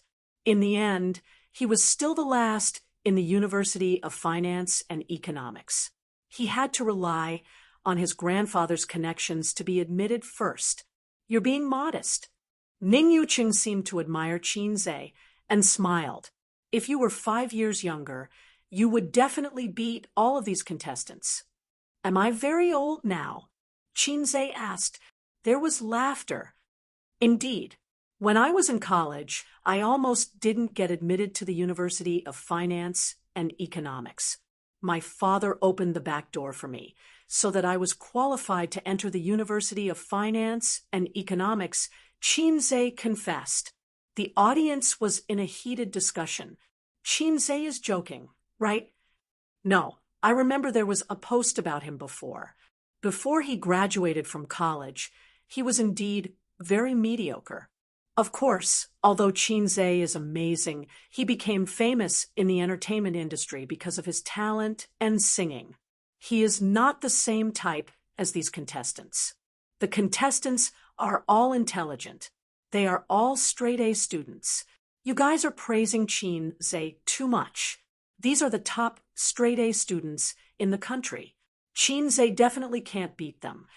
As for the University of Finance and Economics professor opening the back door, no one cared. With Chinze's current status, he was qualified to be a lecturer at Peking University and Tsinghua University. He was famous for being the god of stocks and fast shooter. In the past, he had relied on his father to open the back door for him to enter the University of Finance and Economics. A few years later, he might become a popular topic of discussion among the teachers and students of the University of Finance and Economics, just like how Edison was a retard when he was young. All the contestants were gathered in the hall next door. This was the second recording site. Through 3 main cameras and 5 or 6 cameramen's shoulder cameras, The video was transmitted to the first recording site. Qinze was taken to the second recording site with the host. I'm very happy to see everyone in high spirits. Later, you will need to rank through a small game. This process will definitely not be boring because the program team invited Qinze to rank with you, the host said loudly. Below the stage, a cluster of eyes fell on Qinze's face. Just now, the host told me backstage not to go easy and to show my true strength. Qinze glanced at the crowd. Do you have the confidence to beat me? The contestants with outstanding IQ laughed one after another. The audience in the first recording site also laughed when they saw the situation on the big screen.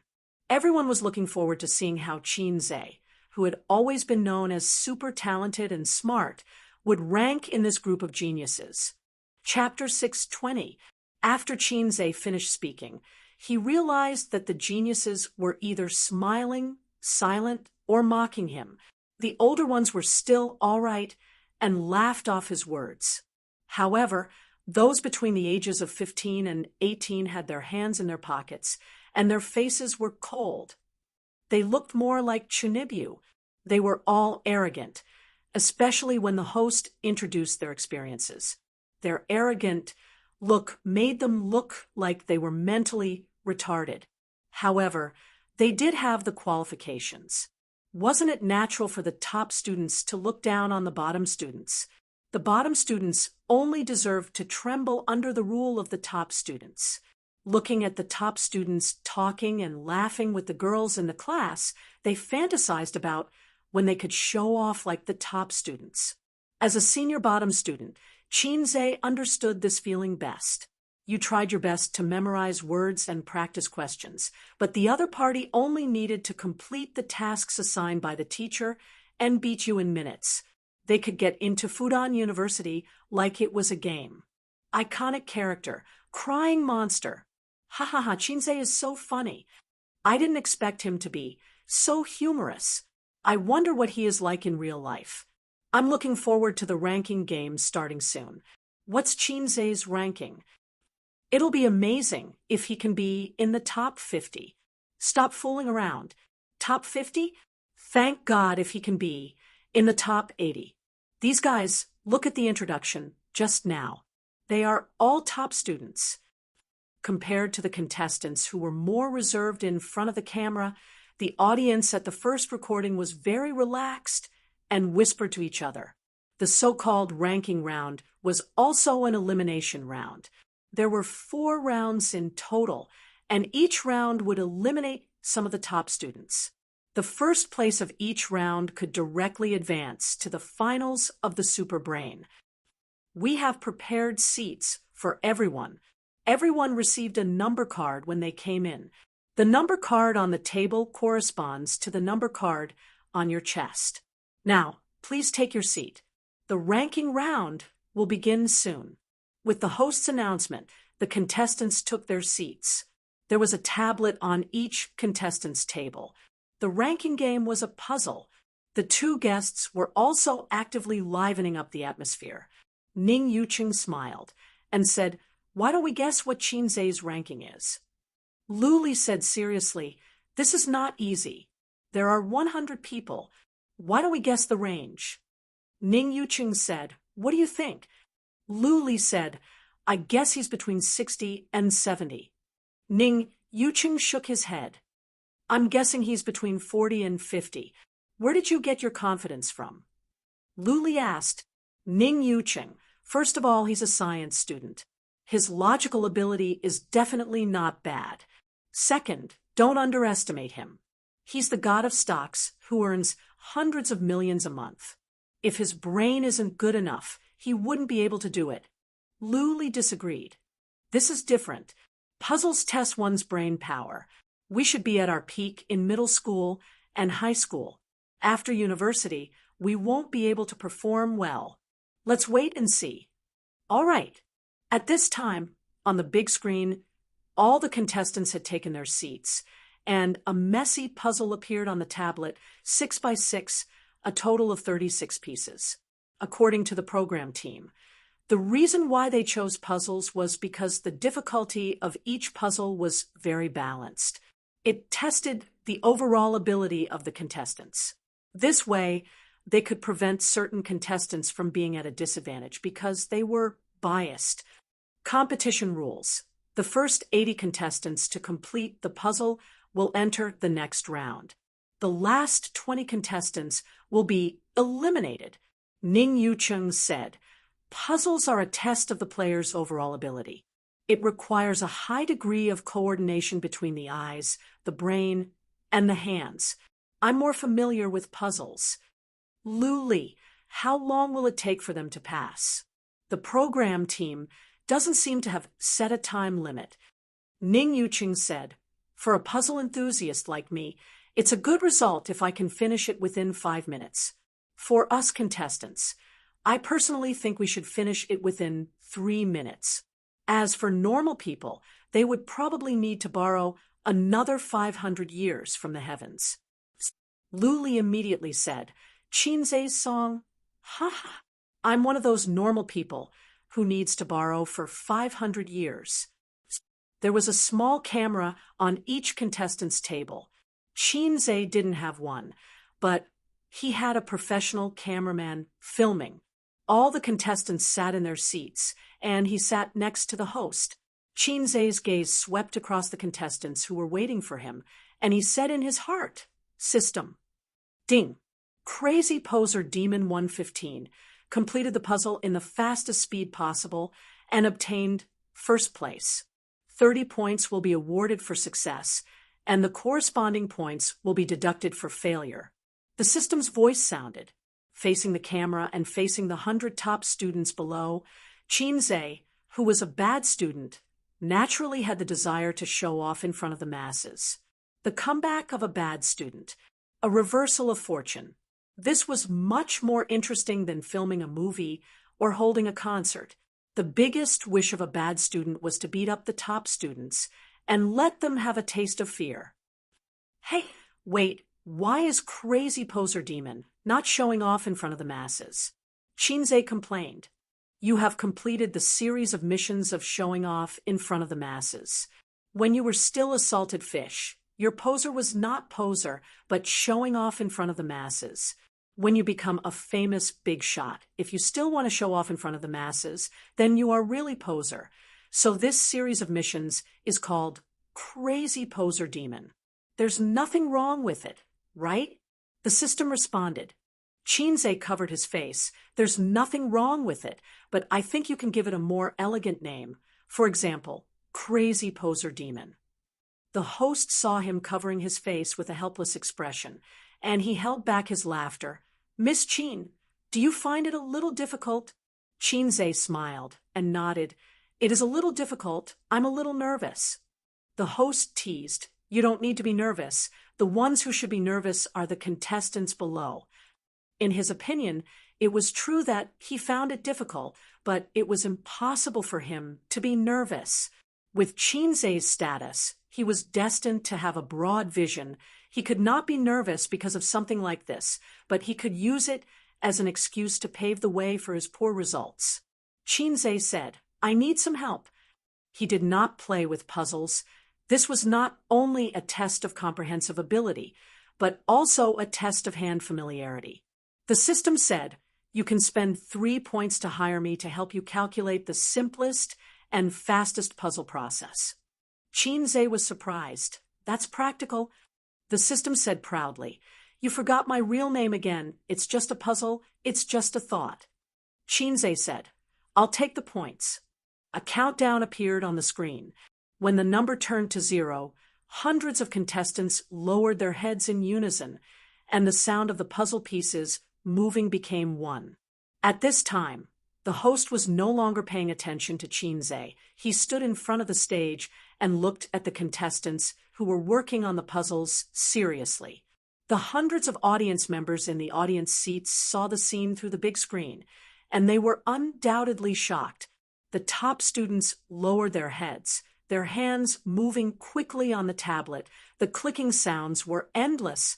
When ordinary people played with puzzles, the correct process was think, move, think again, move again. However, the top students were not like that. Their hands moved quickly. That not only represented their hand speed, but also their amazing calculation ability. When ordinary people saw this scene, they naturally understood the difference between them and the top students. They're very nervous. Some of them are sweating.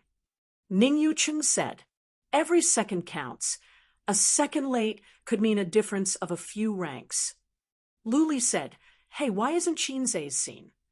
The camera on the big screen obviously could not be aimed at Qinzhe. The contestants were the main characters, so the audience could not see Qinzhe's situation. His scenes would be edited into the show later. Ning Yucheng explained, then changed the topic. These contestants are very good. Some of them finished 1/3 of the puzzle in 30 seconds. Lu Li's expression was exaggerated. What's wrong with their brains? At this moment, through the screen, the audience noticed that the contestants in the front row, more than 20 people, all raised their heads and looked at the stage in shock. It seemed that something had successfully attracted their attention, making them put down the puzzles in their hands. This phenomenon spread quickly, and the clicking sounds suddenly disappeared. The contestants in the back row, who were immersed in the puzzles, looked up blankly. Facing this situation, the host was a little confused. He slowly turned his head and looked at Qinzhe behind him with a dazed expression. The situation did not last long, and the director of the show directly called for a stop. The contestants' stagnation directly disrupted the rhythm of the competition, and they definitely could not continue. This kind of race against time, if it continued, it would be unfair to most of the contestants. The director's face was full of anger. An accident happened out of nowhere. He first announced a pause with a hand gesture, and the host immediately said, "The competition is paused. The competition is paused." The contestants stopped, looked around blankly, and talked. The director walked over from behind, his face full of anger. He looked at Qinzhe and endured it. He could not afford to offend him, so he angrily asked the host, "What's going on? What's going on? Why did it suddenly stop?" The audience's faces were full of confusion, and they discussed fervently, eager to know what had happened. Recording accident, Chapter 6:21. The host looked at Qinzhe blankly, then looked at the director with an awkward expression. He said he completed it. Just now, Qinzhe said loudly that he had completed it and pressed the confirm button.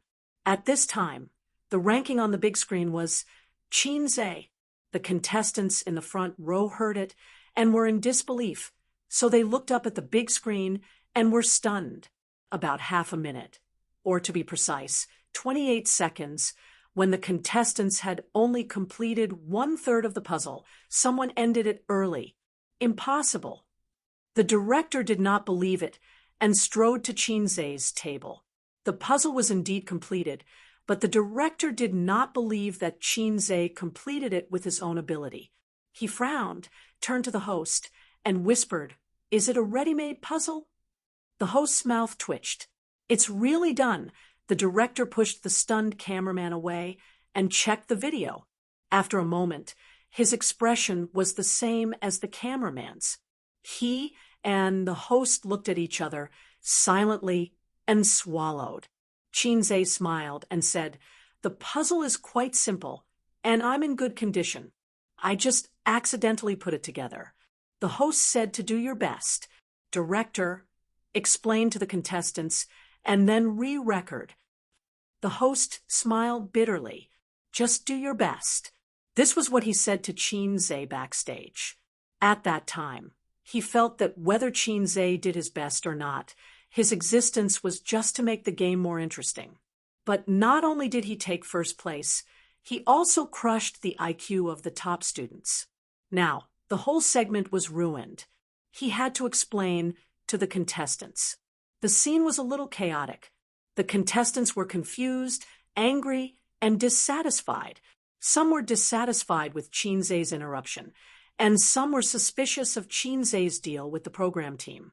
Since he was a guest, cheating was a joke, and did not have to be taken seriously.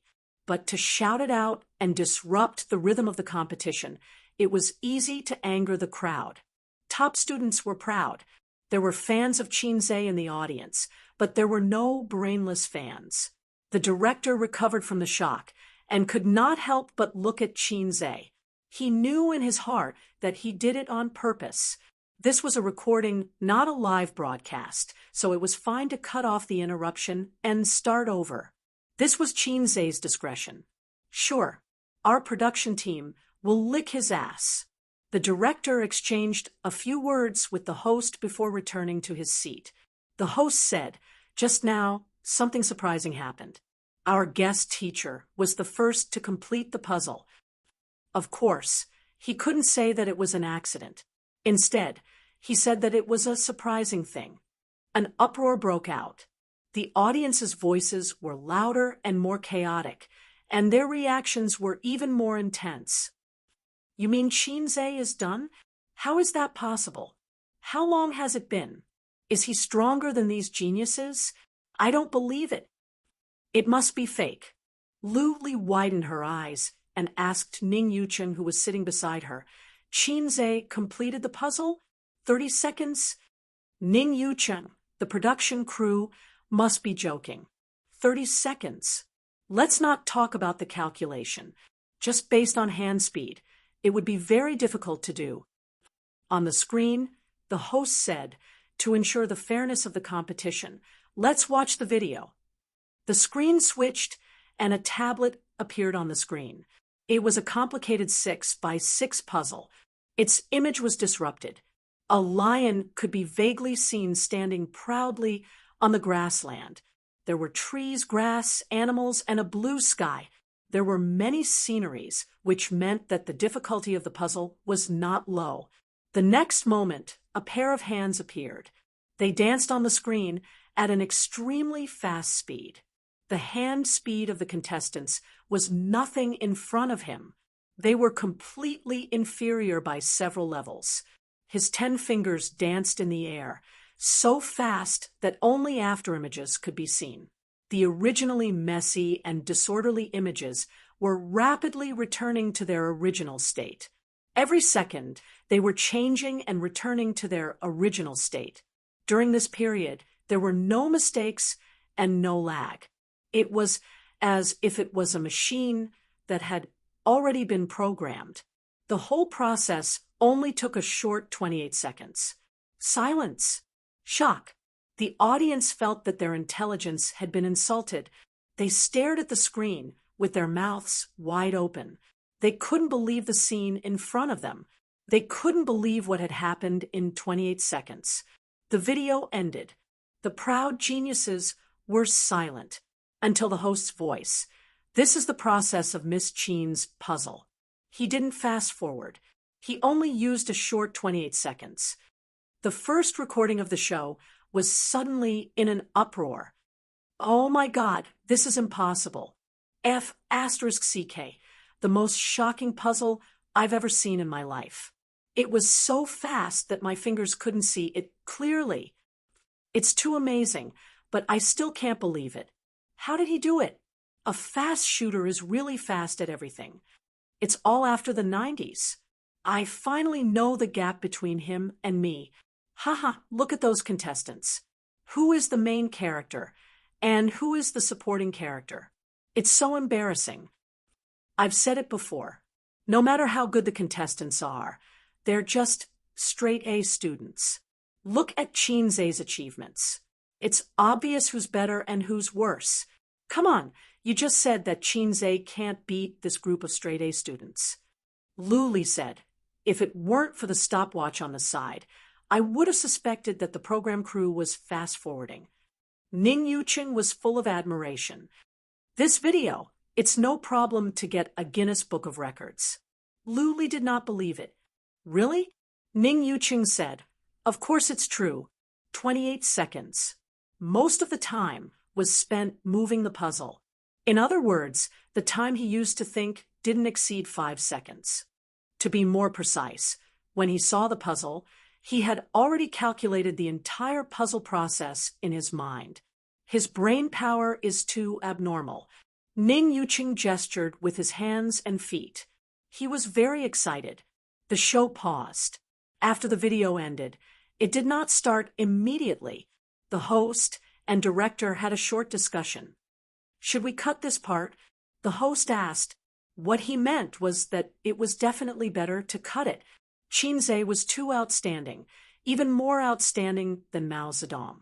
Although they were shocked and full of admiration, the main characters of the show were these contestants. Qinze's existence was like a sun hanging above the contestants' heads. And the contestants did not have the ability to fly into the sky and stand side by side with the sun. Everyone was overshadowed.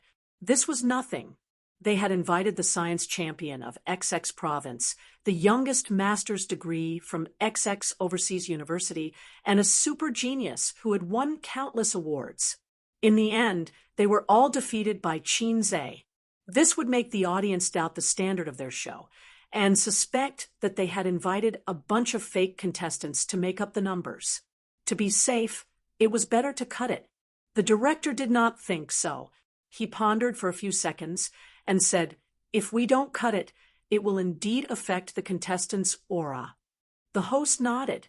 The director said again, "But we invited Qinze because of his fame and appeal.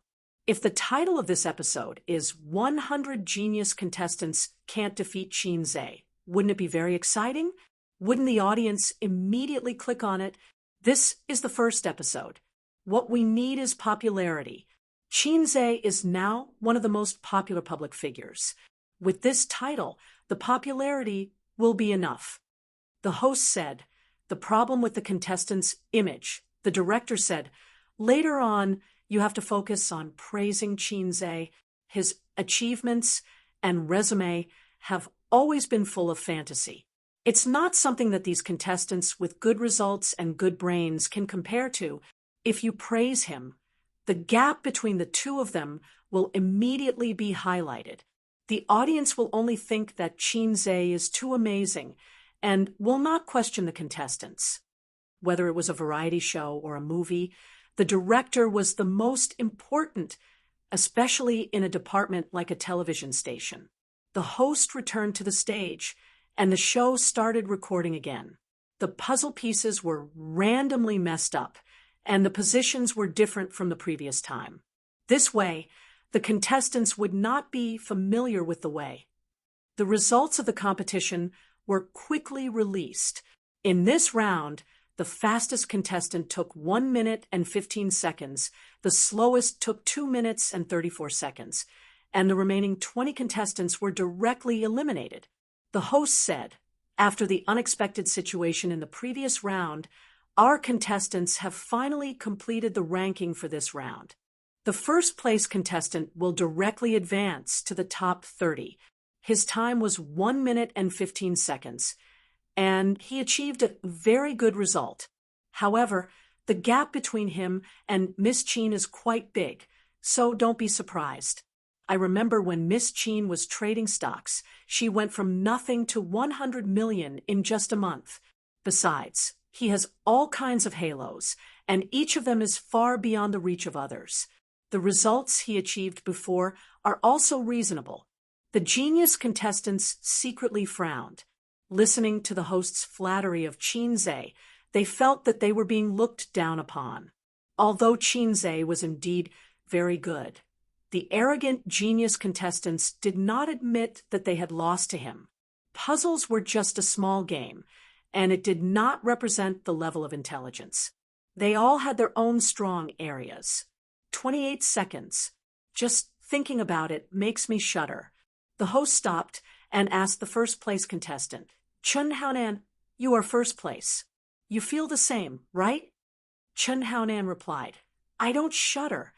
The host suddenly felt a little awkward. Seeing this, Qinze laughed and said, "A man with ambition who can stand up without fear is a good man." The awkward atmosphere was easily resolved. Chapter 622. The next segment tested the contestants' spatial imagination. This time, Qinze did not go down. The host would not let him go down either. The show of power had to be done appropriately. If it was done too frequently, it would become a show of power. He outshone everyone. The other contestants' radiance was overshadowed by him. What was there to record? It had to be said that the genius contestants were indeed smart. Faced with difficult questions, they handled them with ease.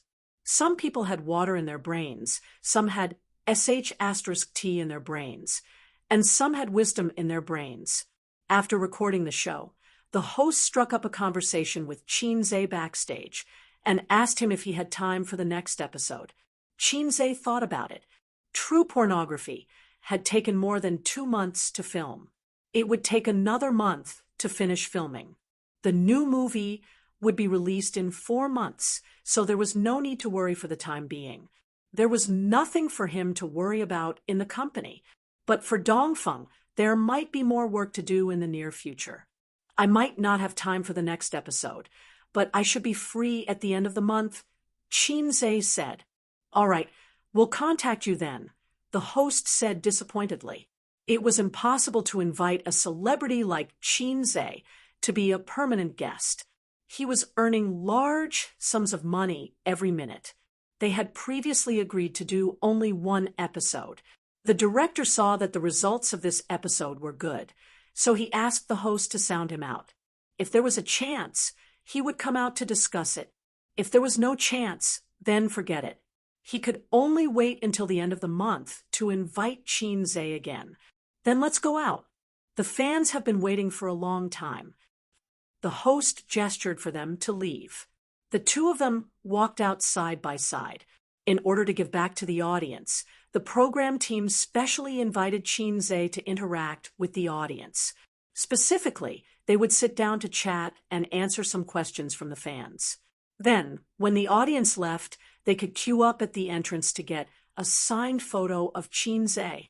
Chinze had been signing autographs backstage, just now. He had never practiced the signature of a celebrity. Back then, it was popular for celebrities to sign autographs. They even got people to design them. The name of the autograph looked like scribbles. If you didn't look at the photo, you wouldn't know who it was. Now that it wasn't popular anymore, if he still signed autographs like that, it would only attract criticism from the fans. At the recording studio, a portion of the audience had left, but most of them chose to stay behind. The cameras were not turned on. They had agreed that this was a private exchange, so they could not record it.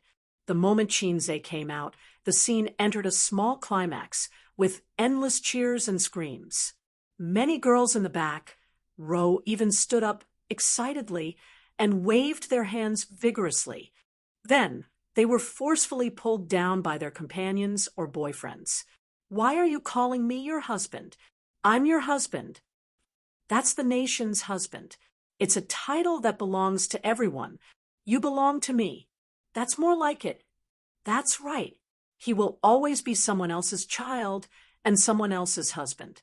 Hey, what do you mean? Words that were similar to a couple's bickering were quickly drowned out by waves of cheers. The production team asked me to have a casual chat with everyone. I know that everyone has a lot of questions. Chinze thought for a while. Then raise your hands. I'll just pick anything. Whoosh. Countless hands were raised. Chinze picked a pretty girl from the first row. Chinze, did you practice with the jigsaw puzzle just now, or did you really rely on your own ability? The girl asked. Chinze said, I don't really play jigsaw puzzles. I've never practiced before. There was an uproar. There were still people who expressed their doubts. The girl said, I like you very much. At the same time, I'm also a jigsaw puzzle enthusiast. I play it often. It feels a little unbelievable. Chinze thought for a while. That's easy. I'll play it again, on the spot. Let's change the puzzle. The audience was stunned at first, then they became excited. The production team's staff immediately brought up a tablet. The cameraman carried a camera over, and a tablet puzzle appeared on the big screen. It was a brand new puzzle. Chinze said, "Host, please count to 3. The host smiled. 3, 2, 1. Everyone stared at the big screen. The godlike operation appeared again. Both hands moved, fingers sliding across the screen. Only after images could be seen. The puzzle pieces changed rapidly, returning to their original state at a steady and fast pace. Some people raised their phones to take pictures. Others saw this and quickly took out their phones to take pictures. It was a 6x6 puzzle. This time, it was even faster. Chinze only took 23 seconds. He shook his numb fingers and passed the tablet to the host, who then passed it back to the staff. Clap, clap, clap, clap. Intense applause resounded throughout the venue. If the first performance could have been fake, then this time, it definitely couldn't be fake, because Chinze could have chosen not to perform. Moreover, was it realistic for a superstar to practice 2 puzzles just to show off? The girl who asked the question was holding the microphone with one hand and covering her mouth with the other. She was excited, shocked, and excited. The second person who asked the question was a big sister. Her question was more in-depth, neither gossipy nor entertaining. She said, "Chinze, my son is about the same age as you. He will be graduating from university next year. His school is also very ordinary. I would like to ask, what is your secret to success? Everyone knows that you started from scratch." This question was not easy to answer. Work hard, study hard, and failure is the mother of success. Believe firmly that you can succeed. If he answered like this, it would seem that he would be despised. After all, chicken soup was not popular these days. Following the big sister's words, the audience became excited as if they had been injected with chicken blood. The young boys and girls were obsessed with Chinze's idol halo, but the young people who had entered society were actually more curious about the history of Chinze's success. It could almost be written into a long serial novel, but it had to be written by a well-known literary tycoon, the newspaper seller, who was recognized as a first-class writer. Therefore, Chinze should have a lot of secrets and experience. Chinze pondered, thinking about how to answer. Answer truthfully. In this era where transmigration is common, I didn't transmigrate nor was I reborn. But I got a lousy system. The system said that my luck was too low, so I couldn't transmigrate to the ancient times or transmigrate to another world. Even so, I still relied on the system to become the CEO, marry Bao Jie, and walk to the peak of life. Therefore, in this society where class rigidity is becoming more and more serious, if you want to be outstanding and squeeze into the upper class of society, you have to use cheats. Of course not. That would make me a schizophrenic. Chinze said, "Many successful people have been asked this question. So what is the secret? Let me talk about my own experience first. When I was in school, my results were indeed very average. At that time, I did not focus on my studies at all. I only thought about playing all day long. Then there was the saying that studying was useless. I thought that I should play while I can. At worst, I can work harder in the future and become a rich boss. I can then mock those straight-A students. Even if my parents and teachers warn me every day that if I did not study, I would regret it in the future and have no way out in the future. I did not take it seriously at all.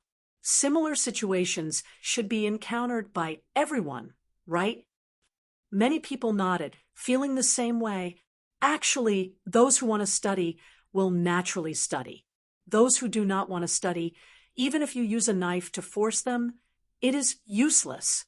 Not to mention the useless nonsense. Those who know that studying is useful have all suffered after entering society. Therefore, they tell their children to study hard. But think about it. Back then, didn't you think so too? Some hardships need to be experienced before you know it. Regret can never be predicted in advance. When we were students, we did not enter society. We did not know that daily necessities were expensive. We did not know that it was not easy to support a family. Therefore, no matter how much experience we have, we will not be able to understand. I only understood this after I graduated from university. Therefore, I worked hard to catch up. You all know that I only used a month to earn 100 million. But you do not know that for 2 whole months, I did not sleep more than 5 hours a day. I did not go out for 2 whole months. This is something you do not know. What is the secret? This is the secret. In your respective professions, take out your passion and work hard like me.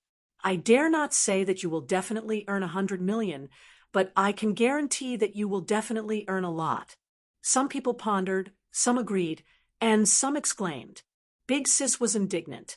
She asked, "Then what exactly should I do?" Chinze said with a smile, "Try to deduct his pocket money. Chase him out to work during the winter and summer vacations. When he knows that it is not easy to earn money and that he is actually very weak, he will naturally want to improve." Big Sis nodded. "Thank you." Then she sat down thoughtfully. The next person was a young man wearing glasses. Chinze had been paying attention to him for a while because he had never put his hand down. "Chinze, I actually don't like you very much because my girlfriend likes you too much. She talks about you all the time. She has never been so obsessed with little fresh meats in the past. I am very dissatisfied with the current trend of little fresh meats in the entertainment industry. What do you think?" The man wearing glasses asked a rather sharp question. Chinze asked back, "Then do you think I'm a little fresh meat?" The man wearing glasses said, "Yes." Chinze laughed. "Why? Do you think I'm famous because of my looks?" The man wearing glasses was taken aback and was speechless. Chinze shrugged. Laughter rang out. Chinze continued, "Is your girlfriend here?" "Yes." The host said, "Who is it?" "Is it the one beside you?" Pass the microphone to her. Beside the man, wearing glasses, a slightly plump girl stood up and waved vigorously at Chinze. Chinze said, "Are you a fan of mine?" The girl nodded vigorously. "Hardcore," Chinze said. "Then do you want to come up and give me a hug and take a picture?" The girl was excited. "Can I?" So she ignored her boyfriend's twitching face and excitedly went up to Chinze to hug him. After the girl went back, Chinze raised the microphone and said seriously, "Look, all I can give you is a hug, but what your boyfriend can give you is care, love, and love. He can give you the time you spent with him. As for you, don't worry too much about these things. As a man, you have to be more tolerant. It's normal to chase after celebrities. There are so many beautiful female celebrities in the entertainment industry. Don't tell me you don't like one in particular." The man wearing glasses stopped talking. "It doesn't make sense that you're the only one chasing after celebrities, but your girlfriend can't, right? She also knows that you're her boyfriend, so she's already very happy that she can hug me and take a picture with me. As long as couples understand each other, many conflicts can be easily resolved." Chinze poured chicken soup for the couple and even received a round of applause. Chapter 6:23. On the 3rd day after returning from Suzhou, Chinze buried himself in helping his sister write songs. At the end of October, she will hold a concert in Shanghai, Beijing, Hangzhou, and Guangzhou. Xiangjiang and Wanwan have not been decided for the time being. She said that it depends on her mood. If she feels that she can still fight for her life, she will sing. If she feels tired, she will talk about it next year. Recently, his sister has fallen madly in love with lip-biting makeup. My God, her face is already attractive enough, but she even put on this kind of seductive makeup. Chinze wants to eat the rouge on his sister's mouth, but he is afraid of dying of chemical poisoning. The night before yesterday, his sister asked if she looked good, and Chinze said yes. Wang Zijin was not convinced. At night in the room, She imitated Qin Bao Bao and also put on lip-biting makeup. Then she asked expectantly, "Is your sister prettier, or am I prettier?" The witty Qinze replied, "My wife is the prettiest." In fact, lip-biting makeup is the most seductive makeup. The coquettish and iceberg type are the best. The former is the icing on the cake, and the latter is the contrast. Only Wang Zijin, a dignified beauty with an oval face, is not suitable. Wang Zijin was very satisfied and said shyly, "Do you want to eat it?" Qinze said in his heart, "It's all chemicals. It's not as good as my sister's juice, which is pure natural and pollution-free." After lunch, he heard the phone ring. The caller ID was Suyu. Qinze answered the phone. The sister next to him immediately pricked up her ears. Her clear eyes didn't blink as she concentrated on listening. Although the sisters did not pursue the matter of that day, she and Wang Zijin both secretly sounded an alarm in their hearts. Life is not only about the present, but also about the distant. In the same way, the enemy is not only the monster in front of him, but also Teddy Sue in the distance. He has to be on guard. "Hello, what's the matter?" Qinze was serious. "There is a project in the company that needs you to come over and review. I can't handle it." "Sue, you was serious." "Oh, then wait a moment. I'll go over now." "Okay." After hanging up, Qinze said, "Should I make a trip to Tianfang?" Qin Bao Bao curled her lips and lazily stuck out her chest like a plump mermaid. She said grumpily, Go. If I keep you here, some people will say that I don't know what's important." Qinze put his phone in his pocket and nodded. When she reached the door, her sister suddenly said, "Come back on time after work. Understand?" Qinze nodded vigorously. I know. After the person left, Qin Bao Bao crossed his legs, pinched his orchid fingers, and held the teacup. He hummed, "If you dare to cook for Suyu again, I will cut it off." He drove to Baoza Investment and pushed open the door of the office. He saw Suyu sitting behind the desk, turning the pen in her hand in boredom. Her fingers were slender and slender. Unfortunately, her fingers were not flexible. She turned a few times, dropped the pen, picked it up, turned it again, and dropped it again. With the same slender fingers, her sister was n times more flexible than her. Because of this, her sister's game operation beat Suyu. "What project? Let me see it in person." Qinze took off his coat and threw it on the sofa. Suyu raised a bright smile and hooked her fingers. Qinze approached. She got up, pressed Qinze on the chair, sat sideways on his lap, put her arms around his neck, and said sweetly, "Billions of projects." She was not enchanting or seductive, but the words she said were meaningful, which should not be said by a beauty with temperament like her. Qinze froze for a moment, saying in his heart, "Is she infected by me?" That's right, Suyu's style of saying a few words from time to time was obviously influenced by him. He remembered that someone said that if two people get along for a long time, their personalities, temperaments, and speaking styles will become more and more similar, which is the legendary husband and wife look-alike. Qinze, although I like to talk nonsense, I don't want my wife to talk nonsense all day long. Qinze secretly decided to change this bad habit. That's a lie. Qinze pinched her white and soft cheeks and pulled hard. Pain. Suyu's face was deformed in his hands, and she begged for mercy. "There's something serious. Let's go to the spa in the afternoon." "All right, let's get down to business." Qinze exerted more force.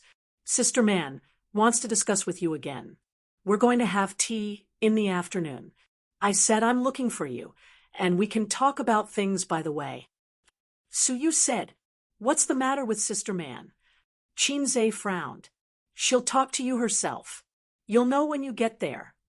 Suyu rubbed her cheek, and the left side of her white face was red. Suyu drove Qinze to a women's beauty and health spa that he had never stepped into in his life. The location was in Lujiazui. 2 whole floors could be rented in the well-known Guorong building, and several 7-digit luxury cars could be seen in the parking garage from time to time. One could imagine how high-end this place was. The main customers of the club were women, but it didn't mean that there were no men, just fewer. Some came to accompany their wives and girlfriends, and some came because they liked to take care of themselves, such as men who loved to split peaches. Stepping into the luxuriously decorated lobby, marble walls, red carpet, and soft and comfortable lighting. Probably the decoration style of this kind of leisure club was very similar. Qin Zhe was a little uncomfortable. This atmosphere makes me a little disgusted. The decoration style of the high-end Big Sword Club was like this. Suyu said blankly, "What's wrong?" Qin Zhe certainly couldn't say. It was very similar to the Big Sword Club he had been to before. In fact, Qin Zhe had been to several of the most high-end Big Sword clubs in Shanghai, and more than once, it was the enthusiastic Huang Yizong who asked him to go. Qin Zhe was helpless and disgusted, but in order to maintain friendship, he went again and again. However, those clubs were very formal, and no one dared to commit crimes against the wind. As for whether it was formal or not, Qin Zhe didn't know. At least he knew that those beautiful girls could be asked out. The girls were high school students, college students, female teachers, urban white-collar workers, single mothers, and blondes. You can ask them out to talk about work, about exercises, about parenting, and they can also learn English. The service was perfect, one step to the stomach. Do you come here often? We used to come every weekend to relieve stress. Suyu took his arm and walked to the front desk, sighing, "If you don't take care of yourself, you will age quickly." Qin Zhe held the wide sunglasses on the bridge of his nose and said in his heart, "If other women heard you, you would be beaten." In terms of health, Suyu did do better than the 2 sisters at home. Maybe she was taught by Nan Man Pei. Her sister used to be poor and short-sighted, so she could only buy masks online and apply them at home. After becoming famous, her face was not easy to expose, and she would not come to such clubs. However, youth is capital. A regular work and rest and consistent exercise are the best health. Suyu took out her VIP card from her wallet and threw it to the front desk in exchange for 2 keys, and then took Qin Zhe into the elevator. Her VIP card was black, with the word Supreme written in golden font in the upper left corner. There was a billboard at the front desk, Supreme VIP. This card alone seems to cost 200,000 yuan a year. Taking the elevator upstairs, Suyu opened the door of room 29. The private room was about 200 square meters in area. There was a pool by the floor-to-ceiling window. At the glass round table beside the pool, Nan Man Pei sat on the soft sand, facing the drizzle of Shanghai. On the table, steam was rising. "Sister Man, we are here." Suyu hung her bag on the hanger by the door, took off her high-heeled shoes, and put on cotton slippers. "Would you like some tea?" Nan Man Pei said. "No, let's go upstairs to work out first," Suyu said, opening the 3rd small cabinet in the 2nd row of the left wall cabinet with another smaller key, which contained a set of sportswear and a pair of women's jogging shoes. She sniffed the shoes and frowned. This pair of shoes can only be worn once more, and then they have to be thrown away. In fact, the shoes were still very new. It seemed that they were specially bought for fitness. Then, when she was done, she threw them in her personal cabinet and was too lazy to take them home to wash. "Bye." Suyu took off her clothes and pants in front of Qin Zhe, put on sportswear and jogging shoes, waved to Nan Man Pei, and took Qin Zhe out. "Let's exercise for an hour first, then take a foot bath, soak, and oil bath." "I have a better idea." Qin Zhe pinched her buttocks. "There is a gym upstairs, small in scale, exclusively for clubhouse clients. The ratio of women to men is about 7:3. Qin Zhe didn't bring sportswear. Fortunately, as a big boss, he is always dressed casually, three-quarter pants, short sleeves, and sneakers. He can also play with iron and jog. The gym mainly uses treadmills, elliptical machines, dynamic bicycles, shoulder thrusters, butterfly machines, and other equipment to help women exercise their figure. Among the machines that muscle men loved the most, there was only a bench press and a Smith's bench press. And they are all empty, and no one uses them. Suyu went for a run, and Shinzei looked around and chose the bench press. He played with this thing when he first went to college. At that time, a gym opened near the school. His roommates either had small bellies or were as thin as sticks. They felt that this was not good. Now, the ratio of men to women is unbalanced, and there are too many wolves and too little meat. If they don't improve their own hardware, how can they get beautiful cabbages in the army? Shinzei could only lift 40 pounds at that time. He couldn't stand it after 10 repetitions. He barely held on for a week. Then someone said that he was tired today and didn't want to go to the gym. Then there was no then. The 700 yuan season card was scrapped after only a week. Because of this, he was severely despised by his sister. When he got the system last year, he said that he would become a handsome man with 8-pack abs. His sister covered her mouth and laughed at him, saying that he could become a man with 6-pack abs and cook for himself for a month. He easily picked up the 10 kilograms barbell tablet with one hand and put 40 kilograms on each end of the bench press. Lying down, holding the bench press with both hands, up and down, up and down, up and down. First, the young woman playing with the elliptical machine on the side slowly stopped and looked at him. Her eyes followed the bench press up and down. Up and down, up and down. She probably counted for him in her heart. Then, from curiosity and surprise to staring eyes and mouth wide open, she looked confused. A few minutes later, more and more people looked over and watched the man from lying down until now. For about 5 minutes, he had been monotonously repeating up and down movements. It was like a perpetual motion machine that never stopped. There were 3 black discs on both sides of the bench press, like foam props. Fake, right? Chapter 624. Do you want to add 2 more? A gentle voice sounded in Shinzei's ears. He turned his head slightly and saw a young man with red lips and white teeth standing beside him. He even had a thumb-sized silver earring on his left ear. Shinzei nodded. Okay, help me add 2 20 kilograms dumbbells. The young man did as he was told and lifted a 10 kilograms dumbbell tablet. No, it's 20 kilograms each.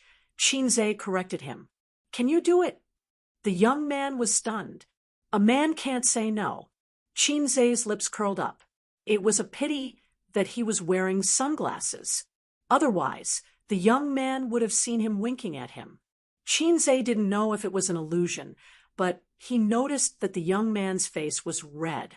Maybe it was because of the intense exercise. It was a little strenuous for him to lift the 20 kilograms dumbbell tablet. He only inserted the stick into the hole when his face was red. If you can't take it, listen to me. I'll help you. Before he could finish, Shinzei had already started moving up and down. Up and down. At this time, the weight on his bench press bar had reached 80 kilograms, which was equivalent to the weight of a greasy uncle. But for him, it was just the cobblestone in his hand turning from 1 to 2. He didn't even feel any pain in his chest, let alone reaching his limit. The system said that times are calling could strengthen his physique and allow him to control his strength better. The effect seemed to be so good that it was a little strange. He had seen a news article before about a mother who lifted the bus a few centimeters to save her son from being crushed under it.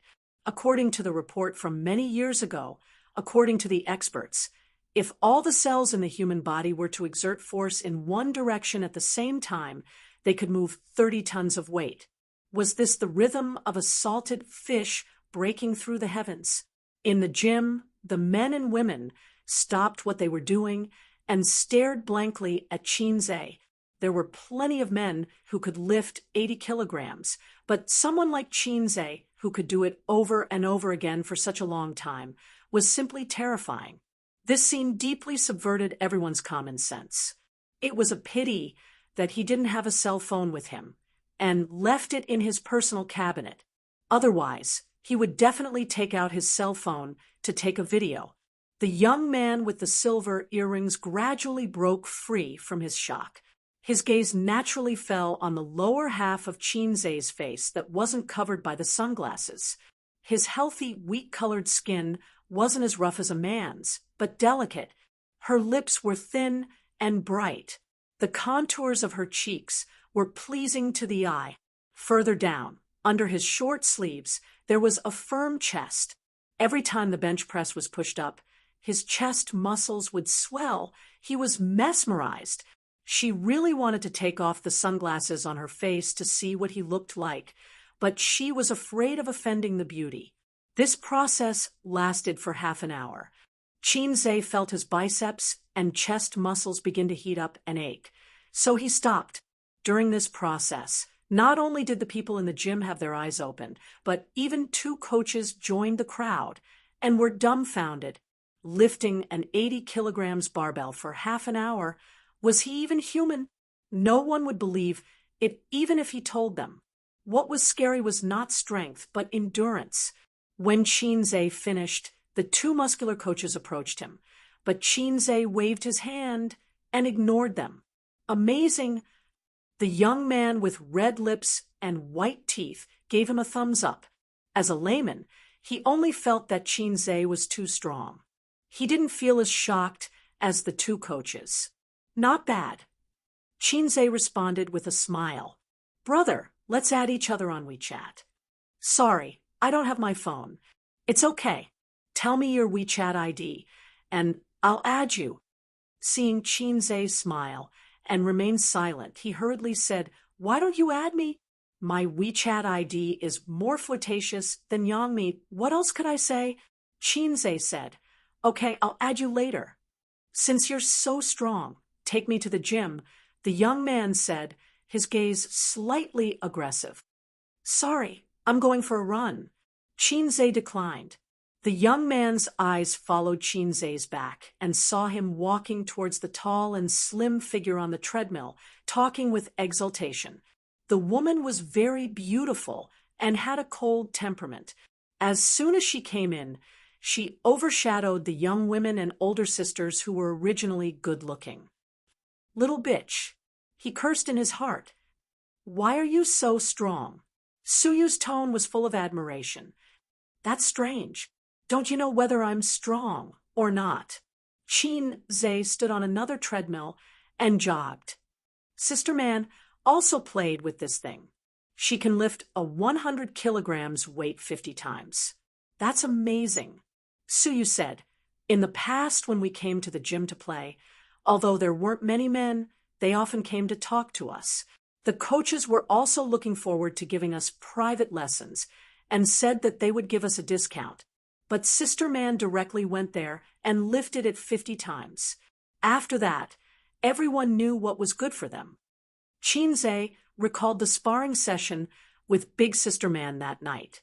Her body was taut and powerful, like a vigorous female leopard. Sister Man actually liked to show off, although she originally had it. Chinze had realized it a long time ago. Oh, it referred to the love of showing off. It was not long or short, exactly 1 hour.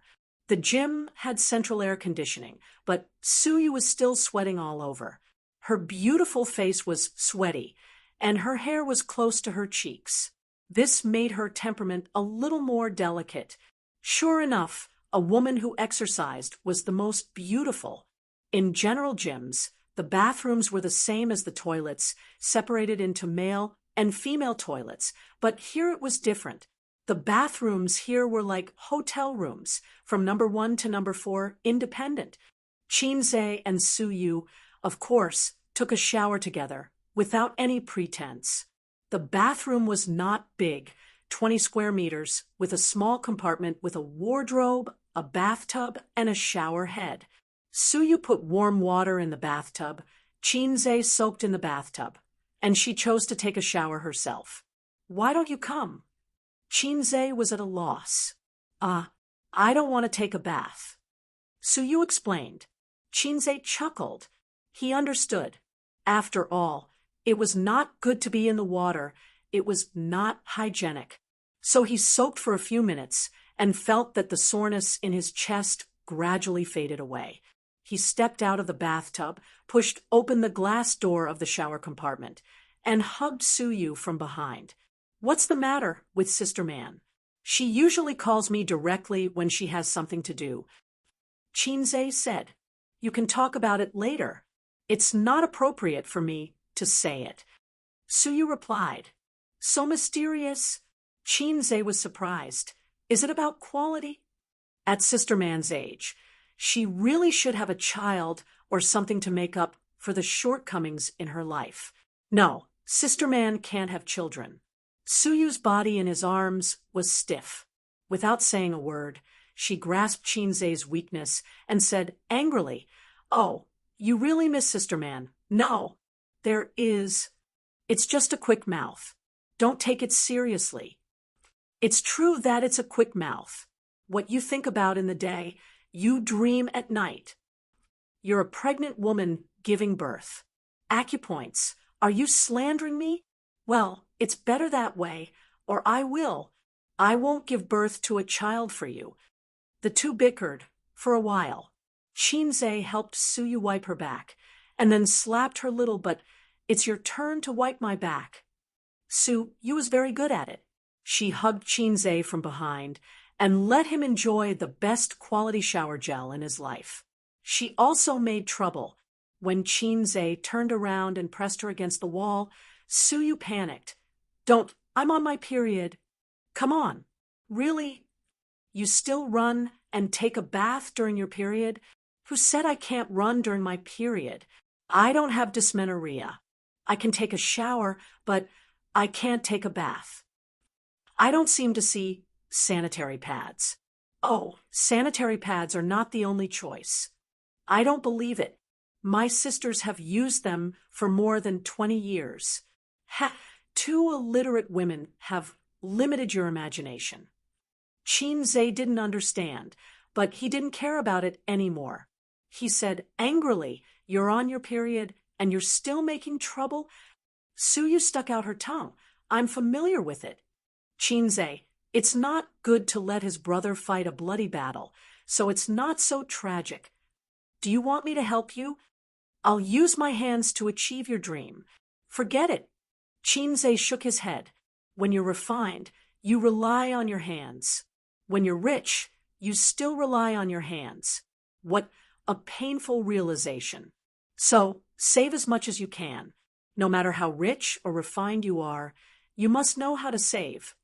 Putting on sunglasses, Chinze and Suyu left the bathroom, and a cleaning lady immediately went in to clean at the exit. He met the little brother with red lips and white teeth again at the exit.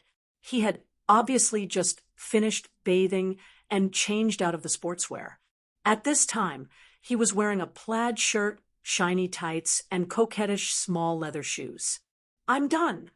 He looked straight at Chinze. Chinze smiled at him, and his eyes paused for a moment at the coquettish tights. Just as they were about to leave, the three entered the elevator together. Suyu stood in front with Chinze, and the little brother with the WeChat ID, more coquettish than Yangmi, stood behind them. If it's a normal man, his eyes will naturally stop on Suyu or look at her slim and graceful back with appreciation or passion, her slender waist, slender legs, and more plump buttocks. But he's not a normal man. He's gay. Suyu's figure can't attract him at all. He even feels that he has such a figure himself. There's nothing to envy. What makes him sexual, interesting is Chinze's back. Chinze probably doesn't know how attractive his back is to women, and occasionally men. Broad shoulders, tight and narrow waist, perfect inverted triangle. Of course, There are also unavoidable buttocks, strong and straight. This thing is particularly attractive to some men. It's poison. The little brother's mouth was dry for a while, and the two buttocks seemed to have a whirlpool constantly attracting him and calling him. He couldn't control himself. He reached out and wanted to pat it hard like a big man, and then praised, "Brother, good figure, teach me," to cover up the fact that he was eating tofu. But the moment his hand touched Chinze's buttocks, it involuntarily turned into a caress. Chinze was stunned at first, then he bounced a small step forward like an electric shock, turned around, and glared at him. Fuck, he's really gay. I know that those who wear tights are either transsexuals or gay. Goosebumps all over his body. The little brother didn't see Chinze's angry eyes because he was wearing sunglasses. He was a little excited, and his eyes flashed with desire. "Little brother, your figure is really good." Suyu looked at him blankly, and then looked at her man. Chinze whispered, "He touched my buttocks. He's gay." For a man, his wife was touched in broad daylight. This is a matter of life and death. For a woman, it's also a matter of life and death. What's more, the other party is gay. Suyu's two eyebrows were erected in an instant. Her pretty face was covered with frost, and she raised her hand to slap him. The little brother looked very angry. He wanted to resist, but Chinze pushed him gently, pushed him like a weak chicken, and then looked at Suyu. The meaning in his eyes was, "I'm not convenient to do it. You do it. Your man was molested. You hit people. You have a reason." Suyu nodded with hatred and added 2 more kicks to his stomach.